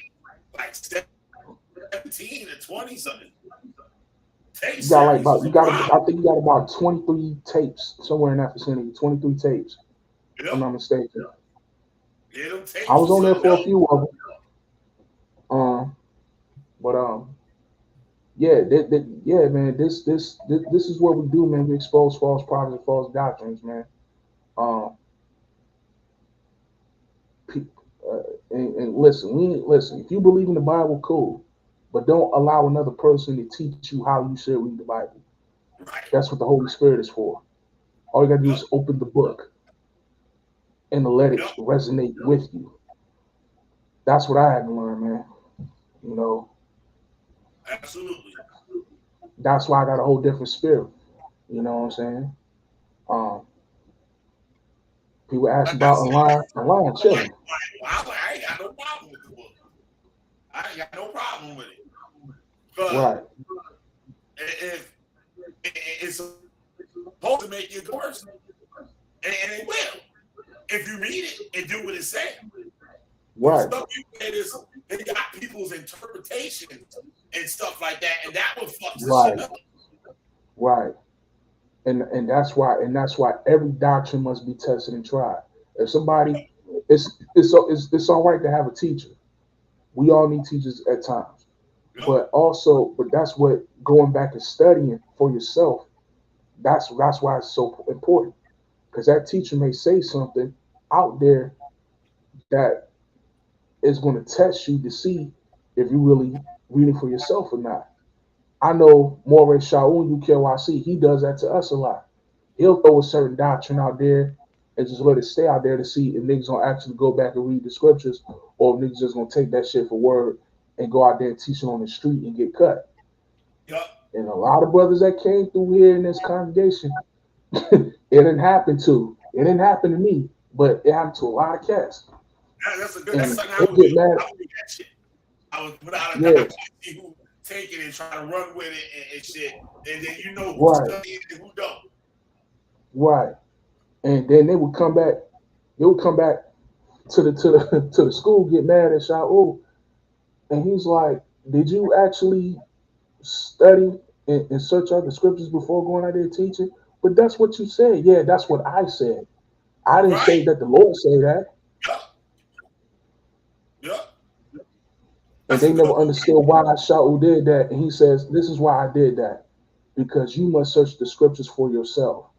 Yes, I'm the leader. Just because I'm the leader don't make me a righteous person. Right. And I wish everybody in Israel had a teacher like that. I'm so grateful. That's why I am where I am today, man. And you know, Moreh Shaul, he stepped down from a congregation to be in law school. He's in Southern University right now, doing his thing with him and his rib. All praise to the Most High. And we keeping this ball rolling while he away. So, and what we teach repentance, we teach the gospel, and we teach love, man, because that's what's missing in the world. Ain't no love in the world. We're trying to bring that back. And where love, I said it today. Forever, I said where love is, that's what God's supposed to be. Yeah. For real. Niggas don't love nothing. Nope. Dude told me before I joined the Hebrew Israelites in the 90s, he said, "Don't fuck with that shit. Them niggas have you hating your mama." Damn. That's crazy. Have you hating your mama and shit? Yeah. Yeah. Just like a video I did earlier today before I went out to handle my business. Old throwback GMS video, dude up there talking about killing elders and killing babies and killing everybody, saying how he hated his own daddy and he hated his own siblings. And I'm like, wow. So this is what these codes do to you. They'll have you hating everybody. On the video that you guys did earlier, Yeah. I was gonna play that with the dude from Mahar. What's his name? Makawan. Yeah, Makawan. How he said that's why I can't hate you old. I hate you old, but I can't wait to kill y'all motherfuckers. Right. He said, "Old bitch like that, a old bitch like that. I can't It's wait." like a mother bitch like that. I'm like, wow. Yep. That's the real. And that's not the way to go, brothers and sisters. That's, yeah. He said, that's why I don't like my father. My father now antagonized me and shit. I want to murder that nigga. He said that about his own father. And then that made me think why a lot of these people join these groups too. See, now he got problems at home. The parents might neglect or out of pocket shit. And then they find a refuge in the cult. Because the cult saying that God gonna love them now and hate the people that treated them or whatever, or the way that that made them feel bad or sad or whatever. You know what I'm saying? And so those are the people that's gonna come to the cult because they're gonna get that revenge. You know what I'm saying? And they're gonna get that like the what do you call it? The they get that emotional satisfaction of pouring out their anger and using the Bible as a source to justify their anger. There you go. There you go. You know what I'm saying? And that's one thing that I matter of fact, I did a Wednesday night Bible study class 6 months ago, and I was telling the brothers and sisters, I was like, listen, this Bible can be used for a great good, but it also could be used for a great evil. If you don't believe me, just look in the world. Just look at history. You understand? This Bible was used to kill millions of people and enslave millions of people, but also this Bible is used to uplift a lot of people and to give people hope. It's all on the person's personal agenda. Yep. You understand? But if everybody would just read the Bible for what it is and follow the Bible for what it is, this world, I believe, will be such a better place and be such a much better place in order. You understand? Because Christ came to teach people the condition of the heart.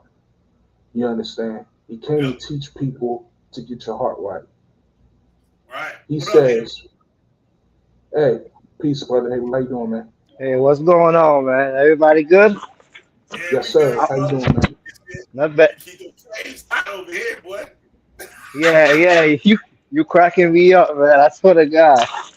But yeah, it's funny what you just said because it's so much truth to it. You know what I'm saying? Because my mother is a Christian. You know what I'm saying? And like he said, if people really follow that book, they wouldn't be acting the way they do. You know what I'm saying? So as far as my mother, I never knew how to be wearing wigs, partying, drinking, smoking, cursing, none of that. You know what I'm saying? Yeah. There's people in the Christian church that got more fear of the Most High than a lot of these niggas in these camps. And that's the truth. And I don't care what people feel about it.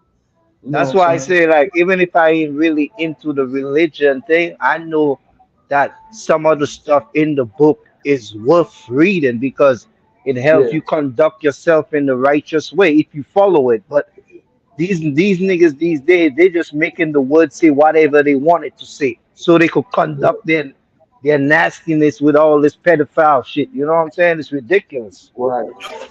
Right. I'll give you an example before I go, brother Young Heru. There's these cats in these streets, they teach, oh man, fuck America, fuck getting a higher education, fuck family, this and that, this place is gonna burn anyway. But the Bible says contrary to that. The Bible says you're supposed to lay up an inheritance for your children. The Bible says that you're supposed to build houses and plant vineyards and increase and pray for the peace of the city wherein you reside. So it's like whatever these niggas teach in the street, they teach the total opposite of what the Bible says. Yeah, exactly. And that's why it has so much confusion because if they were teaching what the Bible says, we would have been past all the debates and all the nonsense topic and coming together as one, you know what I'm saying, and building. Right. They don't do nothing with economics. They don't do nothing with partnership. They making all these connections on the YouTube, right? But yet nobody still ain't coming together in physical reality and do anything in their community. All they having is everybody wants to be the head nigga in charge. That's the problem. Yeah, exactly. Not enough Indians. That's the issue. They rather have debates and scam the people instead of working for what they want, you know? Right. And speaking of work, I got to be to work at 10. Salute, brother. I love you, brother. Continue to do what you do. Yo, before you go, know what the fuck tickled me on your other video? When Tahar said that Yawasaki said when they go back, you know, they all gotta go back and shit. What they gonna do? They said niggas gonna go back to truck driving. Niggas gonna go back to the Baptist church. They say Yawasaki gonna go back to that fucking box, that Uncle Ben Rice box. Damn. Running Brown and shit, yo. Yo, that's so funny as hell. Tahar, funny ass dude, yo. That nigga said he before I go, Great Millstone, I got a question for y'all. Since y'all teach that wicked ass doctrine of getting them young in the kingdom, Tahar, this is a question for you. Because there's a video. I haven't found it yet, but there was a video that was made back in 2019 where you told Gabar in the Rhyme Lab that you was checking out your own 12-year-old niece, bro. So my question to you, Tahar, is a niece a close relative according to Leviticus 18? And with that, I say shalom. That's that big eye nigga? Taraka Bay or something? You said what? No, not talking about. He talking about Tahar. from Oh. GMS. Yeah, so yeah. So with that, peace, shalom, peace to everybody. Hotep to you, young All right. Heru. Yes. I'll get with you tomorrow, Killer B, on the one-on-one, bro. No All problem. Okay. Ask man, them peace. why they don't talk about Hebrew Yeah. child. Yeah, I need to go. Tell you about that shit, bro. I could have been told you that. Nah, my eye forever. I could have been told you that. Killer Yeah. Killer Peace is an Israelite. Oh, that's what. He's from that child rape doctrine. Yeah. Killer Priest was in the Israelites when I was just joining the Israelites. I'm about. Hold on. I'm about to go on YouTube and ask them the question right now. See, Killer B know too much. Why you think my name is Killer? Why you think I got that name Killer? Yeah. His first album, if you listen to Killer Priest's first album, it's all Israelite shit. His first 2 or 3 albums is all Israelite hip hop. Yeah, I never really listened to that guy. Yeah, he never really interests me with his shit. I don't know. But he was my favorite rapper back in the day. He yeah. was one of my favorite rappers. That Heavy Mental fucking album, that shit was crazy. And then, like, after that, he started straying away from the doctrine and started talking about other shit. And then I wasn't really a fan of that no more. But, yeah, that shit crazy. Yeah. Yeah, all them niggas is down with each other. Yeah. So that don't mean she's still down with that bullshit. No, yeah. Man, that girl is it's so prophetic, bro, because she be talking about the stages she go through her life, right? But every time she go to another stage, it seems like she just relapsing and going back to the same shit. Yeah. Like I be seeing her. Yeah. I be seeing her on YouTube. Yeah, these bitches in delusion land. You know what I mean? I be seeing her on YouTube and I be like, are you in space or something, bitch? Like, come back to Earth. You know what I'm saying? Like, you got this all this information that fuck your head up to the point you don't even talk like you on fucking Earth no more. It's like, get it together, man. I got a video I did on the pod about a year or 2 ago. This bitch got up on the internet and tried to convince people that they put aborted black baby kidneys in soda. She said Pepsi. What the fuck? Black baby kidneys in it. Yeah, that's crazy, bro. Something really wrong with her. Her head is all fucked up. Maybe it's them Hebrews too that did it. She was married. She ruined her marriage over this cult shit. Yeah. Her man left her over this cult shit. That's crazy, bro. Shaq, I don't understand. What he say? We need to find the video about Sarah. The one he was talking about, he told his cousin. He had his cousin's daughter running around the house. And I guess she was probably 13 and getting developed and stuff. And he said, yeah, she's about right. She's right. Ready to go. She all set. Yeah, they just sick in their head, my boy. You know what I'm saying? That's the thing about my channel somewhere. What video? I don't know. But that is definitely on my channel. I just don't know the video. I'm gonna have to go through your thing too because I saw something you had me cracking up, boy, with Saneda with the name, what's his name? The Muslim name. Dr. Salik Quran and shit. Yeah. No. That nigga did all that time and shit. Hey, he went from Frank Gary to Dr. Salih, whatever. No, he kept it. He went from Muslim. No, he kept it. Crazy. You know how many I'll the link in the chat. Yeah, kidneys and soda. What it is, it's a conspiracy, right? Now they talking about all the aborted black babies. They take the kidneys and put it in soda. What it is, they took one, like how they test sweetnesses in soda and different food products. They use what they call it, a cell line, right? So they got one aborted, and it wasn't even a black baby, a baby from Sweden, I think it was. One aborted baby from Sweden in like 1974 or something that they took, and they got a cell from the kidney of it. And what they do, because the cell don't live long, so what they do, they replicate it.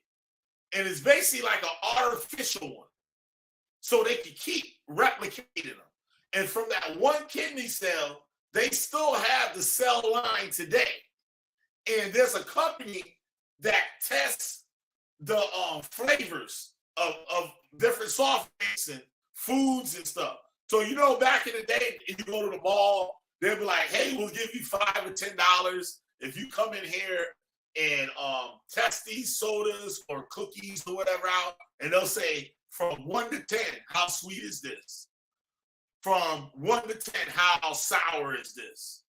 And that's how they would do the product research to see like how sweet and gauge how people like the product. But now with the cell line, they can do that without using a bunch of people and have to pay them. They can use that cell line and test how sweet something is or how sour something is.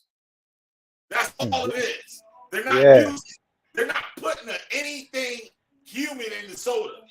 They're using it to test the soda. Bro.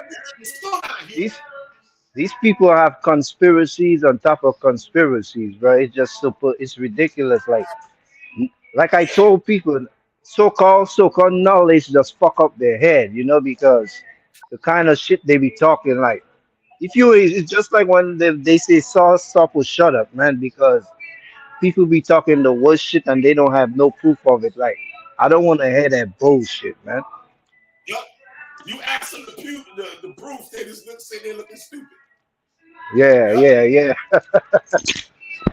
That's what happened. That's what happens a lot with these biblical folks. That's why I don't understand. Like, that's why I happy, you know what I'm saying? Because Chris Harris, he be showing his true colors too. He be showing he on some sucker shit. You know what I'm saying? That's why because these niggas pathetic, bro. These niggas will do anything to get on that platform just to be seen and be heard. Nigga, like, what the fuck is your problem, bro? Don't you have any manhood about you? Like, where the fuck you from? You know what I mean? Like, yeah, these niggas, some of these niggas supposed to be dads and shit, bro, but I don't get it. You know what I mean? Like, it's either you stand for some or you don't stand for nothing, bro. And right now, all you niggas that's showing that y'all picking side on their side, y'all don't stand for nothing. Y'all just trying to scam the people and make $1. That's what's going on. Because, when the same motherfuckers that was on Shaka channel, right? Chris, all of them. Sekou, all of them. When Shaka was sticking up for Sekou and Jabari, they were all over there. You know what I mean? All of a sudden, now they got a problem. Saneda got a problem with Shaka. All of y'all gone. Like, y'all some sucker ass niggas, man. On God. Now the video that I just played, the clip from Vengeance channel, right? That clip is from my channel. That thing is over 3 years old. Yeah. Get on my channel for years. That's crazy, bro. Me and Shaka, we about to get on your shit and expose that shit, bro, because more people need to see the shit you got on your page too. Yeah, it's crazy, man. It's unbelievable. It is unbelievable. Wait, where the hell's all my damn playlists I had up out here? Wait, hold on. Cult leaders caught in the act. I'm looking for the tapes. What do we got here? Let me go. I wonder if they say something. I had texted in the chat. Oh, the tapes. Here we go. Tapes. All right. We got some shit up in here. The damn tapes. GG 7,000. What we got? We gotta go way back here. Judah Nazareth threatening us. We got what else we got here? Yeah, we got some good ones up there. Some old school shit. Hey, you Shaka, you know Killer B, I put it in the chat. Why they talking about Hebrews that's molesters, right? So you know they done took it out in the chat, right? They didn't want to answer that. Yep. They done took my text out the chat. Yeah. That's how they work, man. That's how they work. And you see how long this is? Look, that's Google Hangouts. Google Hangouts been gone. Right? Google Hangouts been gone a long time ago. Said 3 years ago. Yeah. Let me see what I got out here. And look, you got Chris Harris up out here.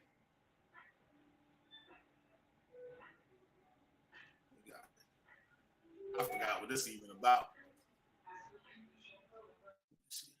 17. We got the Tour Knights going against Vocab Malone. And what we're going to see tonight, they had quite a hard. This is right. Judah Nazareth run. They ain't really that good. Let me find another one here. See what else I can find.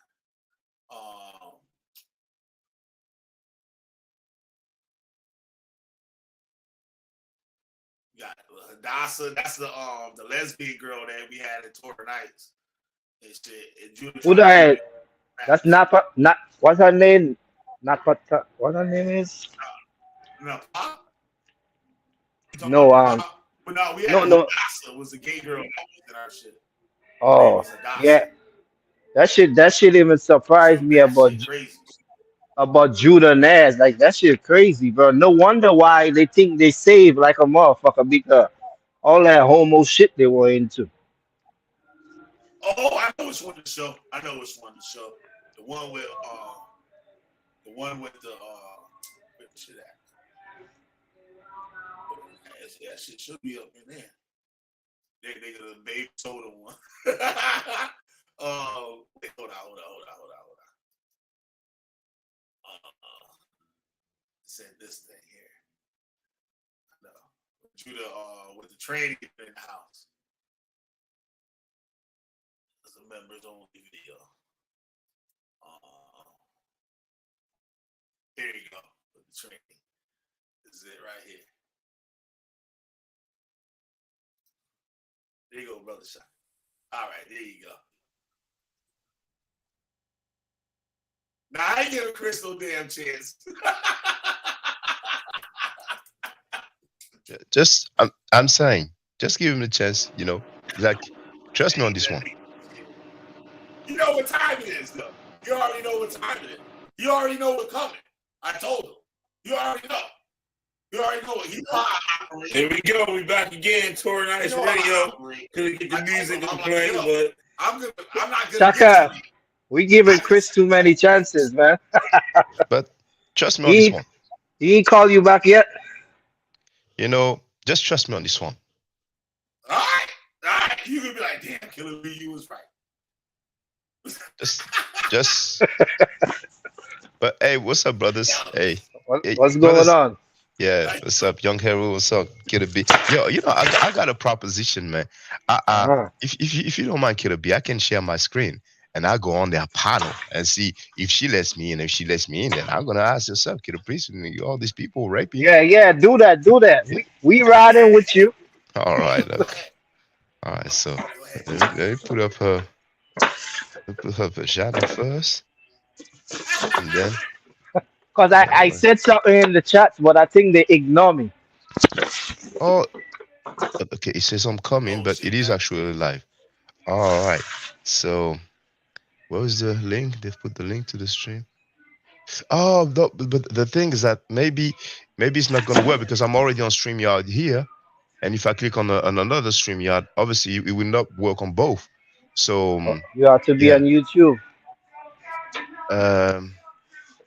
No, what I'm saying is that what I want to do is get on their panel, but because I'm already on the StreamYard panel, once I'm going to click on the other link, then basically what you guys can do, you can stream her page there. I'm going to put the link, because obviously I won't be able to be on both channels. Oh, okay, I understand. Yeah. What's your comment thing? Killer B, let Killer B do it. Here. No, I do it. Because you can see my face and all that. So you see, I put the stream now. So I'm gonna try to get on, and we see what happens, right? Yeah.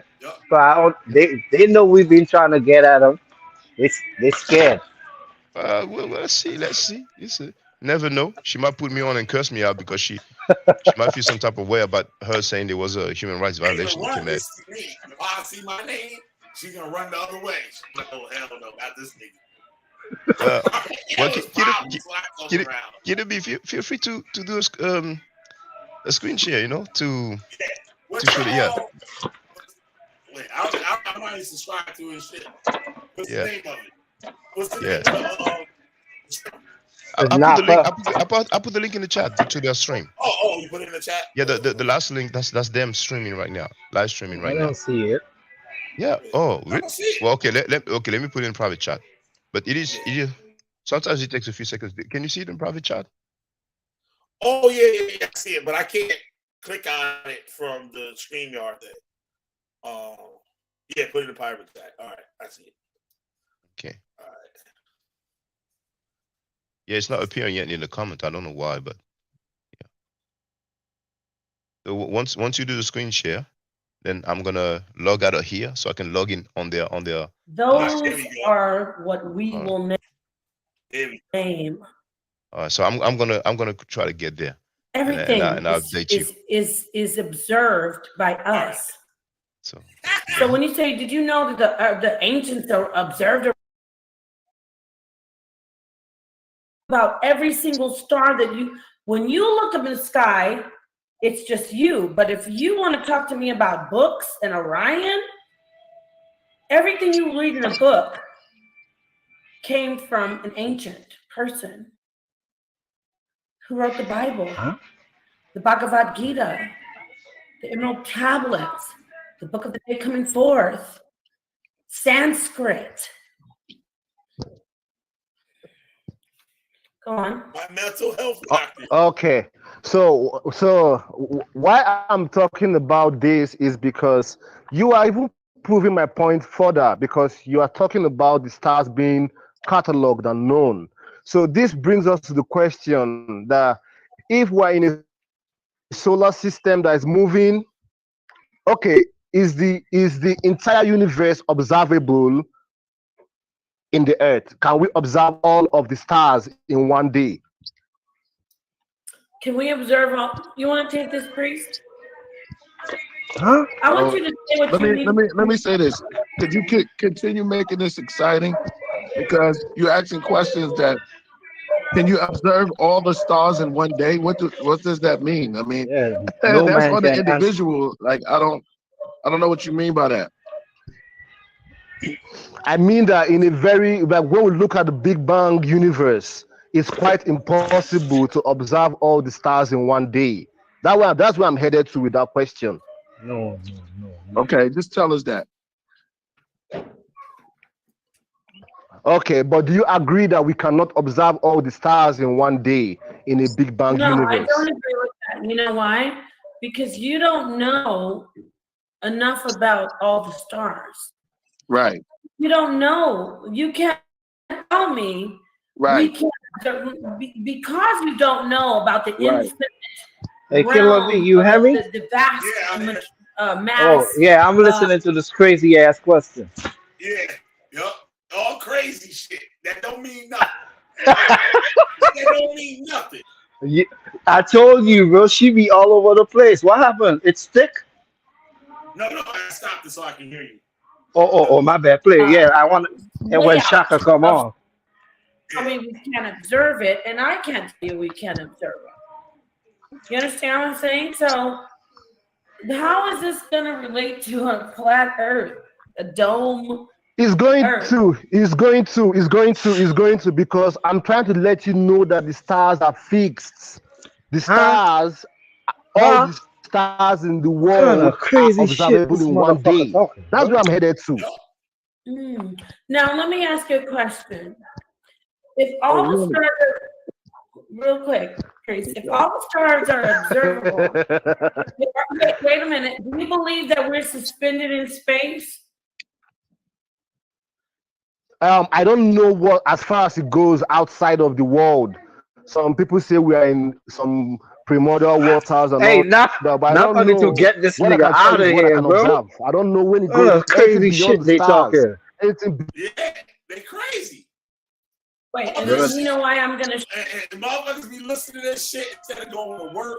Instead of all this shit, instead of changing their kids' diapers, instead of going to the grocery store, washing their clothes, washing their behind, they sit right here and listen to this dumb shit that don't mean nothing. It don't Yeah, it's amount to crazy. That bitch Napa going para. It's what happened? It's sticking again. No, I had muted it while I was playing. Hold on. source and say, what else can we receive besides what we see materially?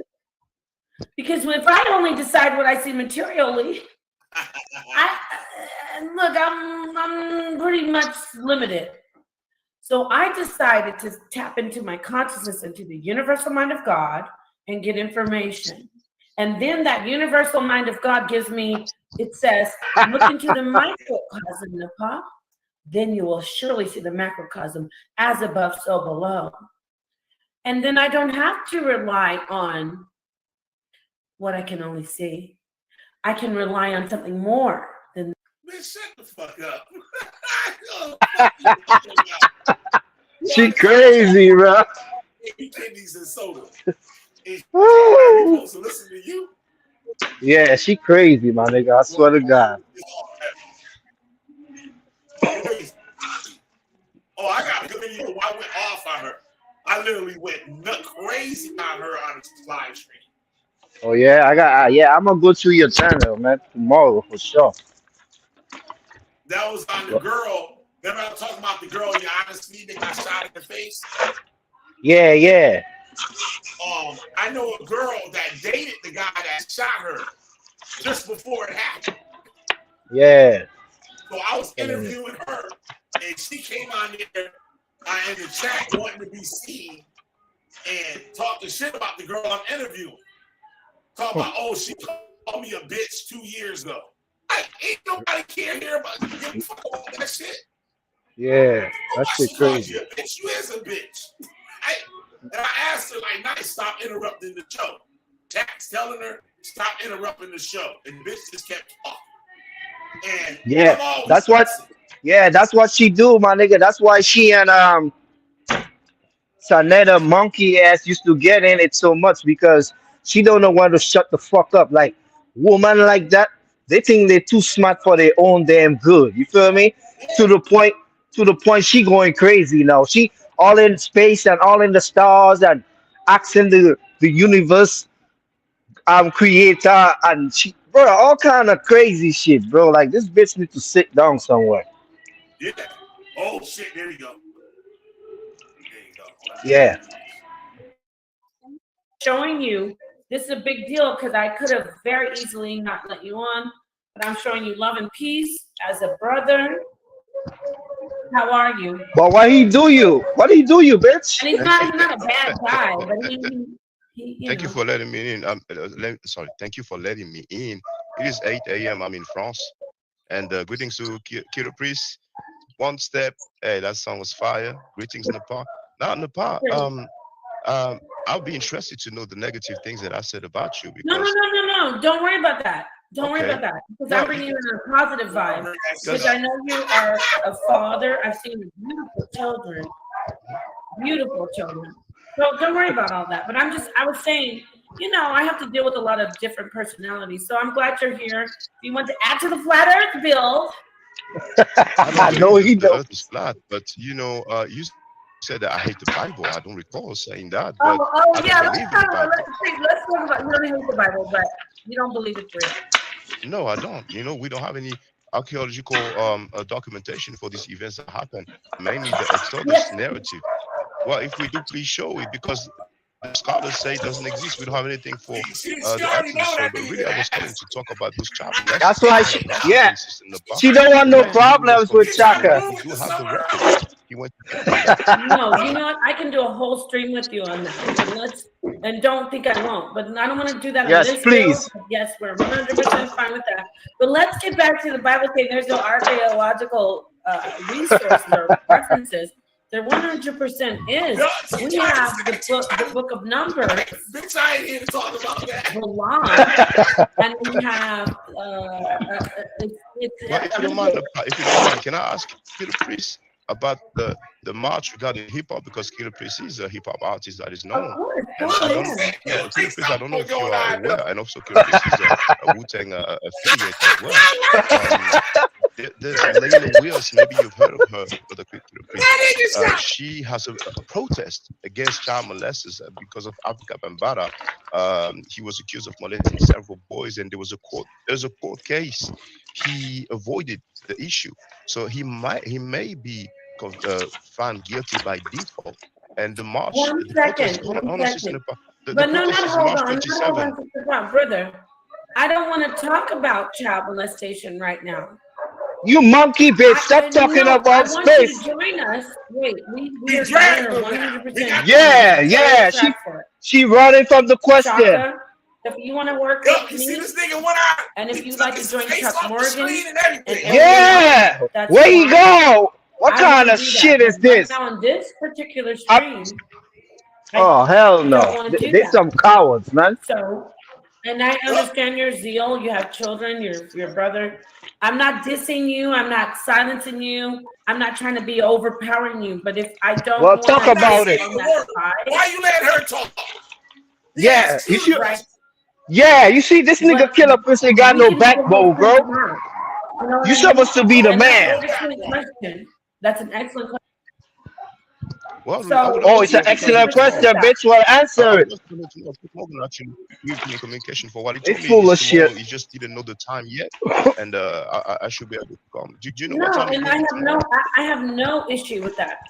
And I don't think Priest does. I'm gonna let him speak. But right now, we just are trying to keep this. Yeah, let the man speak. Bro, speak up, bro. You a grown ass man. Well, you got a woman talking for you. You won't lose any support from That's me. Hebrew Israelite number one. No matter what our differences is about the Bible. He must be getting that pussy. Yeah, he getting that pussy now. That's what's going on. Well, how we can do that? Because you know, my has been deleting I don't delete your comments. Well, somebody did. I have moderators who might have deleted it, but Priest. But listen, we can talk off this. Like I said. Yeah, tell her bring her ass to your platform, Shaka. You want to understand, Shaka, right? Yeah. Well, it's March 27th. When did For I those who put are my- interested. That's in New York, and so. March 27th. Yeah, there's a march in New York, a protest in New York. Yeah. Yes, that's March good. 27th. But Nepal, so you were saying we have attestation. You were talking about the book of Numbers.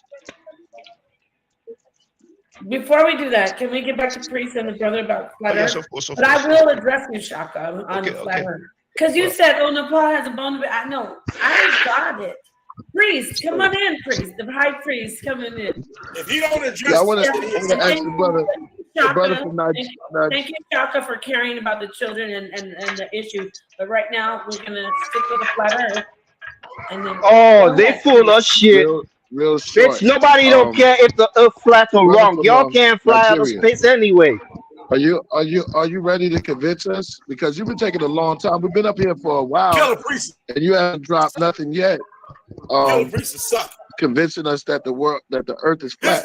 Why you run from the question? Why you ain't addressing Shaka? I'm getting to that. Oh, they some suckers. I ain't even trying to hear that shit for that. Yeah, Shaka, come on back. Let's talk about them now. And then you like, what's this? What am I saying? So I need us to agree on some certain things first. Hey, before this nigga they we talking get to sound like he retarded. Like what? Right, let's go. Oh, I'm ready. Okay.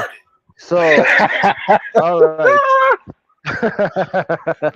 Okay. So I remember we were at Orion. So what I wanted to, because I can use other stars, but then I don't know the name of those stars. The only star that I know that I can use and make a statement is Orion, because that's the one that I have observed and I can checkmate it on the internet and I can know the name of that star. but the other ones I don't know their names. So what am I saying here? What time does Orion hit your sky in the night? What time does Orion hit mine? What? I believe Orion is a Who these constellation. niggas, bro? Who they think they are? The Anarchists? It's a group of stars, Orion is not, a constellation, yes. and it's not a star. It's not one single star. So it would. Yo, they suckers for that. Yeah, yeah. They think they're the Anarchies or something. Who the hell they? These niggas think they're the fallen angels or something. What the hell going on? This shit crazy. Mad crazy, yo. I told you, knowledge done fuck people head up. So-called knowledge, anyway. Information. Wow. Man didn't even address it. He didn't even say a word. Nah, bro. You see, yeah, he just show you how Napa got his ass, boy. This shit ridiculous.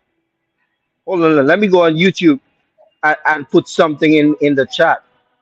I'm about to tell Killer speak up like a man. Nah. You know what? I ain't gonna do that because she know I be on Soccer Show and I don't wanna cause no drama. You know what I'm talking about? Yeah. Yeah, it look like she about to come on Shaka Show and speak about it. So yeah, he a sucker, but I'm gonna kick back for now. Let it play. Sucker for ass nigga. She can give you that shit, nigga.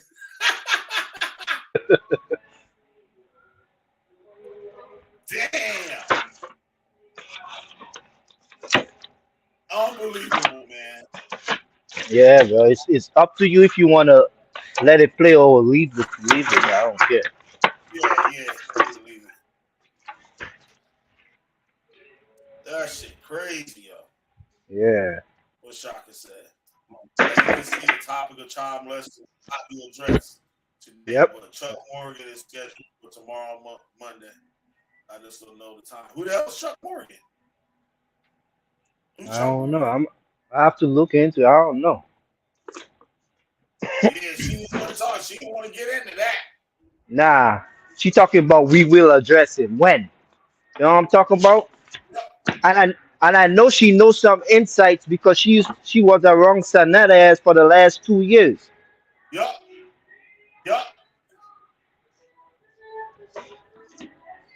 Wow, that's crazy, yo. I couldn't believe that. And he sat there and actually took his face off the screen. Yeah. He run like a coward, bro. That nigga a sucker. No backbone. Damn, how about the battery time? Okay, Yeah. we're gonna get our Judah Nazareth and shit with that damn tranny in his house.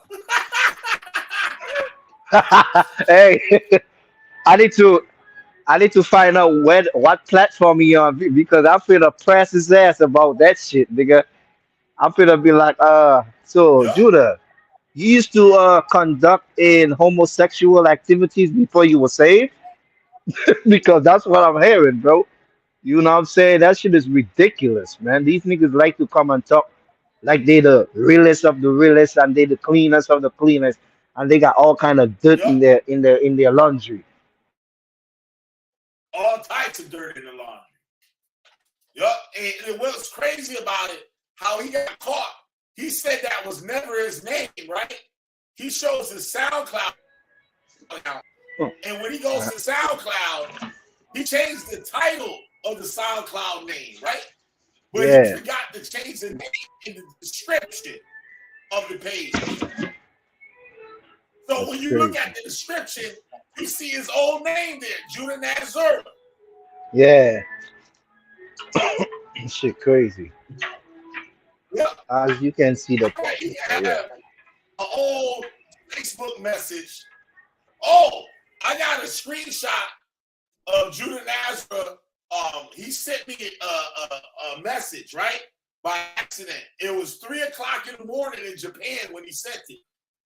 And he was saying it's all right to be gay. And that God still loves you and all this crazy shit. Like he was talking to somebody else. You know how you fuck around and put the message in the wrong box and you send it Yeah. That's how we got caught. God damn. This shit ridiculous. I said, Bumba Clyde and shit. I'm like, you serious? And that nigga ain't say nothing for like 3 days. Talking normal. Like that shit. Like you forgot. You down? Hey. What going on?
All right, I'm back. Oh, you ain't had to leave, bro. My internet just bug out once in a while and shit. They put the link back up in here.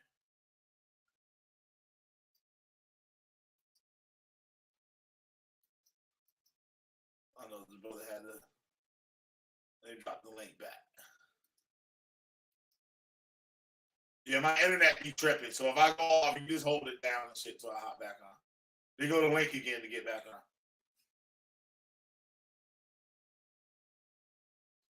Yeah, I gotta do the Nazarene training house and shit again. This shit crazy, yo. I can't believe that happened.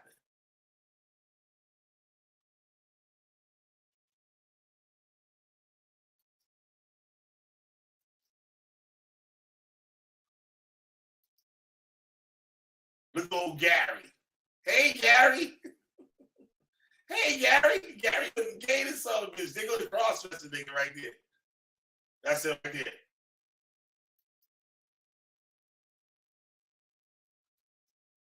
Let's start this thing up here. Root Chakra Gary strikes again. Old Root Chakra Gary. Let's load it up, Witchfinder General. We got to keep burning this witch. Because that's all he is. He's a witch. Teaching y'all Solomon's Temple. Teaching y'all Solomon's Temple. When the Most High said study Ezekiel's Temple. Let's go. Let's get it. Let's load it up. I'll debate you on that, Judah. Let's get it. Ah, damn. That's a damn shame, man. It's a damn shame. Why you didn't explain Nikki, man? You just went live. What happened? What happened, bro? Why you ain't explain Nikki? Yeah. Why you ain't take up for yourself, Judah? Why you ain't take up for yourself? Why you ain't talk about yoga classes, Judah? I can't believe I used to treat this nigga like a brother, man. This nigga's fake. Oh, phony. Yeah. And that's what we saying about you now, nigga. That's exactly what we saying about you. Import. Doing yoga. Got the A fake Jake. A fake Jake. Damn. A fake Jake. Oh, man. We got, and the worst part. Oh, the worst part. The worst part about it. Oh, we're going to get right into that. Let's just get right into that shit, because we ain't got time for the bullshit. We do not got time for the bullshit. So we can get right back on in here. Let's get it. Let's get it. Yes, sir. Let's get it.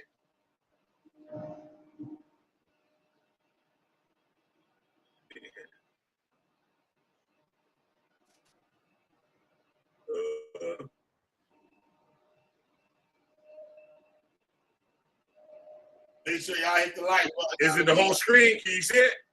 Yep, I can see it. Anybody want to hop on with me? I'm in the chat. Just hit the link in the chat. Ladies and gentlemen, y'all tuning in right now. Whoever's tuning in right now, keep your eyes open.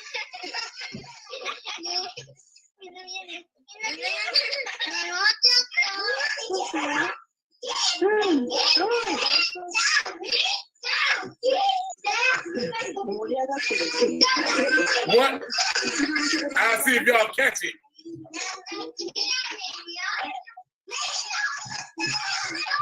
Great pumpkin, great pumpkin.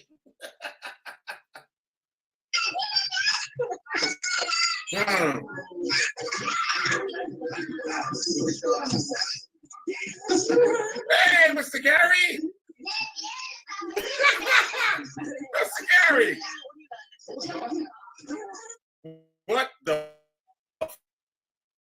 is that? Wait a minute. What the fuck is that? What the fuck is that?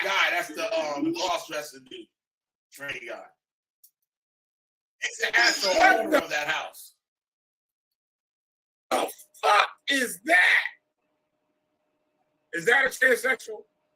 That's a transsexual. That's a tranny with orange hair. Go back just a little bit. Let's see it some more. Bring it. Bring it on back. Is that the Edomite you got living with you, Judah, that you've been telling everybody living up in your crib? Wow. Is that the Edomite you got living with you? A tranny? Yes, look, the little girl like him. The little girl like him.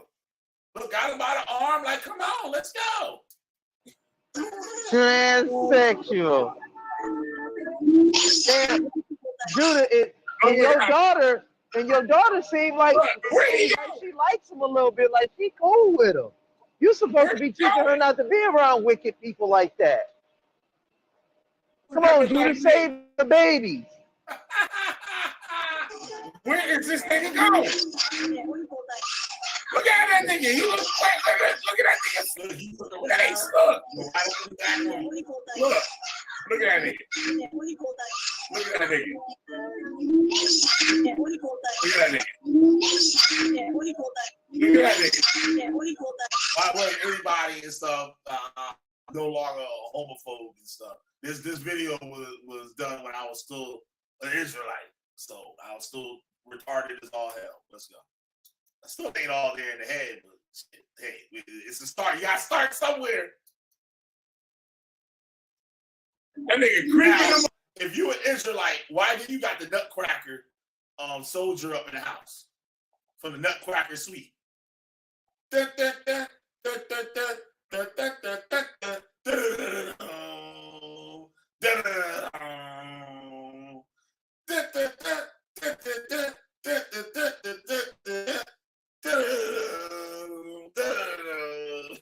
Y'all know how the Nutcracker, the Christmas story thing go?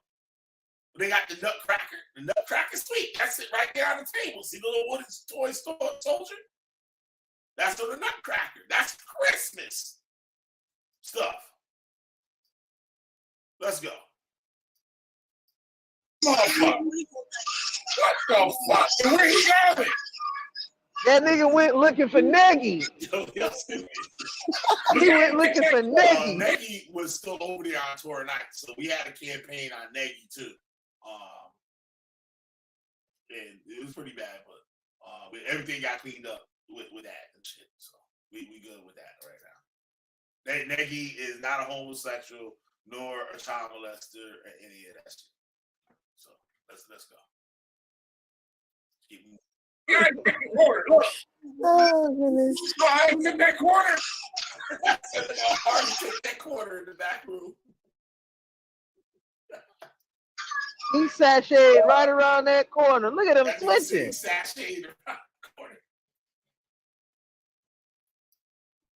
Look at this shit, Jonah. This what you got living in your house? Abomination? Hey, wait a minute. Don't the Torah state man shall not wear what pertaining to a woman? What's that wig on his head? Now we got the audio of Judah describing this guy, and how he took a liking to the girl, his daughter there, and would tell the other daughter that he loves her. Oh, there goes somebody. All right, there you back. Yeah, we saw that, man. That was some straight sucker shit. Then when he wouldn't even address you. Yeah, you muted, Chaka. Yeah, what's up? I'm back. Yeah, that was some straight sucker shit right there, man. But hold on, They let me wouldn't even answer your question.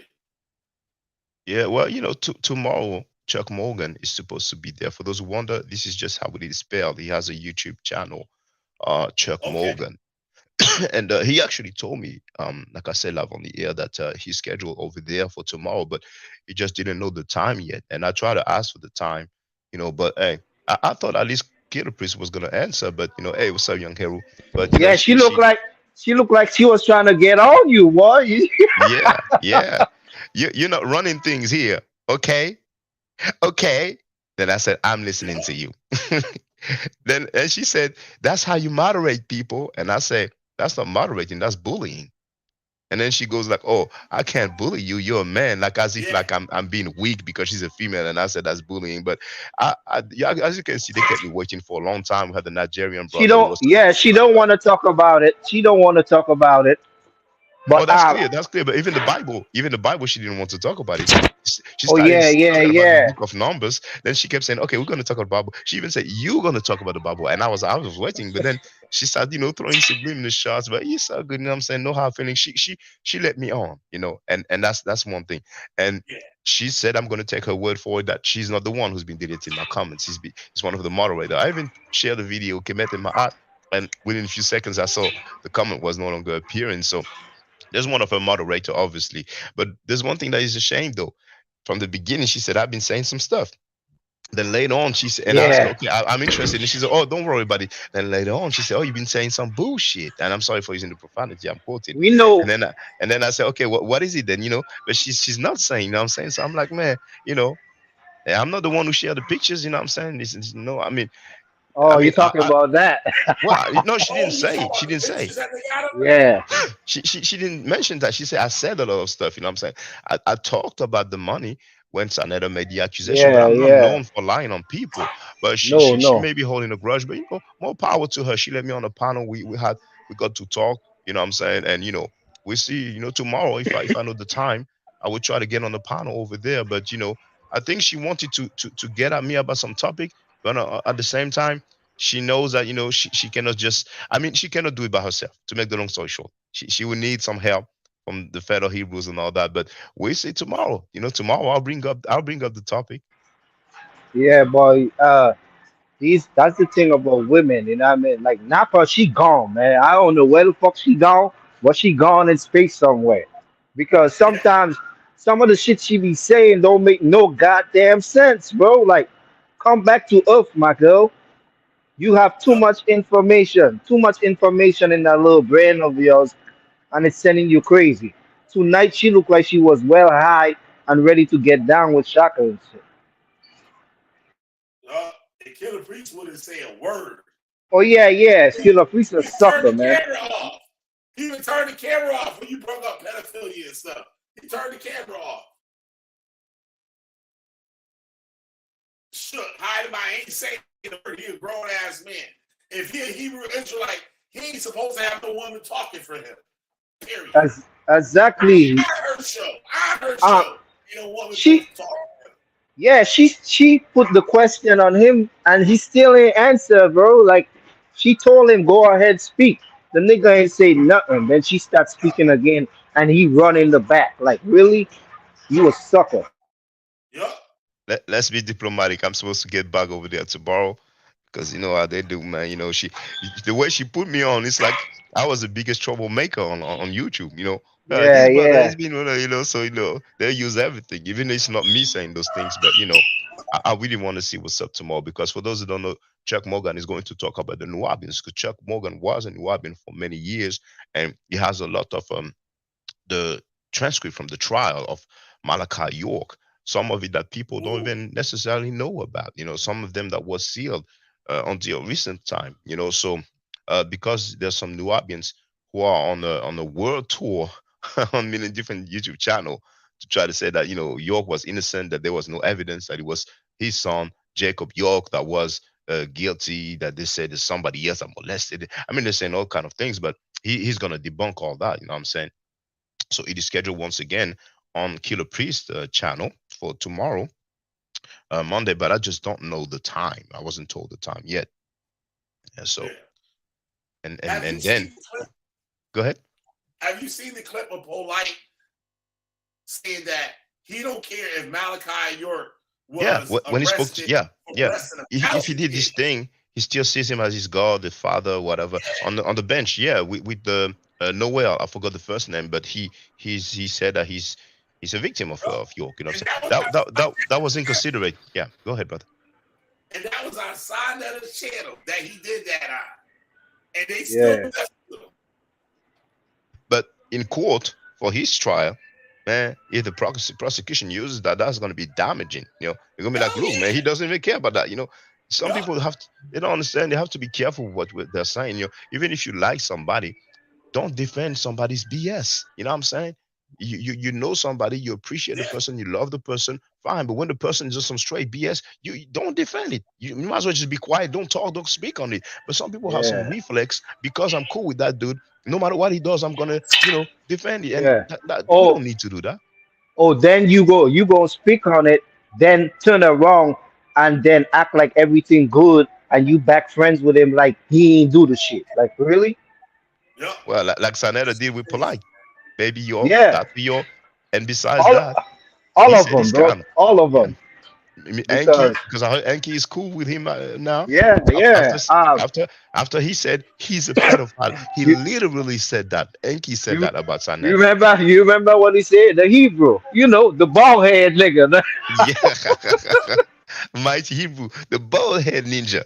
He went to jail. He went to prison for molesting a young child. He was released. Then he was arrested again for trying to F another child. Yeah, no, that's his friend. That's his friend now.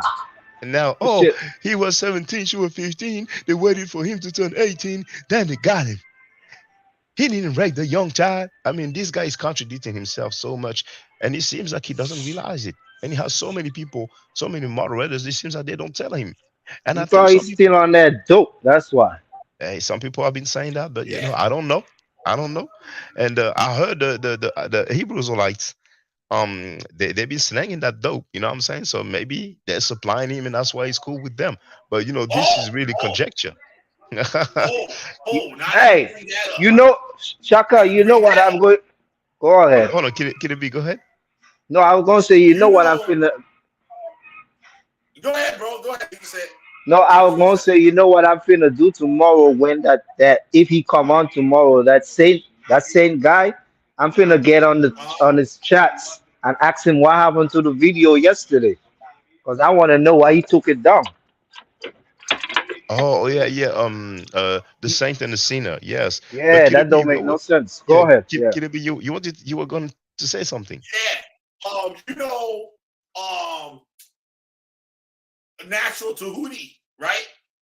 Yeah. You ever heard of Natural Tahuti? Of course, yeah. I even spoke to him in the past, like 08 or 09. He's in prison now, right? Yeah, and it's funny. I heard he killed somebody, but apparently he gave drug to the person overdosed. But go ahead, brother. This is what happened.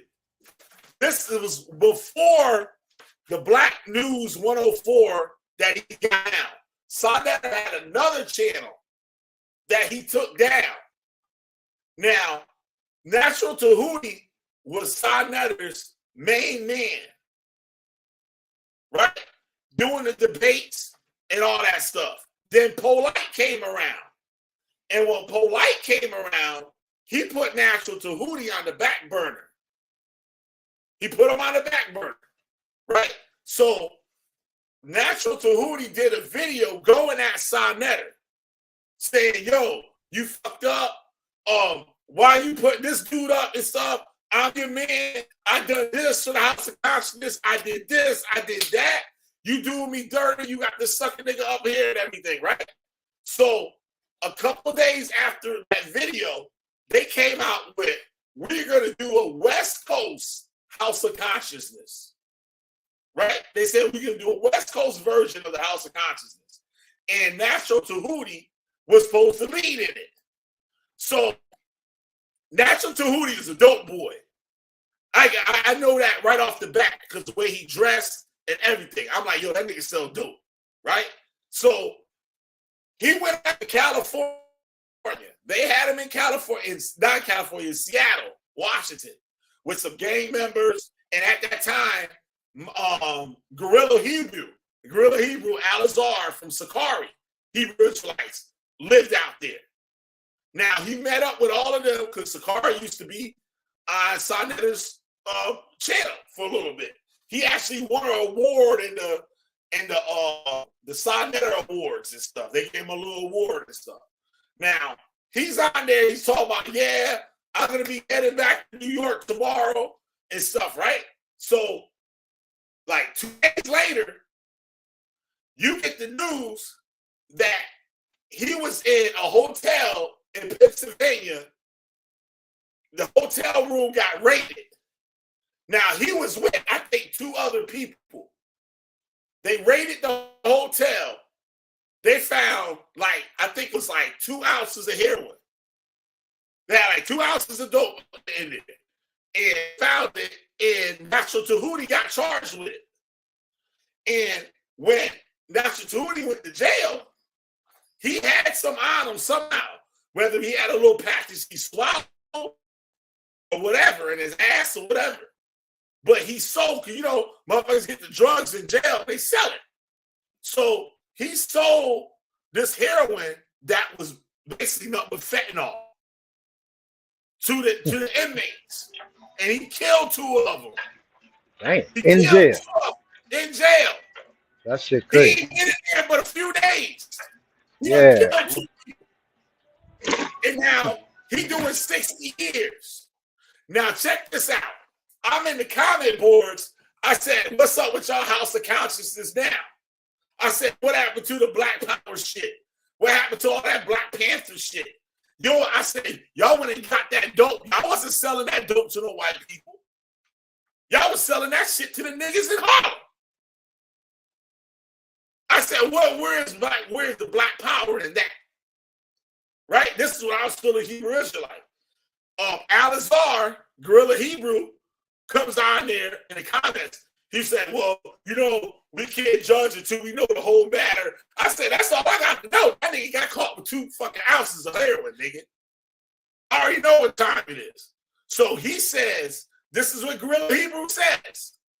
He says that Natural Tahuti called him when he first got locked up. He said Natural Tahuti called, Gorilla Hebrew was the first person Natural Tahuti called when he got arrested. And I said, why? He said that. I wish I had a screenshot to it to this day. This is before Sakari was even started.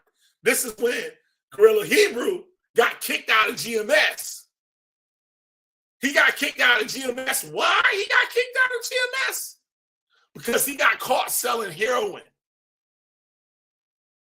He got arrested selling heroin.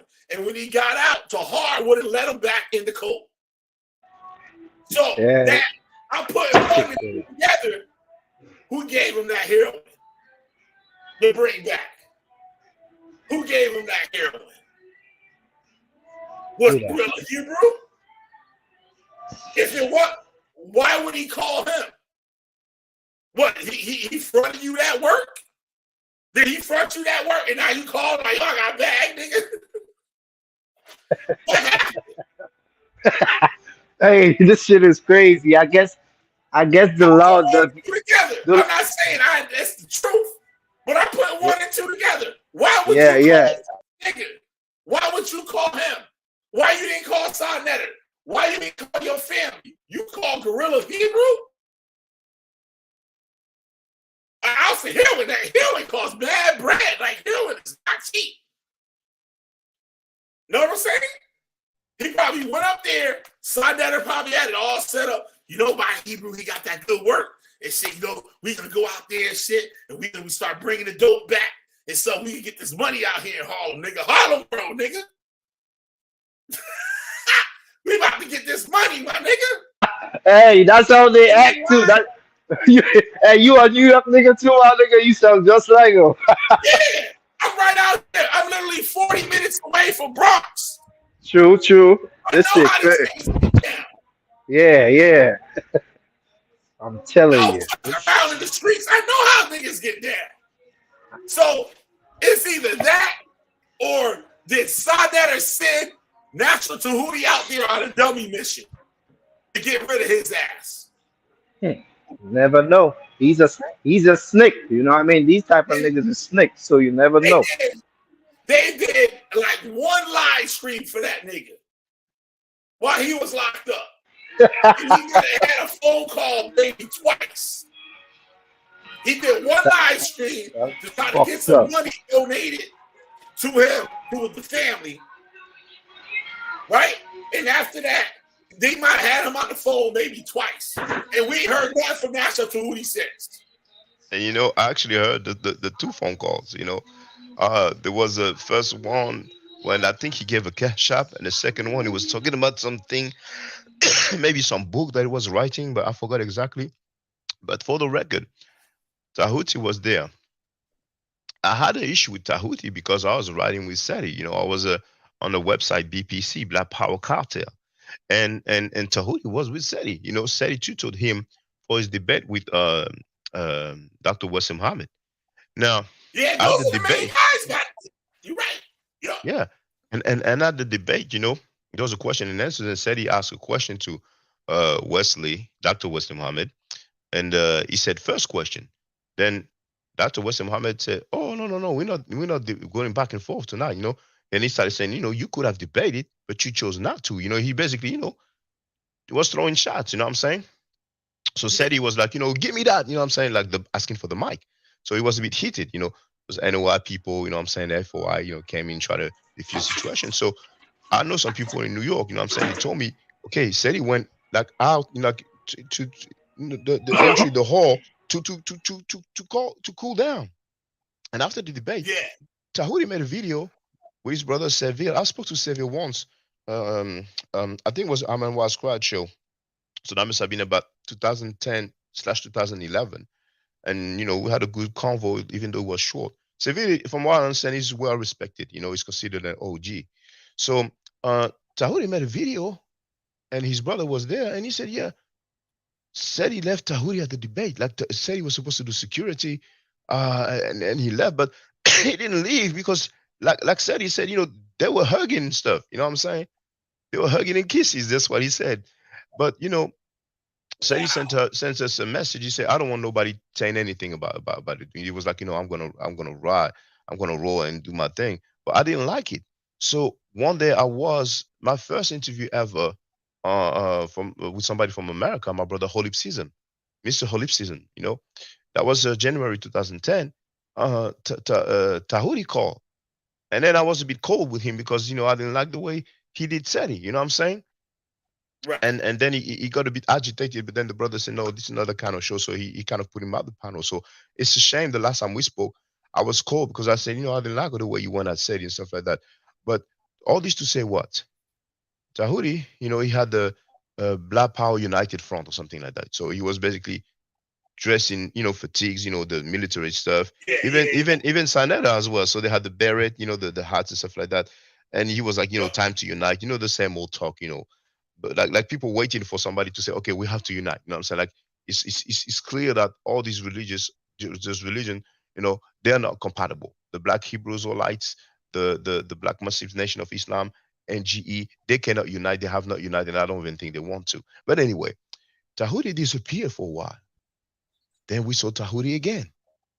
And I don't know if he said it, but I think he said that I forgot if he said that he actually went to prison, but he was speaking like this. Yeah, man, you know what I'm saying? And I knew what it was. And I know some people in New York. And I was told, you know what I'm saying, that he was seen, you know, getting something. You know, I ain't gonna. So when I saw that, I wasn't surprised. And shortly after that, then, hey, we have the brother Vivian to join us. Then shortly after that, then he went to jail. And next thing we know, we heard he killed an inmate. But back then I didn't know it had something to do with drug. I thought it was, you know, a fight and then, you know, went wrong. So man, you know, hey, what can I say? This is crazy, yo. And like Natural Tahuti was the first one to come out with that. The black woman is God, and next thing you know, Polite takes over. No, brother. I'm sorry. I beg to disagree. Seti said it before Tahuti. Yeah, that was Seti. And Tahuti. Yeah. Seti used to say. He got that from Dr. Ben, basically. True. Dr. Ben, yeah, because Dr. That Ben was is on Dr. tape. Ben. That's right, Dr. Ben. 20 years, 30 years ago. That was early Dr. Ben when he was on video. Yeah.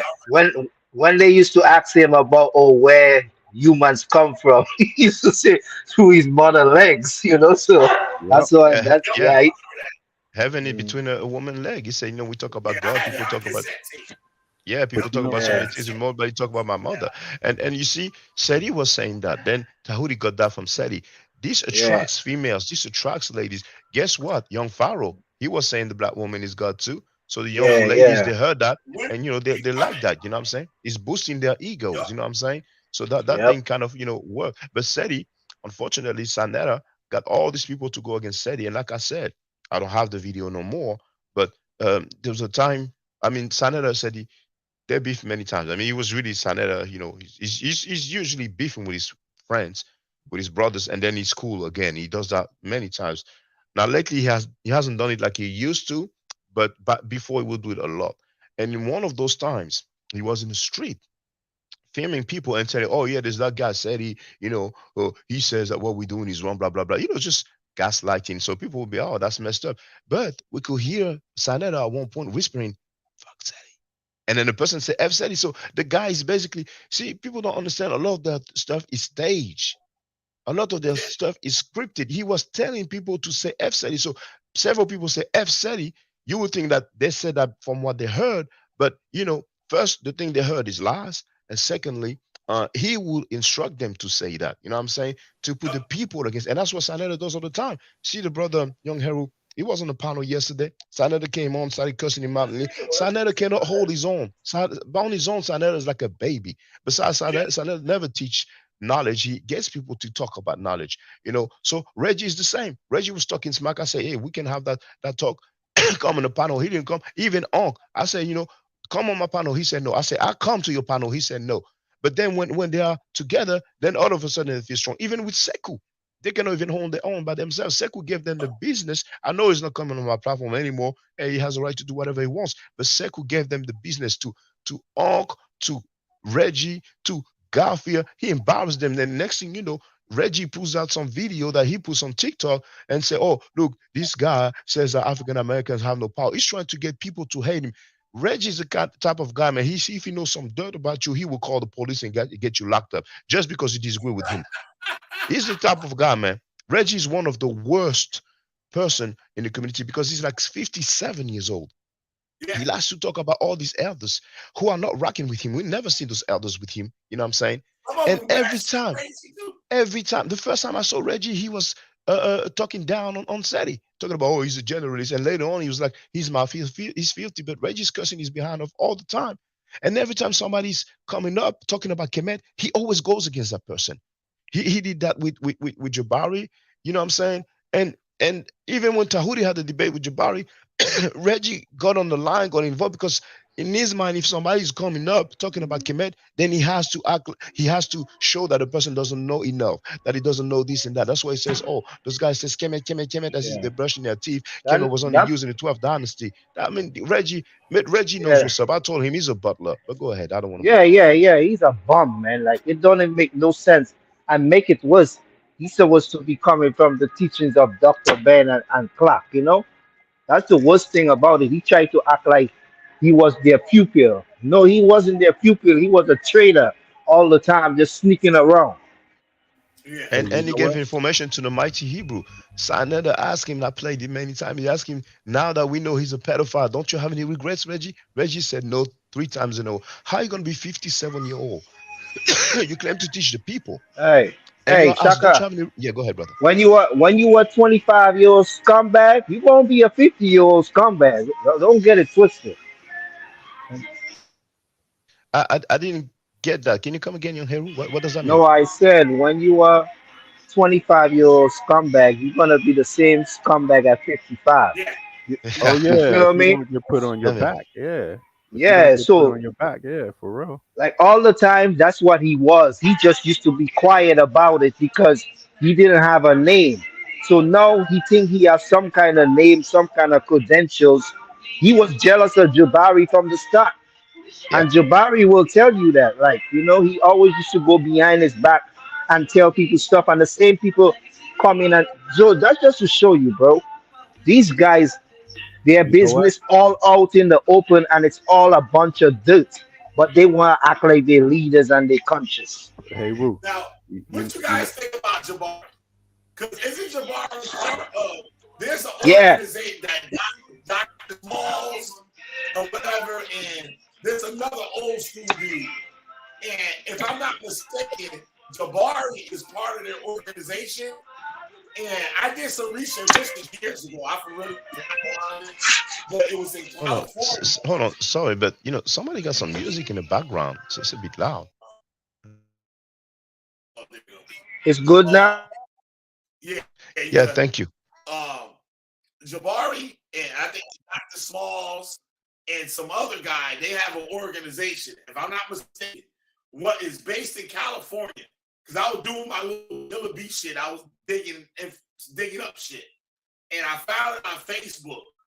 And it was this whole Kemetic thing or whatever. And they had classes that you could register and actually get a doctorate. So now you can call yourself doctor. No, I don't think it's that. What it is that Jabari did say that he's a doctoral candidate for, but it's an online university. It's not basically accredited, and it's metaphysical university. So, but he does have a bachelor's degree, a bachelor's degree in history, and he has a master in another field. I don't recall, but all of this is on his channel. Yeah.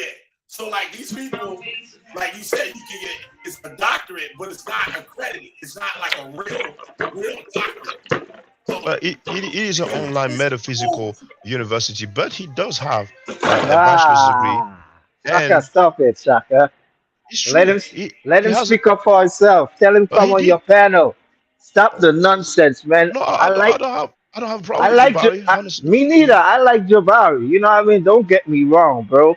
But at the end of the day, it's either you stand for the right thing or you go along with the bullshit. And because he knows Sanetta, he going along with the bullshit. I ain't going to bite my words on that. Regardless how I think he's a good brother, but at the end of the day, you got to separate yourself from these people, man. Like when they keep showing you that's what they are. I don't think he benefit nothing from coming on Sanetta's show. Sanetta is the one benefiting from Jabari. So I guess he feel like he owing something. But V Bennett, you was gonna say I see it like that too, man. Like I don't see the logic in Jabari continuing. I mean, he said the thing about that homeboy. What's the homeboy on May 1st about to go to court? I can't even remember his damn name. Brother Polite. Right, Polite. He said Polite need to sit down at the very least, right? Well, Polite didn't sit down, and what Jabari do? He go back, and then you find out you can't tell me he doesn't know anything about anything else that's come up with anybody else on that panel, and yet he goes back. So it's kind of like then you're gonna see Sanetta passed out on his own panel. But look though, V Bennett, look though, all that he was talking about. Oh yeah, but We lost Young Hero. But I don't see the benefit of him coming there unless he feels like he owes him something. But my question is, who owes anybody anything? Like what is this all about? Is that how you're going to walk in the world? Like somebody got a chain on you because you owe them something? It's like, no, there's limitations to how far you put yourself out there for people. Like you don't see white people doing this shit. A white person, they can be doing business and a motherfucker get caught up in some shit. They be like, listen here, Jerry, we like you and stuff and everything, but we can't have this over here and stuff. we're gonna have to let you go. We're looking for somebody a little more polished. Right. You know what I mean? Yeah, yeah, exactly. Good point. You out the door. You know what I'm saying? They don't care how long they've been working with you. Some shit come up, they're gonna fuck up everything. You gotta go. And you know what? Chill with you, ignore it. You could always come back when they clean the act up. It doesn't matter who it is, man. You know, the worst part about it is that if you're really dealing with organizations of people that have impact on a large amount of people, right? Real organizations that are registered as nonprofits and all, you know, this kind of stuff, right? You're going to have disputes with people all the time within these organizations. So that's why you have protocols. The protocols are for everybody, and it's not personal. You might see a person you like have to sit down for the benefit of the organization, even if no matter what you think about them, you might think they're innocent, or you may not even think they're innocent. But it's not personal. They got a saying, it's not about the person, it's about the cause.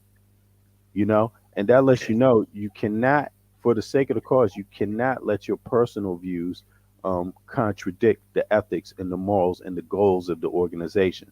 You know, that's the thing about it. And you don't see that. So for me, I hear Jabari like vacillating. You know, I hear him articulating one set of standards and ethics and then abandoning them just to be on Sarnetta's platform. Yes, sir.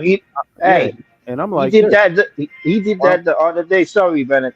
He did that the other day when who's that guy that brought it? Oh yeah, when Sarnetta was asking Apostle, you've been on the that platform with that Frenchy guy talking about me. You know, Apostle was like, huh? And then Sarnetta was like, yes. Which Frenchy guy you talking about? Then he was like, don't worry about it. You ain't do nothing, so I don't even know what I'm talking about. He's so stupid. He just asked a question. Then when the guy asks, what are you talking about? He gonna say, oh, I don't even know what I'm talking about. Oh, lying ass. But Jabari knows. Because if you see Jabari reaction, his face reaction alone will tell you he ain't want no part of it. And Well, you know what? I don't blame him for not getting in the middle of me and Yeah. Sai. Yeah, You know, yeah, it's I don't delicate. blame it. I don't blame it, but still, like, he's standing next to a clown, a snake. So regardless of what, it diminishes what you stand for. Right. And what I'm saying is, I'm not saying that he's doing that intentionally. It's obvious that they have some kind of personal connection or some affinity. He has some affinity to Sarnetta's thing. But all I'm saying is that that's where the gray area lies, or where the trouble lies, because when you have your own personal affinities, I mean, it can happen with anybody. You can extend yourself too far, you know, and that's hard to see when you personalize it. You know, Jabari just needs to stand on his square and just be like, yo, I said it once, I said it twice, I don't have Exactly. to say it no more. Yeah, and if that's the way you're gonna act, I'm never coming on your platform again, bro. You gotta stand on your 10 toes. Yep. I don't trust some niggas that be wearing them damn costumes. Like, But you know what? But if you sitting there with a big old like plastic anchor around your wrist, like this brother, like Shaka, right? He teach. He show you the stuff in the museum, and know what I mean? He actually show you, like telling you what the hieroglyphics is saying. He teach. I Yeah. can never see wearing no with no damn snake wrapped around his head, or like, you know what I mean, dressed up in some fake gold costume and all this crazy stuff. Like, I'm like, yo, these people be doing too much, and that what gets the people in. It gets Yeah. their head all memorized and stuff, because they really, you have them thinking that they really Kevin. Like, they go up in his house like they really ain't Kevin. Oh yeah, brother, this is the Kemetic such and such, and it'll be something like they done built from. They went to the craft store. Yeah. So which You think like this some real Egyptian artifact or something. Like, who yeah, walk with around? This is just like wall. You see the You wall. right. hey, You right. my boy, that's just another belief, bro. You know what I mean? That's what belief do. You know what I mean? I don't know. You know, I need to talk to Jabari personally and ask him what do it do for him, because You telling me, okay, the Ankh mean this, okay? So why do you have it in your hand, in your hands? I don't. What does it have to do with being in your hand? I thought it was the principle. I thought it's what it represents. So no matter how much you wear it or have it in your hand, that don't bring you no powers. You know what I'm saying? Like so. It brings the powers. Yeah, this is what I'm saying. It's all a mind thing, bro. It's belief. You know, it's the same European mindset, and they taking ancient knowledge and put bringing examples like that's how they was like. Oh yeah, they used to be walking around with ankhs and shit in their hand. Like nigga, please, you don't know what they used to be doing, bro. So you ain't no Kemet, you ain't no Egyptian. Yeah, you could study the history and everything that comes with it, but that's a different time, a different place. You can't claim something that was ancient years ago. Well, You actually, just we live. can. We can. We can. I We don't have agree with depictions. that. We have Oh paintings yeah. and carving. Okay, I want to hear that, Shaka. How you claiming it? Well, we have paintings and carving, so we know how they were dressed. We know what they used to carry, and we have many depictions of them carrying the Ankh. You know, not only Necheru or But gods, that but also yeah, yeah. but that could be just a painting though, because I just trying to figure out why carry the Ankh like it give you some kind of special ability. It's just a reminder of what it Well, stands for. the special ability that will be up to people's interpretation. You know, I Right. don't recall Jabari say that, but No, indeed I'm they not used to saying he carry. say that. I'm just Yeah, saying. but carrying the Ankh was something that we see in the carvings, on the statues, and in the paintings as well. So this is something that they really did. You know, just like we have Muslims who wear the hand of Fatima. Some of them may have the word Allah written. You know what I'm saying? And many Muslims carry that thing. You know, I think they use it to pray, and they go like this. You know, so different people of different cultures of religion will carry different things. You know, the Hebrews will have the the either the word Elohim, but I think they carry more that letter because they don't really I'm sorry, they don't really like to put the name Yahweh. You know, that's why they use different terms like Adonai and so on. So some of them have the like what looks like a kind of a H. It's difficult to describe. It's a Hebrew letter, but anyway. Now, you Yeah. know what? You know what? It's your personal. You know, the thing about this is that it's on. At the end of the day, it comes down to the person and the ethics Yeah. of the individual, how they interpret and practice these things. If you Yeah. if you go to the center of it and you believe in good, justice versus injustice, right? Then that's really what it's all about anyway, right? And so if where the danger is that when you have people that believe injustice and want to do injustice and they pretend that they're representing justice and fairness. I think that's really where the problem is. At the end of the day, there's superstition, but then you know that's protecting people's ideals. So they might, one person might carry an unk, another might have some incense, but you have to go into even further and just ask, is this person really trying to represent fairness in the world, right? And I think that's where the problem becomes. That's where the problem is. So a person who really want to do fairness can pick up a tool and do fairness with it. A person that doesn't care about fairness or justice, they can pick up the same tool and do harm. You see, that's the thing about it. Do their own interpretation of what they're doing, and you don't even get to find out what they're up to or what's going to happen to them until the end, until their own result. But me, I have a Yeah. conscience, and I think having a conscience is what we're talking about. And so, when you have a conscience, then that means you have some kind of knowledge of right and wrong, fair and unfair.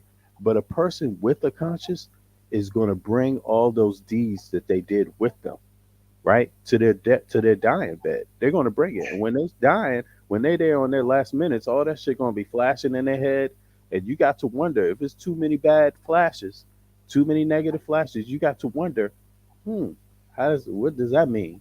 What's going to happen? You see what I mean? Versus if there's good flashes, if there's positive flashes, if there's all these good things at your last minute, what does that mean? You see what I mean? Because they're psychopaths. Psychopaths, they're not going to care. Here we go with the beliefs again. Here we go with the beliefs again, Bennett. Well, That's how I interpret it, right? Myself. True, And that's how I act on it myself in reality. But that's what I was saying. Like those things can guide you in a positive way if you want to get to the root of them. Fair enough. Oh yeah. That's why I already know based on the principles and what it stands for. You know what I'm saying? I'm not regardless of what. Like if somebody have it or not, you know what I mean? I was just like wondering why, because Yeah, you're gonna question him too. You got the right to question him, no? exactly because he said he's a priest, so he know more detail than me. So and then there's that going back to that bad side of it. I mean, we all have a responsibility to understand we're dealing with things that can be seductive.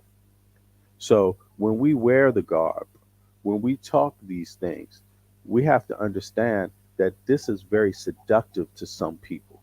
And you have an obligation to make sure what you are up to is good.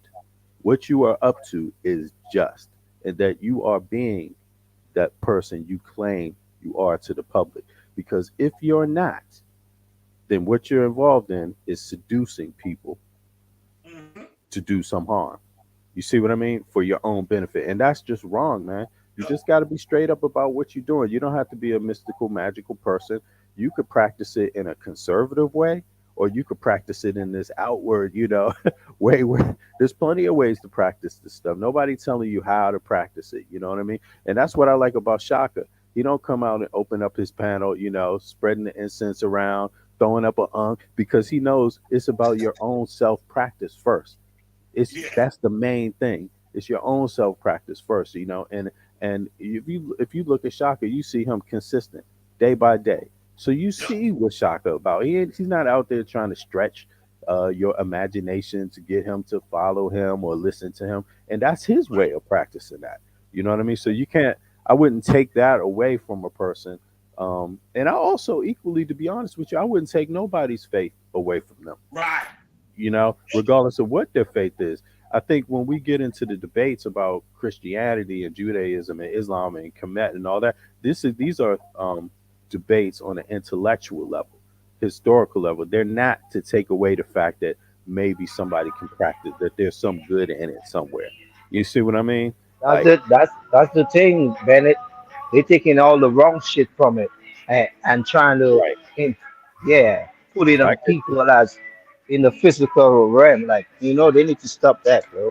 Yeah, because how you gonna go into the book and be like, yeah, well, Muhammad married his Aisha was 9 years old, and so therefore I can do that today. It's like, if you can't see past that, then come on. He married her when she was 6, and he consummated the marriage when she was 9. And that's according to authentic hadith, Sahih Bukhari, among others. But hold on, baby girl wants to say hello. She's tripping. Hold on.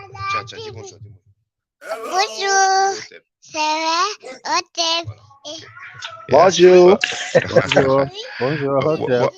What we can tell, every time we bring the subject, for a strange reason, they don't want to talk about it today. So we'll see tomorrow. But it's good that we all, we can say press them, but at least ask the question to all these different people who speak on behalf or for or to the community. But yet, that subject, for a strange reason, the elephant in the room, nobody wants to talk about it. You talking about on Nepal's channel? All different channels, because we don't need to single anybody out. You know what I'm saying? The guy was convicted because you notice you heard the word gossip. Mm-hmm. And then I said, well, Mighty Hebrew was convicted. We have the paperwork, you know what I'm saying? Then she wasn't saying, then she was like, oh, yeah, I'm with you on that, you know what I'm saying? But, these talking points, we can destroy them all the time. But Sanetta, go ahead. In all fairness, to her today, because I don't give a dag anyway, man. Everybody's everybody. You got to stand on your own square, right? But from what I saw today, I think she was trying to address you, but I don't think you heard it, and I don't think I heard it. I don't think anybody heard it. And the reason why I'm saying this is because when she immediately after you left, she addressed the next dude the same way, and he didn't even know. He couldn't even tell that she was addressing him.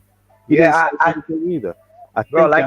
something to it there. You know, that's all I want to say. Or just out Yeah, of no disrespect to her, but I don't know. She looked like she was nice, man, like real nice. So she been sipping on some wine or something. You know what I'm saying? But you could tell that she just like she was trying to tell Shaka, yeah, we gonna talk about it, but not today.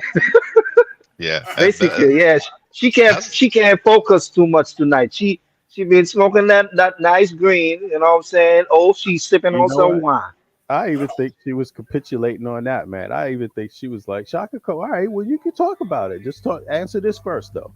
You know, but that's okay, man. That's a whole different thing. Homegirl said she's against the pedophilia and the rape stuff. She said that herself, and Yeah. and she said Killer Priest is also from what Sometimes they seem like they can have the convo. She did a debate not too long ago. Mhm. Trying to defend the rape. There was Oh, a what? debate. Hold on. Try to defend a what? She did a debate where she was saying it was okay to take a woman by force. If I'm not mistaken. Oh man, if you can show us that, man, that's interesting. I can even bring that up tomorrow. You talking about Anna? This was like last year, I believe it was. Brothers, you need to send me those receipts for real, man. You got some jewels. yeah, that one kind of hard to believe. Watch it for 5 minutes. You know what I mean? Because I don't know who they are. Like, you know what I mean? There's nothing for me. Like, I can dig up some new stuff or whatever. But she did a debate. Now, I'm trying to think of who would know about that. I remember it was it wasn't But on if any, it was on Sonetta, I think. well, if anybody has that footage, please give me the link, the timestamp. Matter of fact, she was going by the Bible, and also another thing I forgot. She said, I hate the Bible before I got on the panel. You know what I'm saying? And it's amazing that because you don't believe in their book, they're gonna say that you hate it. Gideon said the same thing to me. Yeah, I You know, heard her say that. Right. Yeah. I don't hate the Bible. I don't hate the Bible, and I don't hate the Quran. I don't hate none of it.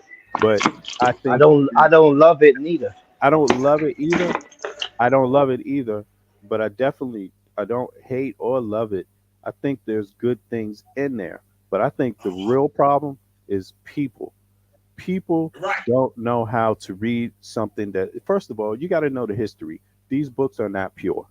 And these books were made in times of war, period. And one person didn't have their hand on those books. Crazy people had their hands in crafting these books. That's just how a logical person that want to look at history would see it. That's how I see it, right? Now, so that means you should be able to know that you can remove some of those things that's in there and just say, this is kooky, this is wrong, this obviously can't be about my faith. This is about some war or some politic or some extra stuff. At any time of day, you have to remove whatever is bad to get to the main principle. You see what I mean? And you know, but on the other hand, some of these things are more problematic than others. You know, some of these religions are literally more problematic than others. I mean, and the problematic thing that everybody got to first of all deal with is when you start talking about enslaving somebody because of their religion, you just got to flat out reject it. You cannot go around enslaving nobody. That's just like, forget it. There's no justification. That doesn't matter whose it is. You know what I mean? And then when you talk about owning women, just start rejecting it right there. Something is not right. Not only owning but raping. I raping, means to grab, to force. But brothers, I'm gonna have to leave you now, brothers. It was a good bill, you know what I'm saying? We're gonna do our thing. We're getting more and more people against child molesters and rapists, and that's a beautiful thing, you know. Now, Before you go, Shaka, one thing yeah, before you go. yeah. Did you know that the old ISUPK, their garments that they used to wear were like Egyptians? Oh man. If you have any pictures or video, man, I will have fun with this, man. Where the pictures? With the snake going around it, and what were the stripes called on the side of the pharaoh's headdress? There are stripes that are on the side of it. You know what I'm talking about? Like you see the pharaoh with the like with the sarcophagus, whatever, and it'd be the thing and have the stripes on the crown, whatever the thing they would wear on their head. It's all like what Tazariak wears on his head. Oh, That's right. the Yeah. Exactly. Back in early 2000, they used to wear early 2000, late 90s. They used to wear it and had actually the snake, like the cobra, in the front. Yeah, you're right. They have the gold and black stripes on their headdress. Well, brother. Yo, that's the Yeah, hey, I'm gonna have to jump off. I'm gonna have to jump off now too because I gotta finish up work. So I'm gonna check back with y'all later this afternoon. Okay. Now, Killer B, maybe you have it already, but just in case, I'll share my email address in private chat. Can you see it? In the private chat. I got it. All right, cool. It's also in the description of all my videos. So if anybody else wants to contact me, and so any receipts, any receipts are welcome. So brothers, all right, cool. I'm definitely peace. Now. Yep. All right, peace, brothers. All right, peace. Thank you very much. Yeah, peace, All right. peace, Okay. Shaka. Yeah, Killer Priest. I'm gonna hang on with you for a second. Help you close it out, man. Yeah. So that's a good show. Like I just started up and stuff. I was about to fall asleep earlier, and now what I did 5, almost 6 hours. Oh, right. Oh, really? Oh, okay. Wow. I didn't even notice that, man. I just got it. Yeah, I'm I was in out Europe here 6 also. hours. Okay. You're in Europe. Yeah, I'm in obviously, Europe. I'm in America on the East Coast. I'm It's from 4:38 DC, here. but I live out here in Copenhagen, man. Oh wow. Yeah. Yeah, my buddy so was my out time. here. He was there. Oh, really? What part? Yeah. I think Copenhagen. Copenhagen? Okay. He was in the military, you said? Can you hear me? Yeah, Copenhagen's in Germany, right? No, I got you. Now, see, as soon as you said the military, I instantly connected that with Germany because they got a base in Germany. But he was in Germany. yeah, they don't have no base in Copenhagen, but now they got a NATO base somewhere around here, somewhere in the Baltic Sea. They got a NATO base, so they out here somewhere over here too, But it's all the same. Germany's on the Baltic Sea too. They got an inlet to the Baltic Sea also. But yeah, bro. I'm glad I got a chance to catch up with some of your stuff, man. These things are so crazy. You need people that's been inside of these groups that can talk about it. And that's exactly why I started hanging close to Shaka, because I've been inside of some of those temples. The Baltimore one. You know the Baltimore one? Remember years? ISC, International Church of God in Jesus Christ in Baltimore. The Israelite Church. Yeah. Yeah. I've never been to the Boston one. I've been to the head school that was in New York. I was at 2nd and 125th. I wasn't a member though. Is now. Yeah. I wasn't a member though, but I actually ran into them and I was like, okay, well, so I'm doing multimedia. Let me see if I can. Same thing I do with everybody. Let me see if I can help these brothers out with their media, whatever it is, because that's what you go to school for, right? Try to make the prices cheap and just do whatever you can. So I met up in their temple a couple of times. I met them in the temple. And then afterwards, to do some business. I actually got paid to do some stuff, a website for them, right? But the website had nothing to do with the website. I don't know how it was connected with the church, but it was selling used goods like TVs, refrigerators, electronics, used electronics, right? And I got paid back then like $700, man. For this website. But in my mind, but I went up in there one day in the temple one day, right? Just out of good faith. I was like, okay. And they was asked you those questions. Have you been with somebody, blah, blah, blah. And I was like, okay, no, not in the last 24 hours or whatever the rule is, right? I was like, okay. And then I went in there and then I started peeping stuff. And, I had some food and then, all this was listening to some of their, whatever, it was a camp. And so everybody's in there going, kun, when they make a point. Kun. And I was just peeping stuff around and I was like, damn, I feel like people watching me. I could see a dude off in the corner. Look, they got stuff.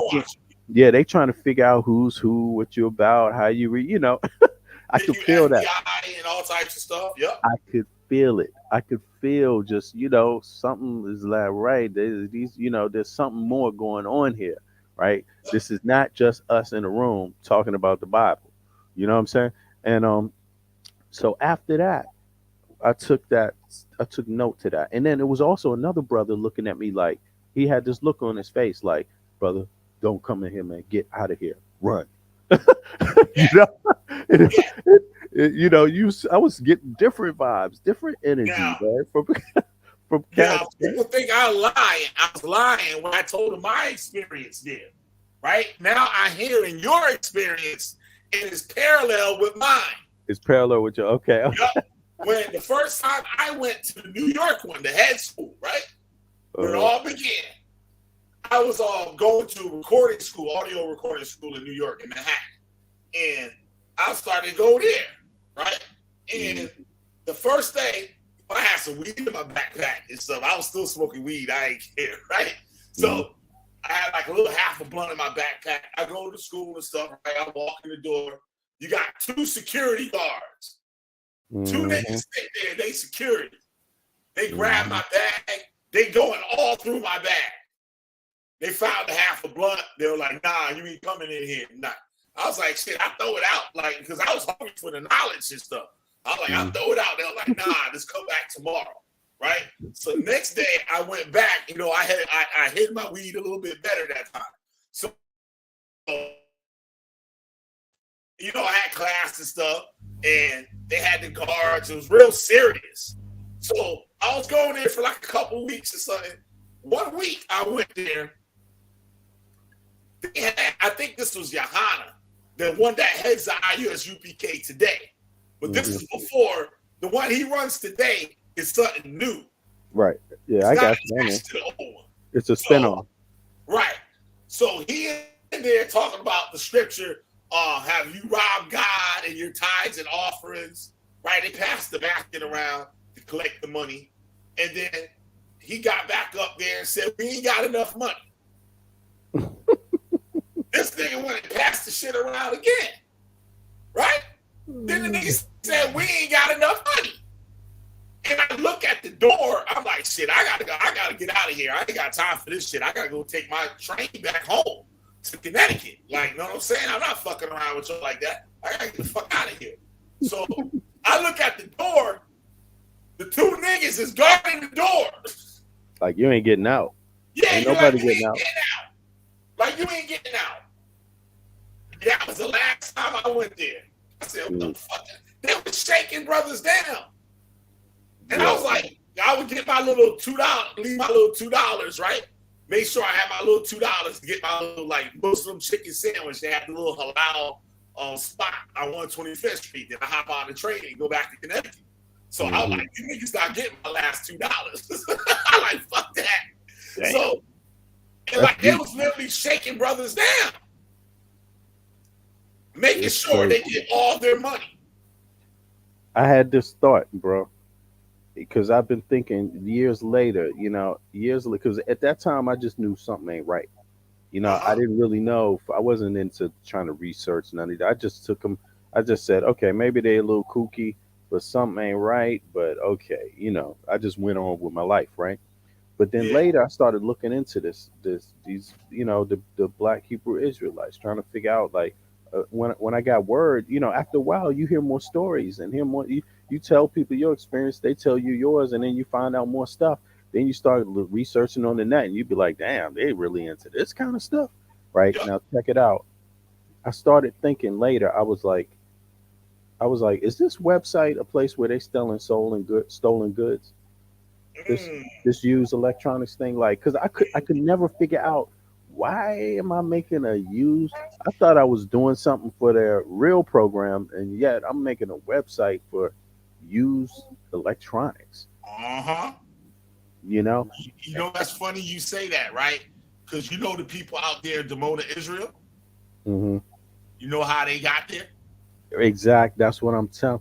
Yo, they had a whole bunch of stolen TVs, video cameras. Stolen VCRs. They were stealing plane tickets. and stolen credit cards, and the FBI raided them and arrested like 30 of them.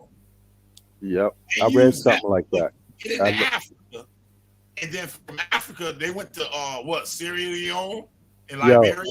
I read that those tickets, those are fraud tickets or some Yeah. credit card fraud ticket. All like how much money? Almost about it's It was a real lot. money. It's real Yeah. money. Yeah.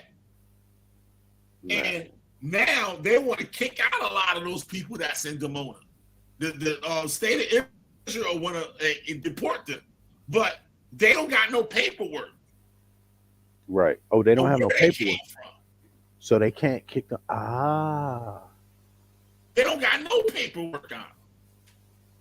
And you know what? And some of them are still collecting money in the United States. Say like, so they might be getting like some kind of state check, SSI check or something, Social Security check or something, right? And that money getting sent over there every month. And now the person died. They're not reporting that person's dead. So the money's still going there. They still collecting money. And a lot of these groups, they'll take your food stamps. Like we got food stamps there. Like if you don't got enough like money to live off of, they give you a card every month with like $200 or something on it, so you can go buy food. Yeah. So what the code do is collect members that are all on food stamps. If they don't have them, they'll make them go apply for food stamps, and then take that money and say, "Oh, we're gonna let you live in this apartment building." And then they feed you. They can tell you, well, the Most High wants you to live a vegan diet. So now they just feeding your ass rice and beans and shit, while they selling the food stamps and they eating good. Steak. Yup, that's what Yahweh Ben Yahweh was doing. Khalil Mani was in that, and they were murdering people. Yeah, man. They were straight up murdering people. Like they was not playing. They was dead serious. Yeah. And, So professional football player went to prison for murdering like 2 people for them. yeah, people. I'm glad you've been speaking up, man. You know that's why I said I'm gonna stick around because I have been catching your program off and on, right? But and I do realize like people that hear about this stuff, they don't understand how many lives are being destroyed inside of it. We really need people to talk about it because 20 years ago was like when was this? 1990. Let me think. Hold on. 2003, 2004, 2005 is when I ran into that Baltimore clique. They was in DC. They was in DC. You didn't do a website called the Holy Conception Unit, did you? No.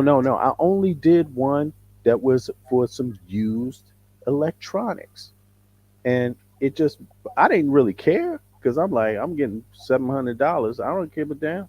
Right? Right. You know what I'm saying? I was like, yeah, oh, hell yeah, I'll do that. You need some banners for it too? I'm going to do that too. Right. But I could never figure out, it just stuck me in the back of my mind because I thought I was going to do something for their actual temple, for their actual program, right? But yet I'm doing something for some used electronic goods. So, but I didn't care. I just kept it pushing. But the thing about it is that that's not the only time. I mean, the reality is that I was in danger, man, straight up, of destroying my life. And the other thing about it is like I came across before that, some long time before, maybe 10 years before that, or 8 years before that. I don't know. I can't remember anymore. I came across a Dr. York book, and this guy, somebody gave me the book actually, and the book had something like 13, a dragon with 13 heads on it. You remember that one? I remember that one. Now, I might have had that one. Exactly. And then when in retrospect, I think about it, it's like that was another time where I could have been put in danger. If I took what there was, luckily I was already into history. And you know why I stopped? The book didn't wash with me because I was already into history. So African history, global history. And so when they hit some certain points, I was like, wait a second. This ain't, what is this? You know what I mean? Like, in the middle of the book, they start talking about list people and shit. Exactly. And so, but the reality of it is that somebody gave me that book, and the person that gave me that book put my life in danger, man. Yeah. And I think a lot of people don't realize that if you get 1 out of 10 people that come across this material, just 1 out of 10 is a danger. Yep. 1 out of 10 is a lot of people getting hurt. You see what I mean? And the type of hurt they're going to experience is mental. It starts with the mind. They start grooming you with the brain talk first. It's all molestation, really, from the men and the women. They start grooming you first in the mind. They open up that door with the idea of God and blackness and goodness, that the oppressor, this is how and then you lower your defenses, and they slowly they're slowly molesting people, adults, grown damn adults, let alone the kids. Everybody, because I was on I've been getting at some black magic people, like these crazy white folks that practice black magic and shit. I've been getting out a couple of their cults, and I've been showing the white people that black Hebrew Israelites is the same shit as this. And I've been showing them, like, word for word, like how they talk and their mannerisms. Oh, we love you guys, and we're all family here. It's called love bombing. When you come in, they tell you all these things. Oh, this is home. We're a family here, and everybody's loving and caring and all this stuff. But let you question their beliefs. You question the belief, they won't let anybody do that, because it will be like a cancer. If one person questions something, the next person going to question it, and the next person, and next it'll be all messed up. So what they do, they get that enforcer guy, like I was talking about before, how I was the enforcer in the code. So I was the dude that got everybody in line. I'll be like, yo, listen here, like, know what I mean? Or I might dig up something on him, or like, look, this guy, he's not a true believer. Look at his Facebook. He was selling Christmas last year with his mom, right? And I'll bring that out, and that one thing, the whole congregation will turn against you and call you the devil, and you got a demon on you, and all this stuff. And you can't go back home because you done shitted on your family, saying they're gonna go to hell because they don't believe in it. Yep. That's true, man. They're very tactical. They have this like precision, a system, and that brings me to my next question. Like, how do you think it's possible to just get that good at this from I mean, do you think I've seen people start cults overnight, literally. Huh? I've seen people start cults overnight, literally, like Sakari. I did their first logo. The Sakari Israelites, I did their first logo. But don't you have to be skilled in some psychology? Yeah, I used to say this. I used to say it was like somebody was passing around a book, and they was reading the book and starting to cult. Because there were people I was like, I know these niggas not that bright, but they have to have been reading some book or got it from somewhere, because they doing it exactly, or the leader is a narcissist. Yeah. You know what I mean? I'm thinking it's the leadership is something. The narcissists naturally know how to do it, naturally. Oh, right. Yeah. That's true. You're right about that. Natural to them. That's what Judah Nazareth is. Judah Nazareth, hardcore textbook narcissist. So it's basically a narcissist that came across the Bible. Yep. And can't get a job because they got a criminal record. Yep. So one of the jail niggas. One of them niggas been to prison for 10, 20 years and know how to manipulate people. Right. Yeah. Like, I got a boy, right? He was locked up, and he'll trick all these chicks out their drawers. Like, he'll like pick them up, right? He got a nice car, got a nice Jaguar and stuff. He picked the chick up, and he'll have a wad of cash in the center console. So now the girl like, oh, he got money and stuff, you know. So now her head is spinning about this guy. You know what I mean? Or then he do something Suggestive to make it. Yeah, they do suggestive.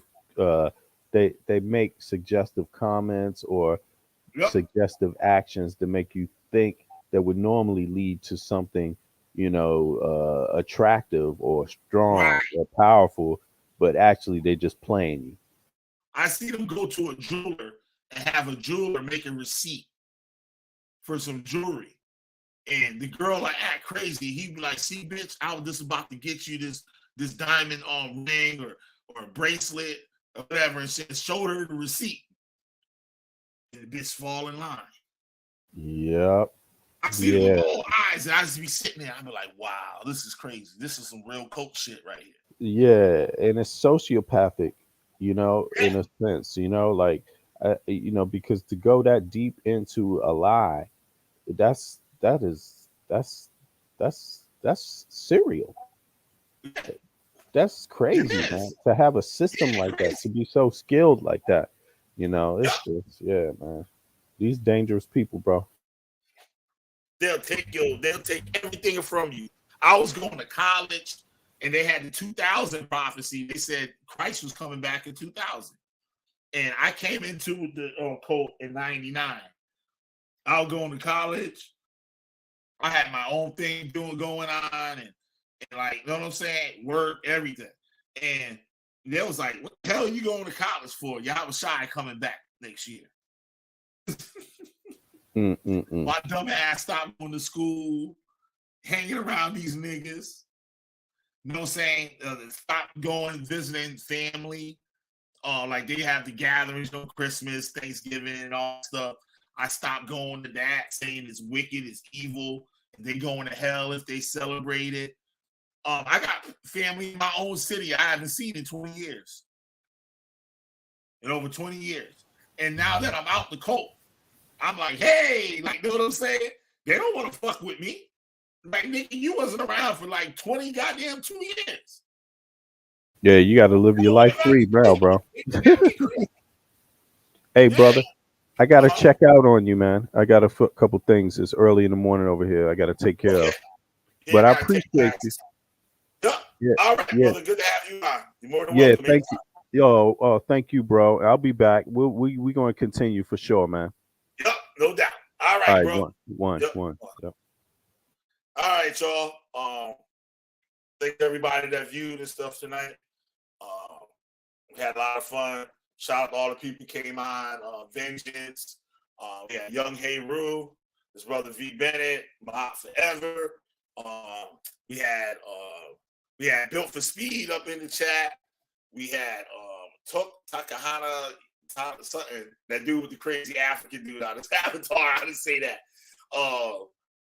Who else we had up here? We had Admiral Shamiam up in the house. We had who else we had up in here? It won't let me see the list of the thing. But there's some more people that came up in here and stuff. But yeah, we had a lot of fun and stuff tonight. I didn't think tonight's show was gonna end up like this, but it did. We got to play some videos and stuff. Once again, make sure you guys check out Vengeance channel. Actually, I got a link to his channel in my community page. You can find him there. Please subscribe to him because he got some awesome content and stuff, and a lot of stuff he's got brewing to be on there. Shout out to Lady Springfield too. He didn't make it on tonight. He had a long night last night. Think he might have to work today. And shit, it's like 5 in the morning here. Yeah, it's 5 a.m. here. So, yeah, y'all guys go check out his channel too. So, yeah, 6-hour stream, yo. Got it done. I'm Killer B, the West Shrine General, and I'm up out of here, y'all. Peace. Like, share, subscribe. If y'all want to be members, we got the thing down there at the bottom. You can click on the thing to be a member, or you can hit my Cash App, a donation, or super thanks, anything of any amount, and I'll put your name on the list on the bottom. So your name will be always down there on every live stream that we do. So that, y'all, I'm up out of here. I'm Killer B's the West Shrine General. You got witch burning their asses up. All right, y'all. Peace.